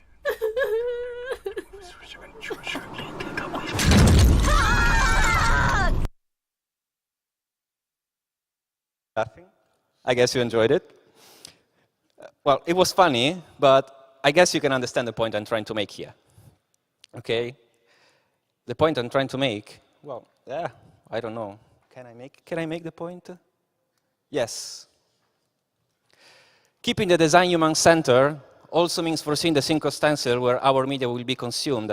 I'm afraid there's not going to be many filmmakers here, but I see this thing being forgotten by gamers so often, so many times. I see portings of mobile games on consoles and vice versa that doesn't really update to the media, not in terms of audio, not in terms of control. If the media changes, it's going to change the perception and the fruitability of your output. Keeping in mind the social and technological environment where our output is consumed. Again, if you plan a content, you should try to foresee where is this content going to be consumed. If it's a PC, well, it's probably going to be someone sad in the basement of some house, a PC gamer. If you're planning a content for mobile, well, then you have to adapt. You have to twist the audio accordingly. Again, all of this might sound very trivial to you, and if it sounds trivial, well, you're in a good spot. For some people, it's not. Hence, I have a job. Discoverability. Let's start from the principles. Well, again, I promise I'm not going to be technical. I'm just going to make a bit of a reflection towards what is the cycle of discoverability and feedback. And really, it's really just about that. It's pretty much just like a conversation we're having with a player. Let's talk about, for example, the conversation you can have from when you meet someone new. You start by saying, hey, hi, my name is Manuel, I come from here, what about you? And the other people might say, yeah, my name is Michael, I do this, I do that. There is an exchange of information, and the best feedback you can have in a conversation is a question, because a question is a confirmation that I listened to what you said, and I'm interested to learn more about you. So I make a question, and I would expect a question back. If you find yourself at some point in a conversation and you realize the other person made you 5, 6 questions in a row and you're making none well, you might be a gamer than a sociopath. But gamers are no different. There is an exchange of information to them and between them. And sometimes we keep forgetting that, yes, they are people. At the beginning, I wrote, when I was writing this speech, I wrote the line, yes, gamers are also people as a joke, but then it didn't sound like a joke, really, because sometimes we tell to think them, well, as numbers, and it happens fairly often. And a game, again, is no different when it comes to the circle of discoverability and feedback. A player needs to be able to discover something, needs to be able to touch, to make mistakes. How do we want to punish those mistakes? Well, it's up to us. Do we want to punish these mistakes? Maybe yes, maybe no. We give the player the instruments to be able to discover so that he can have a feedback out of what the guy just discovered. He picked up a sword, he killed something, he got some coins out of it, and then with those coins he's able to discover again. And then he is able to find some more stuff so that he can have more feedback, and then, pretty much like a story. That's how you build stories. Let's talk about a bit more concrete example. Again, who here played or is familiar with the game Mortal Shell? Raise your hand, please. Okay, a fair amount. Don't worry, you don't need to know about the game to pick up what I will just tell you.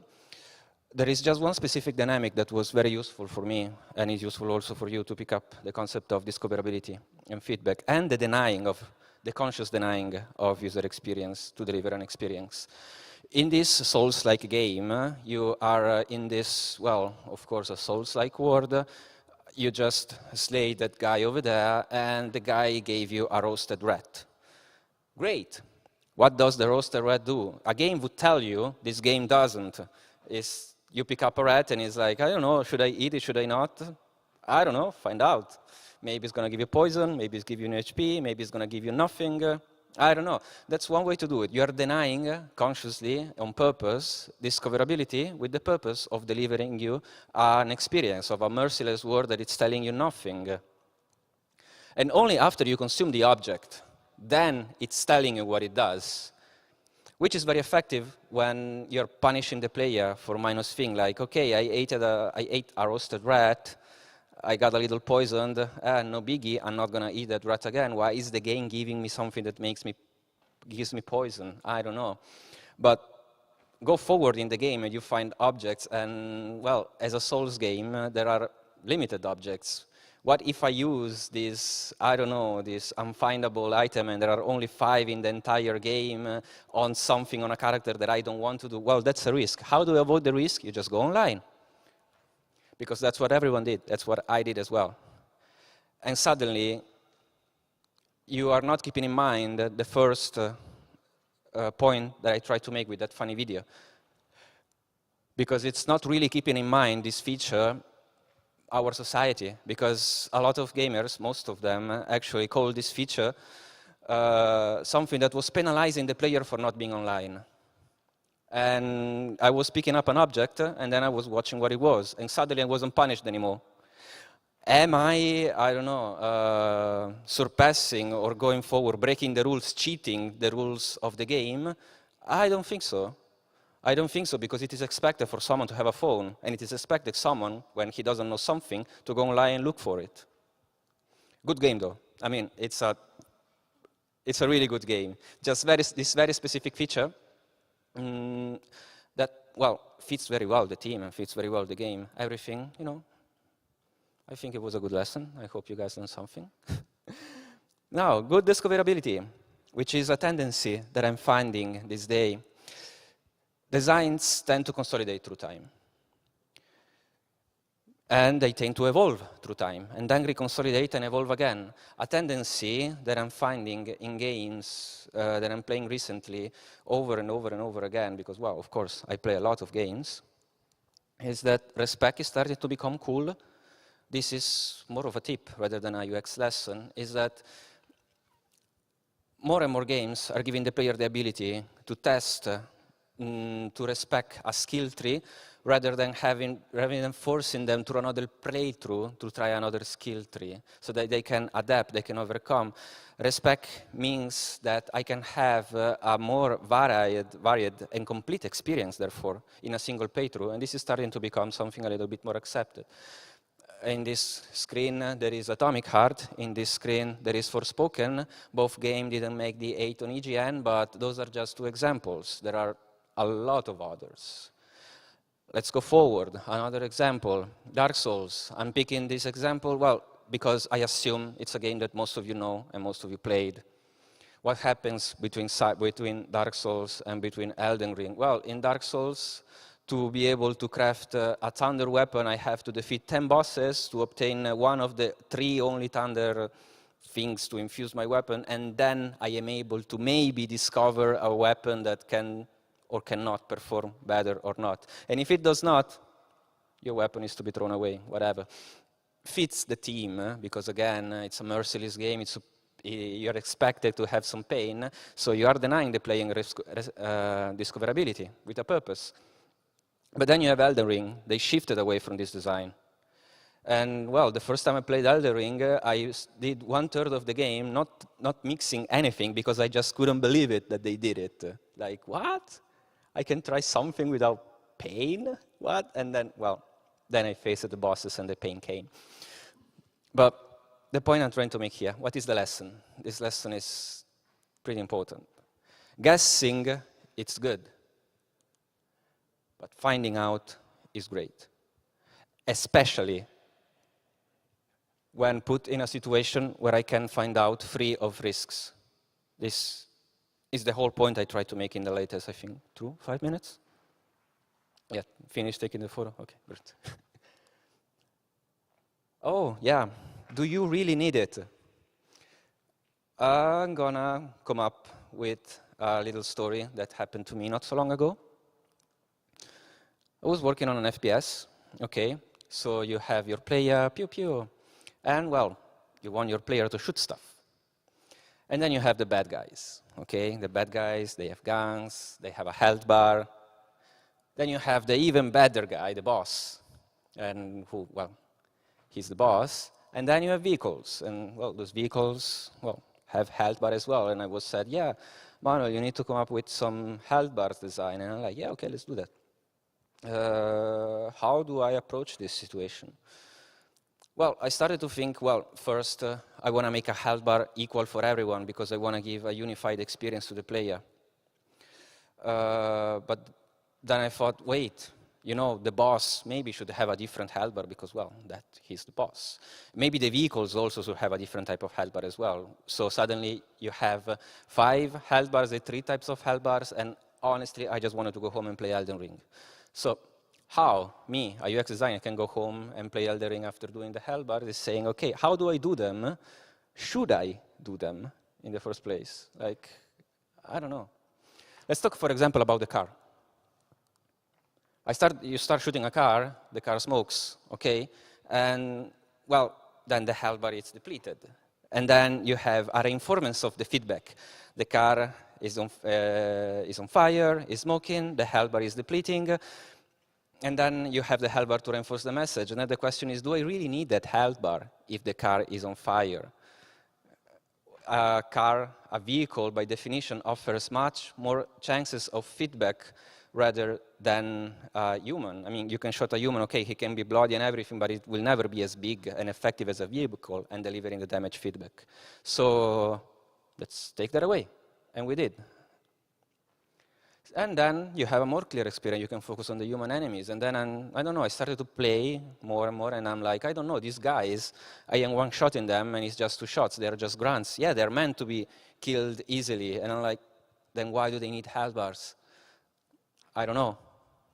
That was the answer. So, well, you take it away, and suddenly you have the same experience. You still have the same amount of information for the player, because it's still 5 enemies, it's still 1 boss, but at least now I know what's the boss. It's over there. I know that the car is about to explode because the car, well, it's on fire. These are grunts that are coming at me, and they mean nothing because they don't have a health bar. I'm denying information on one side, and on the other side, I'm relying on another kind of feedback to deliver the same information. What's the lesson to learn here? Work with what you have first. UI is your last resort, which is something a little bit controversial to say, me as a UX designer, but sometimes you need a UX designer to tell you that you don't need a UX designer in the first place. I mean, in an ideal world, I wouldn't have a job because we all would know everything and react at everything in the same way. Because you need to keep in mind the whole ecosystem of information the other channels are giving you. If you have a good musician that is working for you, well, maybe your horror game, it's not going to need an icon telling you you're in danger. You can have the musician working for it. That's just an example. Or, well, again, if you have a car that it's on fire, well, then you don't need to tell you an icon or a health bar telling you that the car is going to explode soon, that it's low on health. You just know it. It's the same information. I don't need the reinforcements. Barriers. Okay, this is pretty interesting, at least, well, for me. I moved in Austria a few years ago to join the ranks of Bankfish from Italy. And as an Italian, I did what every Italian does when arrives in a new place. Complain about the food. I complain so much. I still do. It's been 3 years. I will never stop. But again, why is the food here like this?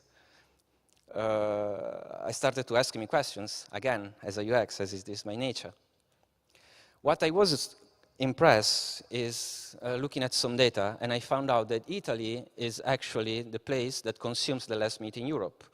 And I was, what? Okay, that sounds a bit odd.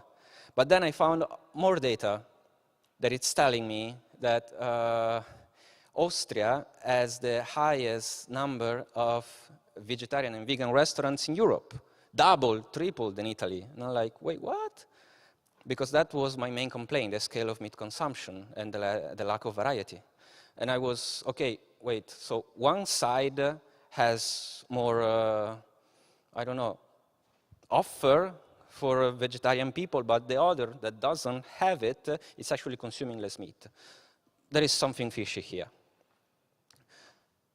I have a theory. Let's go to watch how the average menu is organized in Italy and how the average menu is organized in Austria. Yeah, they don't have real pasta. That's why I wrote fake pasta. Like, there is no denying. I will never write pasta in an Austrian meal. It's not. Not even, whatever. Don't get me started. So, on the left, you have the menu, like organized, I don't know, in a fashion way, normal way. On the right, well, you have a more, actually a more accessible menu, because you are dividing meat dishes from vegetarian dishes, okay? So, the offer is roughly the same, though, because, well, in Italy, by law, you have to flag down which dishes are vegetarian and which dishes are not, and which dishes are vegan, which dishes are not. But it's written nowhere that you have to create separate categories for it.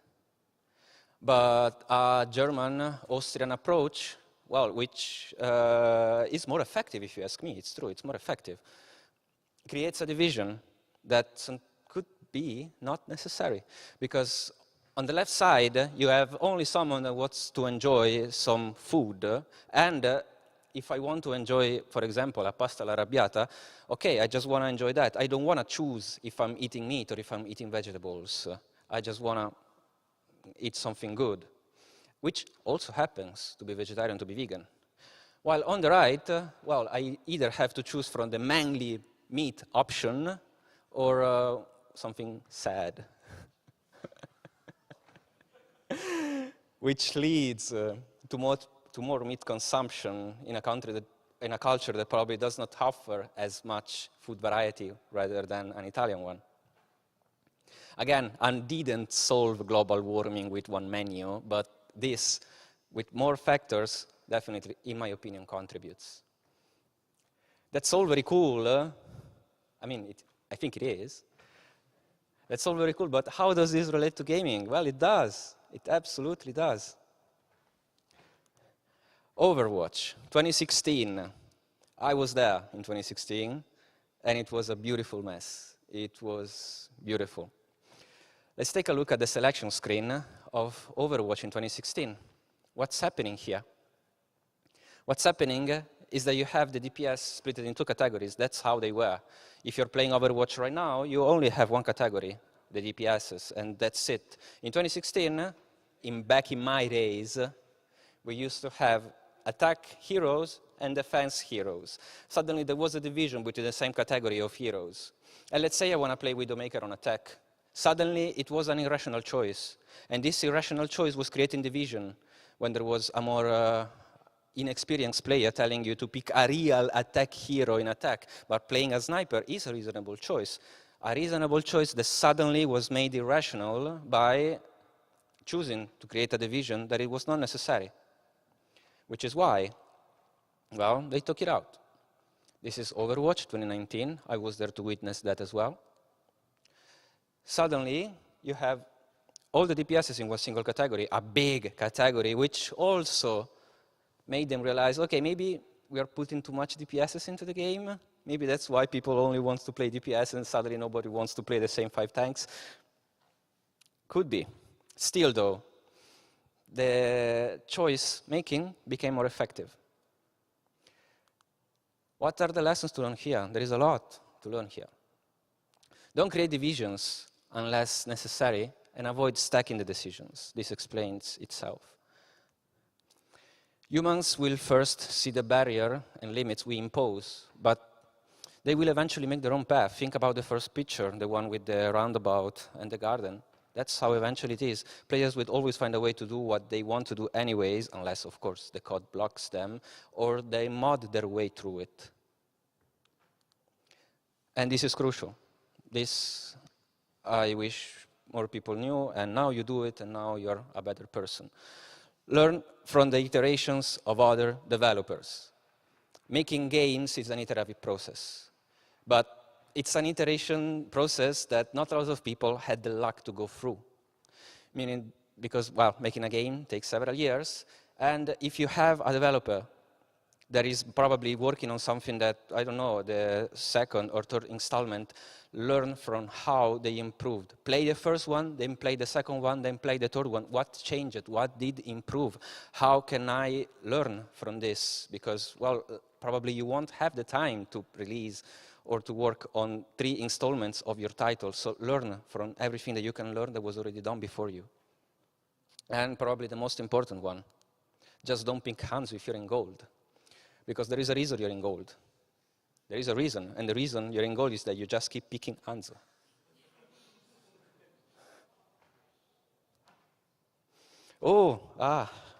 This is gonna be nice. Kiki or Booba? What the hell is this guy saying?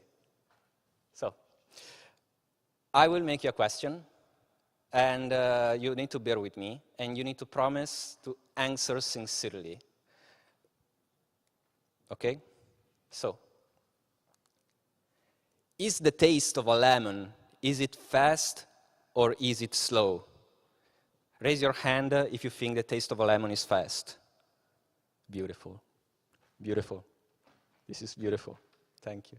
Why is the taste of a lemon fast? I don't know. Really, I don't know. I wish there was an explanation. Some people try to rationalize it and say, yeah, but I don't know, it's because of the color. Yeah, but yet a potato is slow. You can agree with me that the potato is slow, but the lemon somehow is fast. Both are yellow and share a lot of similarities in shape, chromatically, yet the lemon is fast. I will make you another question, and again, you need to promise me to answer sincerely. Which shape is Kiki? And which one is Booba? Raise your hand if you think this shape is Kiki. Beautiful. Beautiful. And the other shape is Booba. Why though? Like, I don't know. Really, I don't know. But this is useful though. There are a series of mechanisms pre-installed, if you want to call it that way. And we can either choose to play along, or we can either choose to challenge them. Let's say that you are in the unfortunate position to work in marketing, like I did in my past, and you have to come up with the name of a new gas, lemon-based thingy, beverage for sport and whatever. Is it going to be fast, or is it going to be Kiki? And it's not going to be Booba and slow, like, I don't know, like in a jar or something. You want it to be psst, you know, when you open it, you don't want to, I don't know, do anything else. And this helps us, you know, to come up with better stuff, playing with what are the precognition that are pre-installed in us. Games, again, are no different. Because clearly, the guy on the left, this guy is healing, clearly, the guy on the right is getting a damage. Why? Because green is heal, and because red is damage. At some point, we just decided that it was like this. At some point, and now we just assume that's the right assumption. But why though? Why isn't the guy on the left just receiving poison damage? Well, again, we're just working on assumptions here. But if you're healing someone, you're expected to put the green color. We assume to do that. What's the lesson to learn here? Lemons are fast. I guess. I don't know. You know it, I don't. Don't reinvent the wheel unless you really need to. Meaning that if you aim at challenging those precognition that we just talked about, well, good luck with that. Or maybe that's the whole point. Maybe that's going to be awesome. Well, all this is very cool. I mean, it is for me. But what about an example? We at Bonkfish, we work on World of Tanks. What is World of Tanks? Well, you guess. It's a game about tanks, and where you shoot other tanks. But once you start to playing it, it's actually a bit more of an action RPG, okay? Where you control and manage your tanks, you manage your crew, you control it in first person or third person, and, well, you try to defeat the other team, etc., etc. So, what did we do for them? Yeah. He should play on his own, but yeah. The Art of Strategy. This is a game mode we did with World of Tanks. It was fairly successful, the player liked it. What is it? It's World of Tanks, but RTS. Suddenly you're not controlling or working with one tank, suddenly you're working with 7 tanks. And there are also obstacles, and there are turrets. It became an RTS, where you control and manage your strategy. And, well, you can say that there is another layer of gameplay on top of it. So, of course, the interface needs to change, needs to update. Really, they don't like the videos here. So, this is the view of the commander, the strategist. He's controlling tanks in a good old RPG fashion. And everything is pretty clear. We're pretty satisfied with the result here. But this leaves us with one question, like, what's gonna see that guy? Like, when I take control of the tank, after I gave all the orders and I'm in the middle of the fight, what's gonna be the information that this guy is gonna need, and that guy, it's me? Well, there was a fair amount of discussion about it. I will tell you how it went. Roughly, I wanted to show nothing because, well, that's, I have a very minimalistic approach, but, well, someone at some point said, yeah, we should show the direction where the tanks are facing, because you need to know if a tank is going backward or forward. Questionable, but okay, I guess. Then we need to show what they're doing. It makes sense, is a reasonable information to put through. That tank is attacking that finger, that tank is attacking that finger, and, well, I don't know. So it looks like a bit too much to me already here, but okay, I guess.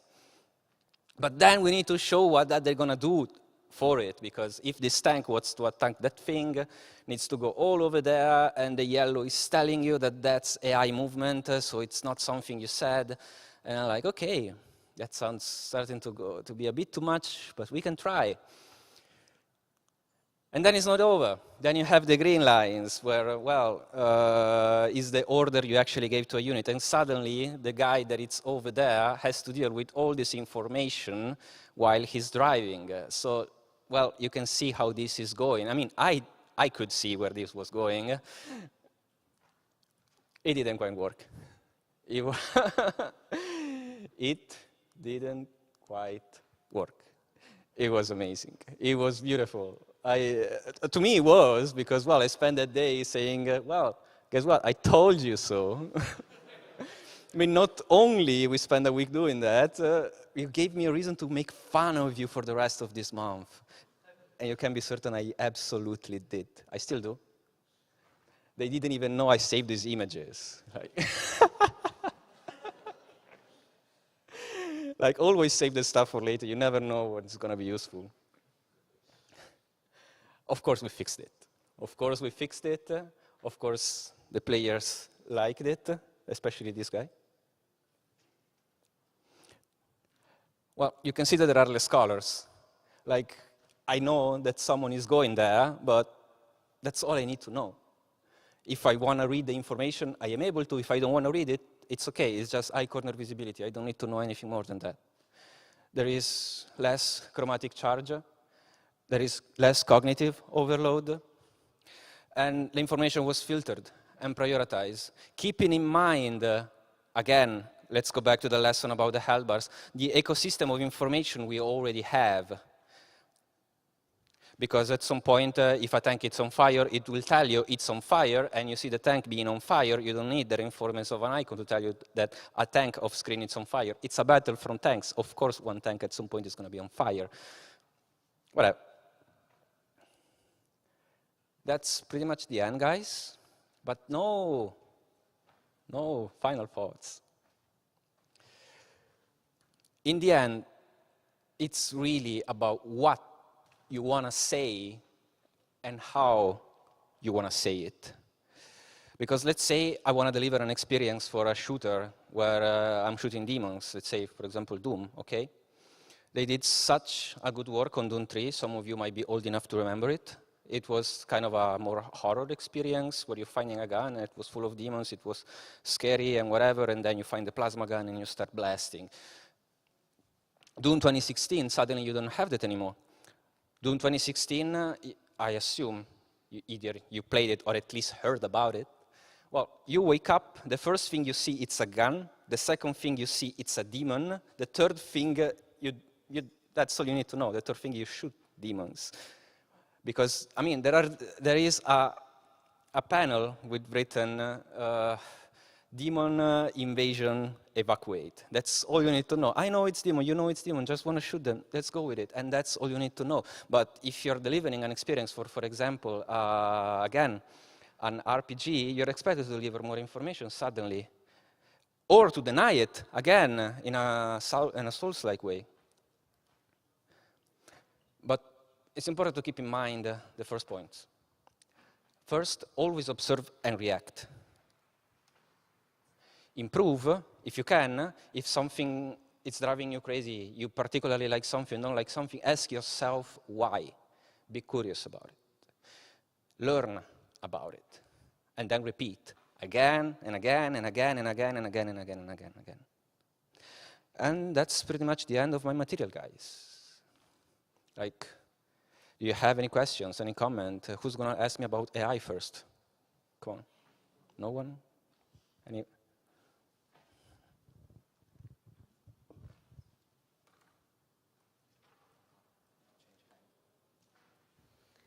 Sorry to disappoint, it's not a question about AI.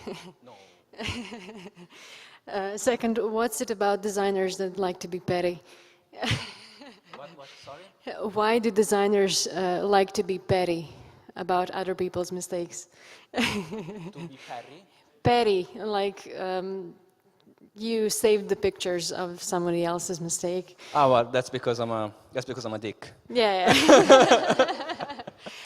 My actual question, sorry.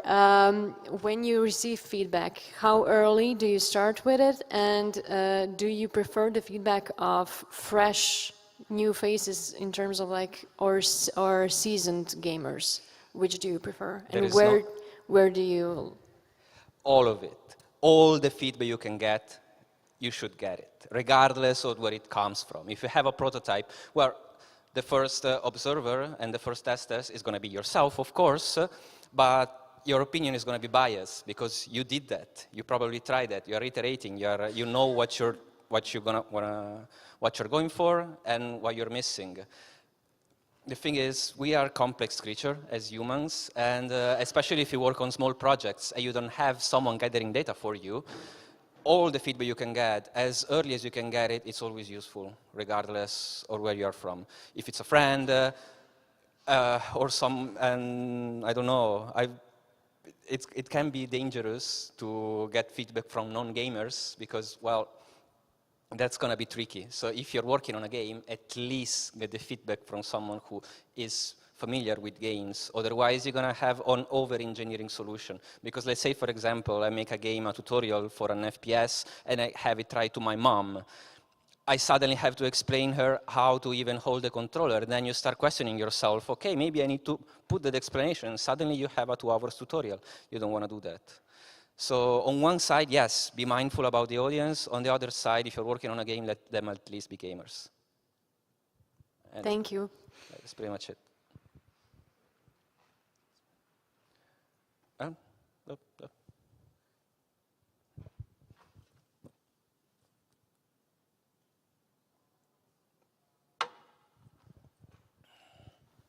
Hey, so I'm just gonna put my pencil behind my ear so we know what position I have in the company. Nice. Yeah, I would just wanted to ask, do you have any advice for designers so that the work of a UX designer is like smoother? Like, what advice would you give to us to make working with you easier for you? To listen. Oh, listen. To listen. Because when a guy is telling you that you cannot put all this madness of information on screen and he's saving images all of a sudden, Yeah. well, And then the designer goes like, no, no, no, it's gonna be great, trust me. Yeah. well, it's about, from the UX perspective, are you asking for you as a designer or you as a UX? You're a designer, you said. Yes. Well, a third party usually helps. Like a third party, especially if this third party is a lot of people, usually helps. It's like maybe the designer thinks that this is great. I personally think it's not. He thinks it's great for more reasons because from a design perspective, there is nothing wrong in this monstrosity. I know that there are two tanks coming from here and attacking. I know there is another tank behind me coming here, so I know I have support and I can attack this guy. It's actually effective, but is it an optimal experience? Well, no, it looks like Star Wars Battlefront or something. It's a monstrosity. There are no other words for it. But you need other people to tell you that. Okay. So you suggest that if a designer and a UX designer has diverging ideas, then just get the third guy and let the third guy be more than one person. Okay. And don't let the other third guy be a designer. Yeah, but better a UX designer, so it's yes, yeah. exactly. Sure. Yes. Okay. But yeah, mainly it's about that. I mean, that's at least what I would do. That's what I did. Yeah. Thank you. Any other question around that guy? Oh, well, okay. Hi. What's up? I just wanted to say that I think lemons are fast because the taste is intense and short. Exactly. It's very sour. Thank you. Yeah, but wait. What about... Yeah, but beats are slow, though. But whatever. Yeah, hi. Great talk. By the way, it takes some time for lemon to hit me, so for me, it's slow. So I don't know, it might be personal, you know? You bite it in and it takes some time till it gets still here, and then you'll... 5 rows, I guess. So I wanted to ask like a question. Did it ever happen in reverse? Like where the designer was right, where the UX guy was wrong? No, Do you have an example like this? I'm always right. Oh, okay. Because I expect sometimes, even if you think about UX, it can bite you in the opposite direction.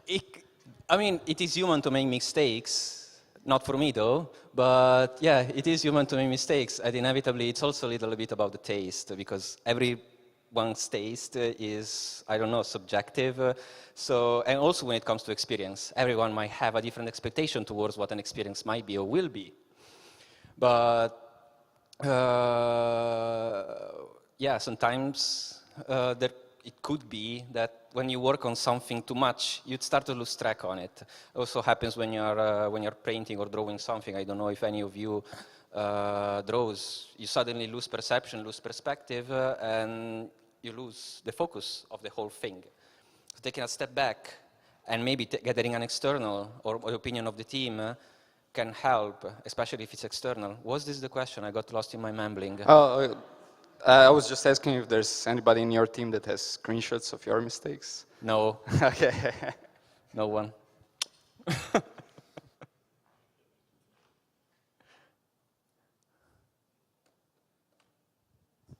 Hey.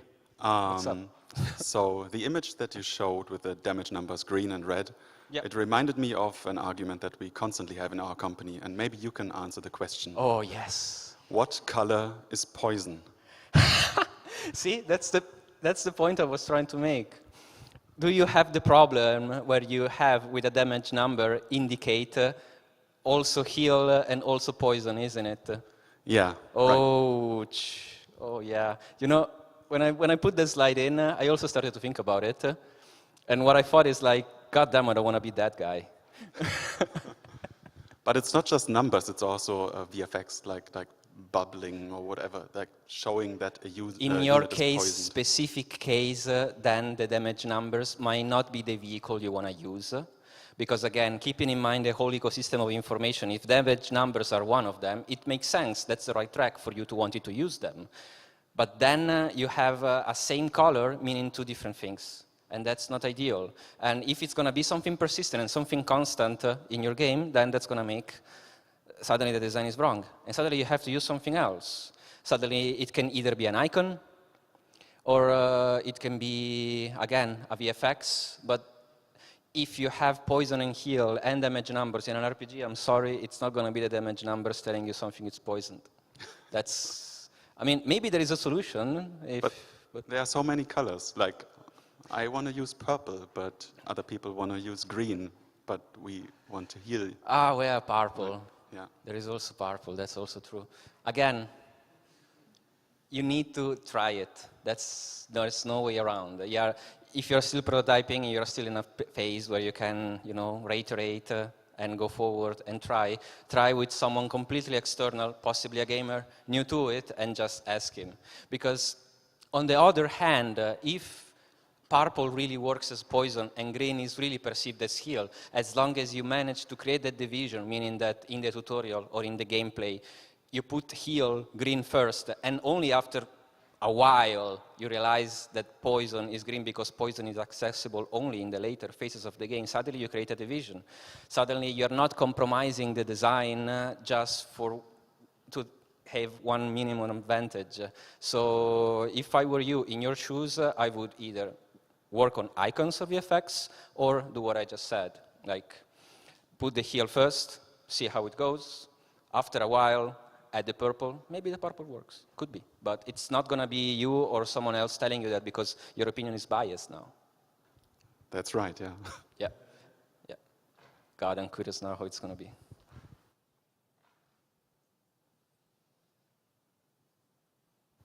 Hello, thank you, great talk. I'm now sitting here wondering about the speed of sweet potatoes, but I have a question for you on feedback, because we've already experienced this. Listening to player feedback has been amazing in our design, especially the UX design, but have you ever experienced something yourself where players will be complaining about the same thing over and over and over, but then the solution is actually something else that they didn't even consider, and then by fixing that, it actually completely quieted them? Happened with World of Tanks because, well, it's a big game with a lot of gamers, and suddenly it's not a prototype from a game jam anymore. Suddenly you have hundreds of thousands of players, and then you have dedicated people analyzing that feedback and giving it to you, or at least trying to figure out what's it going to be. It also depends a lot on the environment. But also another thing that you have to keep in mind is that when you get the feedback, keep in mind that the feedback sometimes, I don't know, could be not valuable enough. What I mean is, for the same reason, democracy is kind of utopia, because gamers are not developers, so they don't have the cognition or the mental projection and abstraction to understand the complexity of a design, why something is like this or why something is like that. Or sometimes don't even have the patience to wait for the design to make sense. So yes, it happens fairly often, but how you manage with the feedback in those cases depends on the scale of the project. If it's a small project, a small indie game, a game jam thingy, well, suddenly getting feedback is pretty fast, it's instantaneous. If you're working on AAA, well, usually it starts to become a little bit more spiky, the audience starts to become wider, and suddenly you have opinions, and you should be careful about what you listen, this is what I'm saying. You should be careful and just, again, let's say, for example, the opinion of the purple, of the green. You need to be careful where those feedbacks come from. But this is true in pretty much everything, though, like not only just games or UX. Was this an answer to your question? Yeah, no, that helps. I mean, it's kind of like what she asked about getting which players to play your game. You know, I wondered also if you know from the beginning what your market's going to be, and then you plan that the UX should be towards that type of user versus everybody. Yes, Yeah. exactly. Thank you. Thank you. Yeah, so coming back to the discussion of if poison should be green or purple or whatever yes. color, because how important do you find it to actually stick to conventions? Because you said let's test with players, right?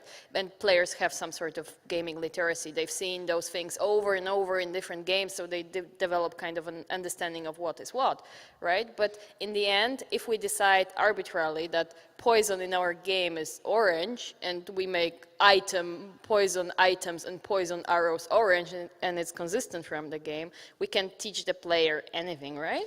You can teach stuff, you can challenge the convention as long as it has a purpose. Meaning that, let's take, for example, storytelling.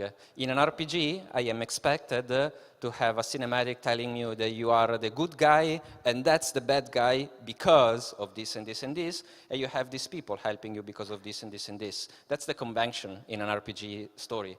But suddenly you can take all this away and make the whole thing about this thing taken away, and suddenly you have Dark Souls. And there is a purpose for it. There is a purpose on the denying of the user of information so that I can deliver the intended experience. But when it comes to practical conventions, such as, again, if you want to make poison blue, for example, that's, in my opinion, me as a UX would tell you that that's a bit of an unnecessary challenge. Mm-hmm. So if you have to challenge a convention, I would rather challenge a mechanic rather than changing what are chromatic and perceptions. Because playing around with the, again, why is a lemon slow again? I don't know, that's going to be a little difficult. Maybe you can do it, maybe someone can, but is it needed though? That's the thing, is it worth the effort?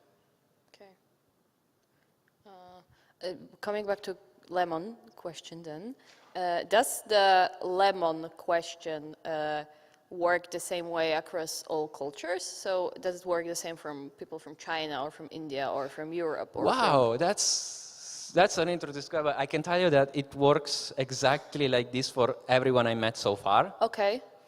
But goddamn, I will try for sure. No, because from what I know, like color perception is a bit different, yes, right? In color different perception and music perception as well. Yes. Like what are in Europe, for example, the sad notes in Asia and in Japan are considered beautiful notes, and suddenly you have those nice soundtracks you hear sometimes in games and in movies. It's a different experience.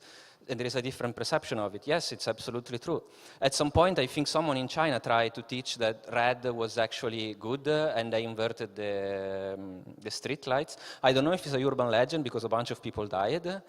I'm so sure I want to make fun of it, and I didn't research. But yeah, someone tried to challenge it, and the result was a bunch of people dead. So, I mean, So, you're not a okay. dictator yet. Okay, so don't challenge the conception, don't make poison blue because people are going to die. Don't challenge unnecessary perceptions. Yes, sure. That's the thing. Sure, sure. Okay.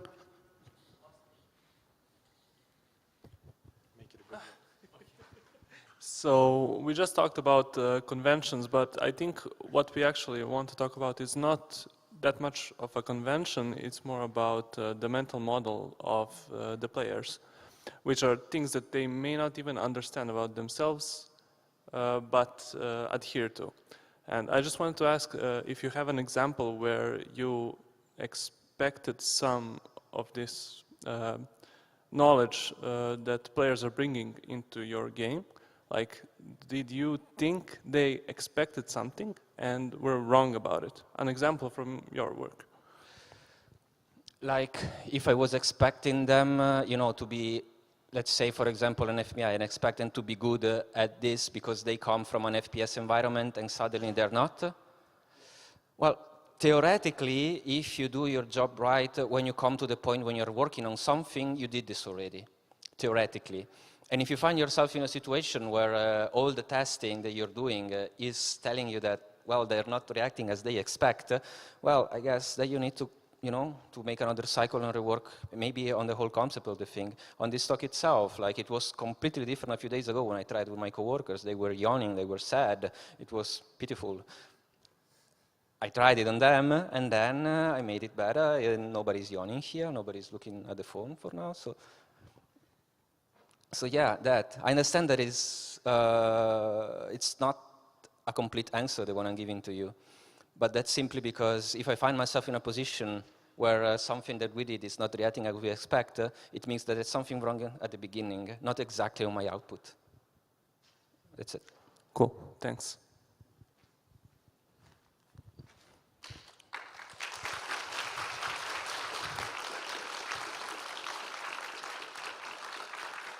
Thank you.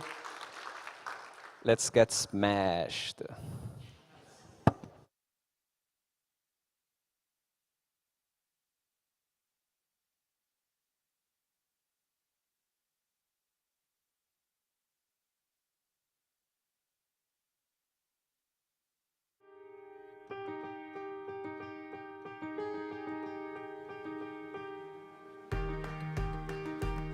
Nobody likes being left out. That's why Special Effect are helping people with physical disabilities to play video games. But this isn't just about having fun. The gaming setups we create are personalised, so people can play to the very best of their abilities. And that opens the door to inclusion and independence, confidence and creativity. Help us level the playing field and create more magical gaming moments. Because it's everyone's turn to play.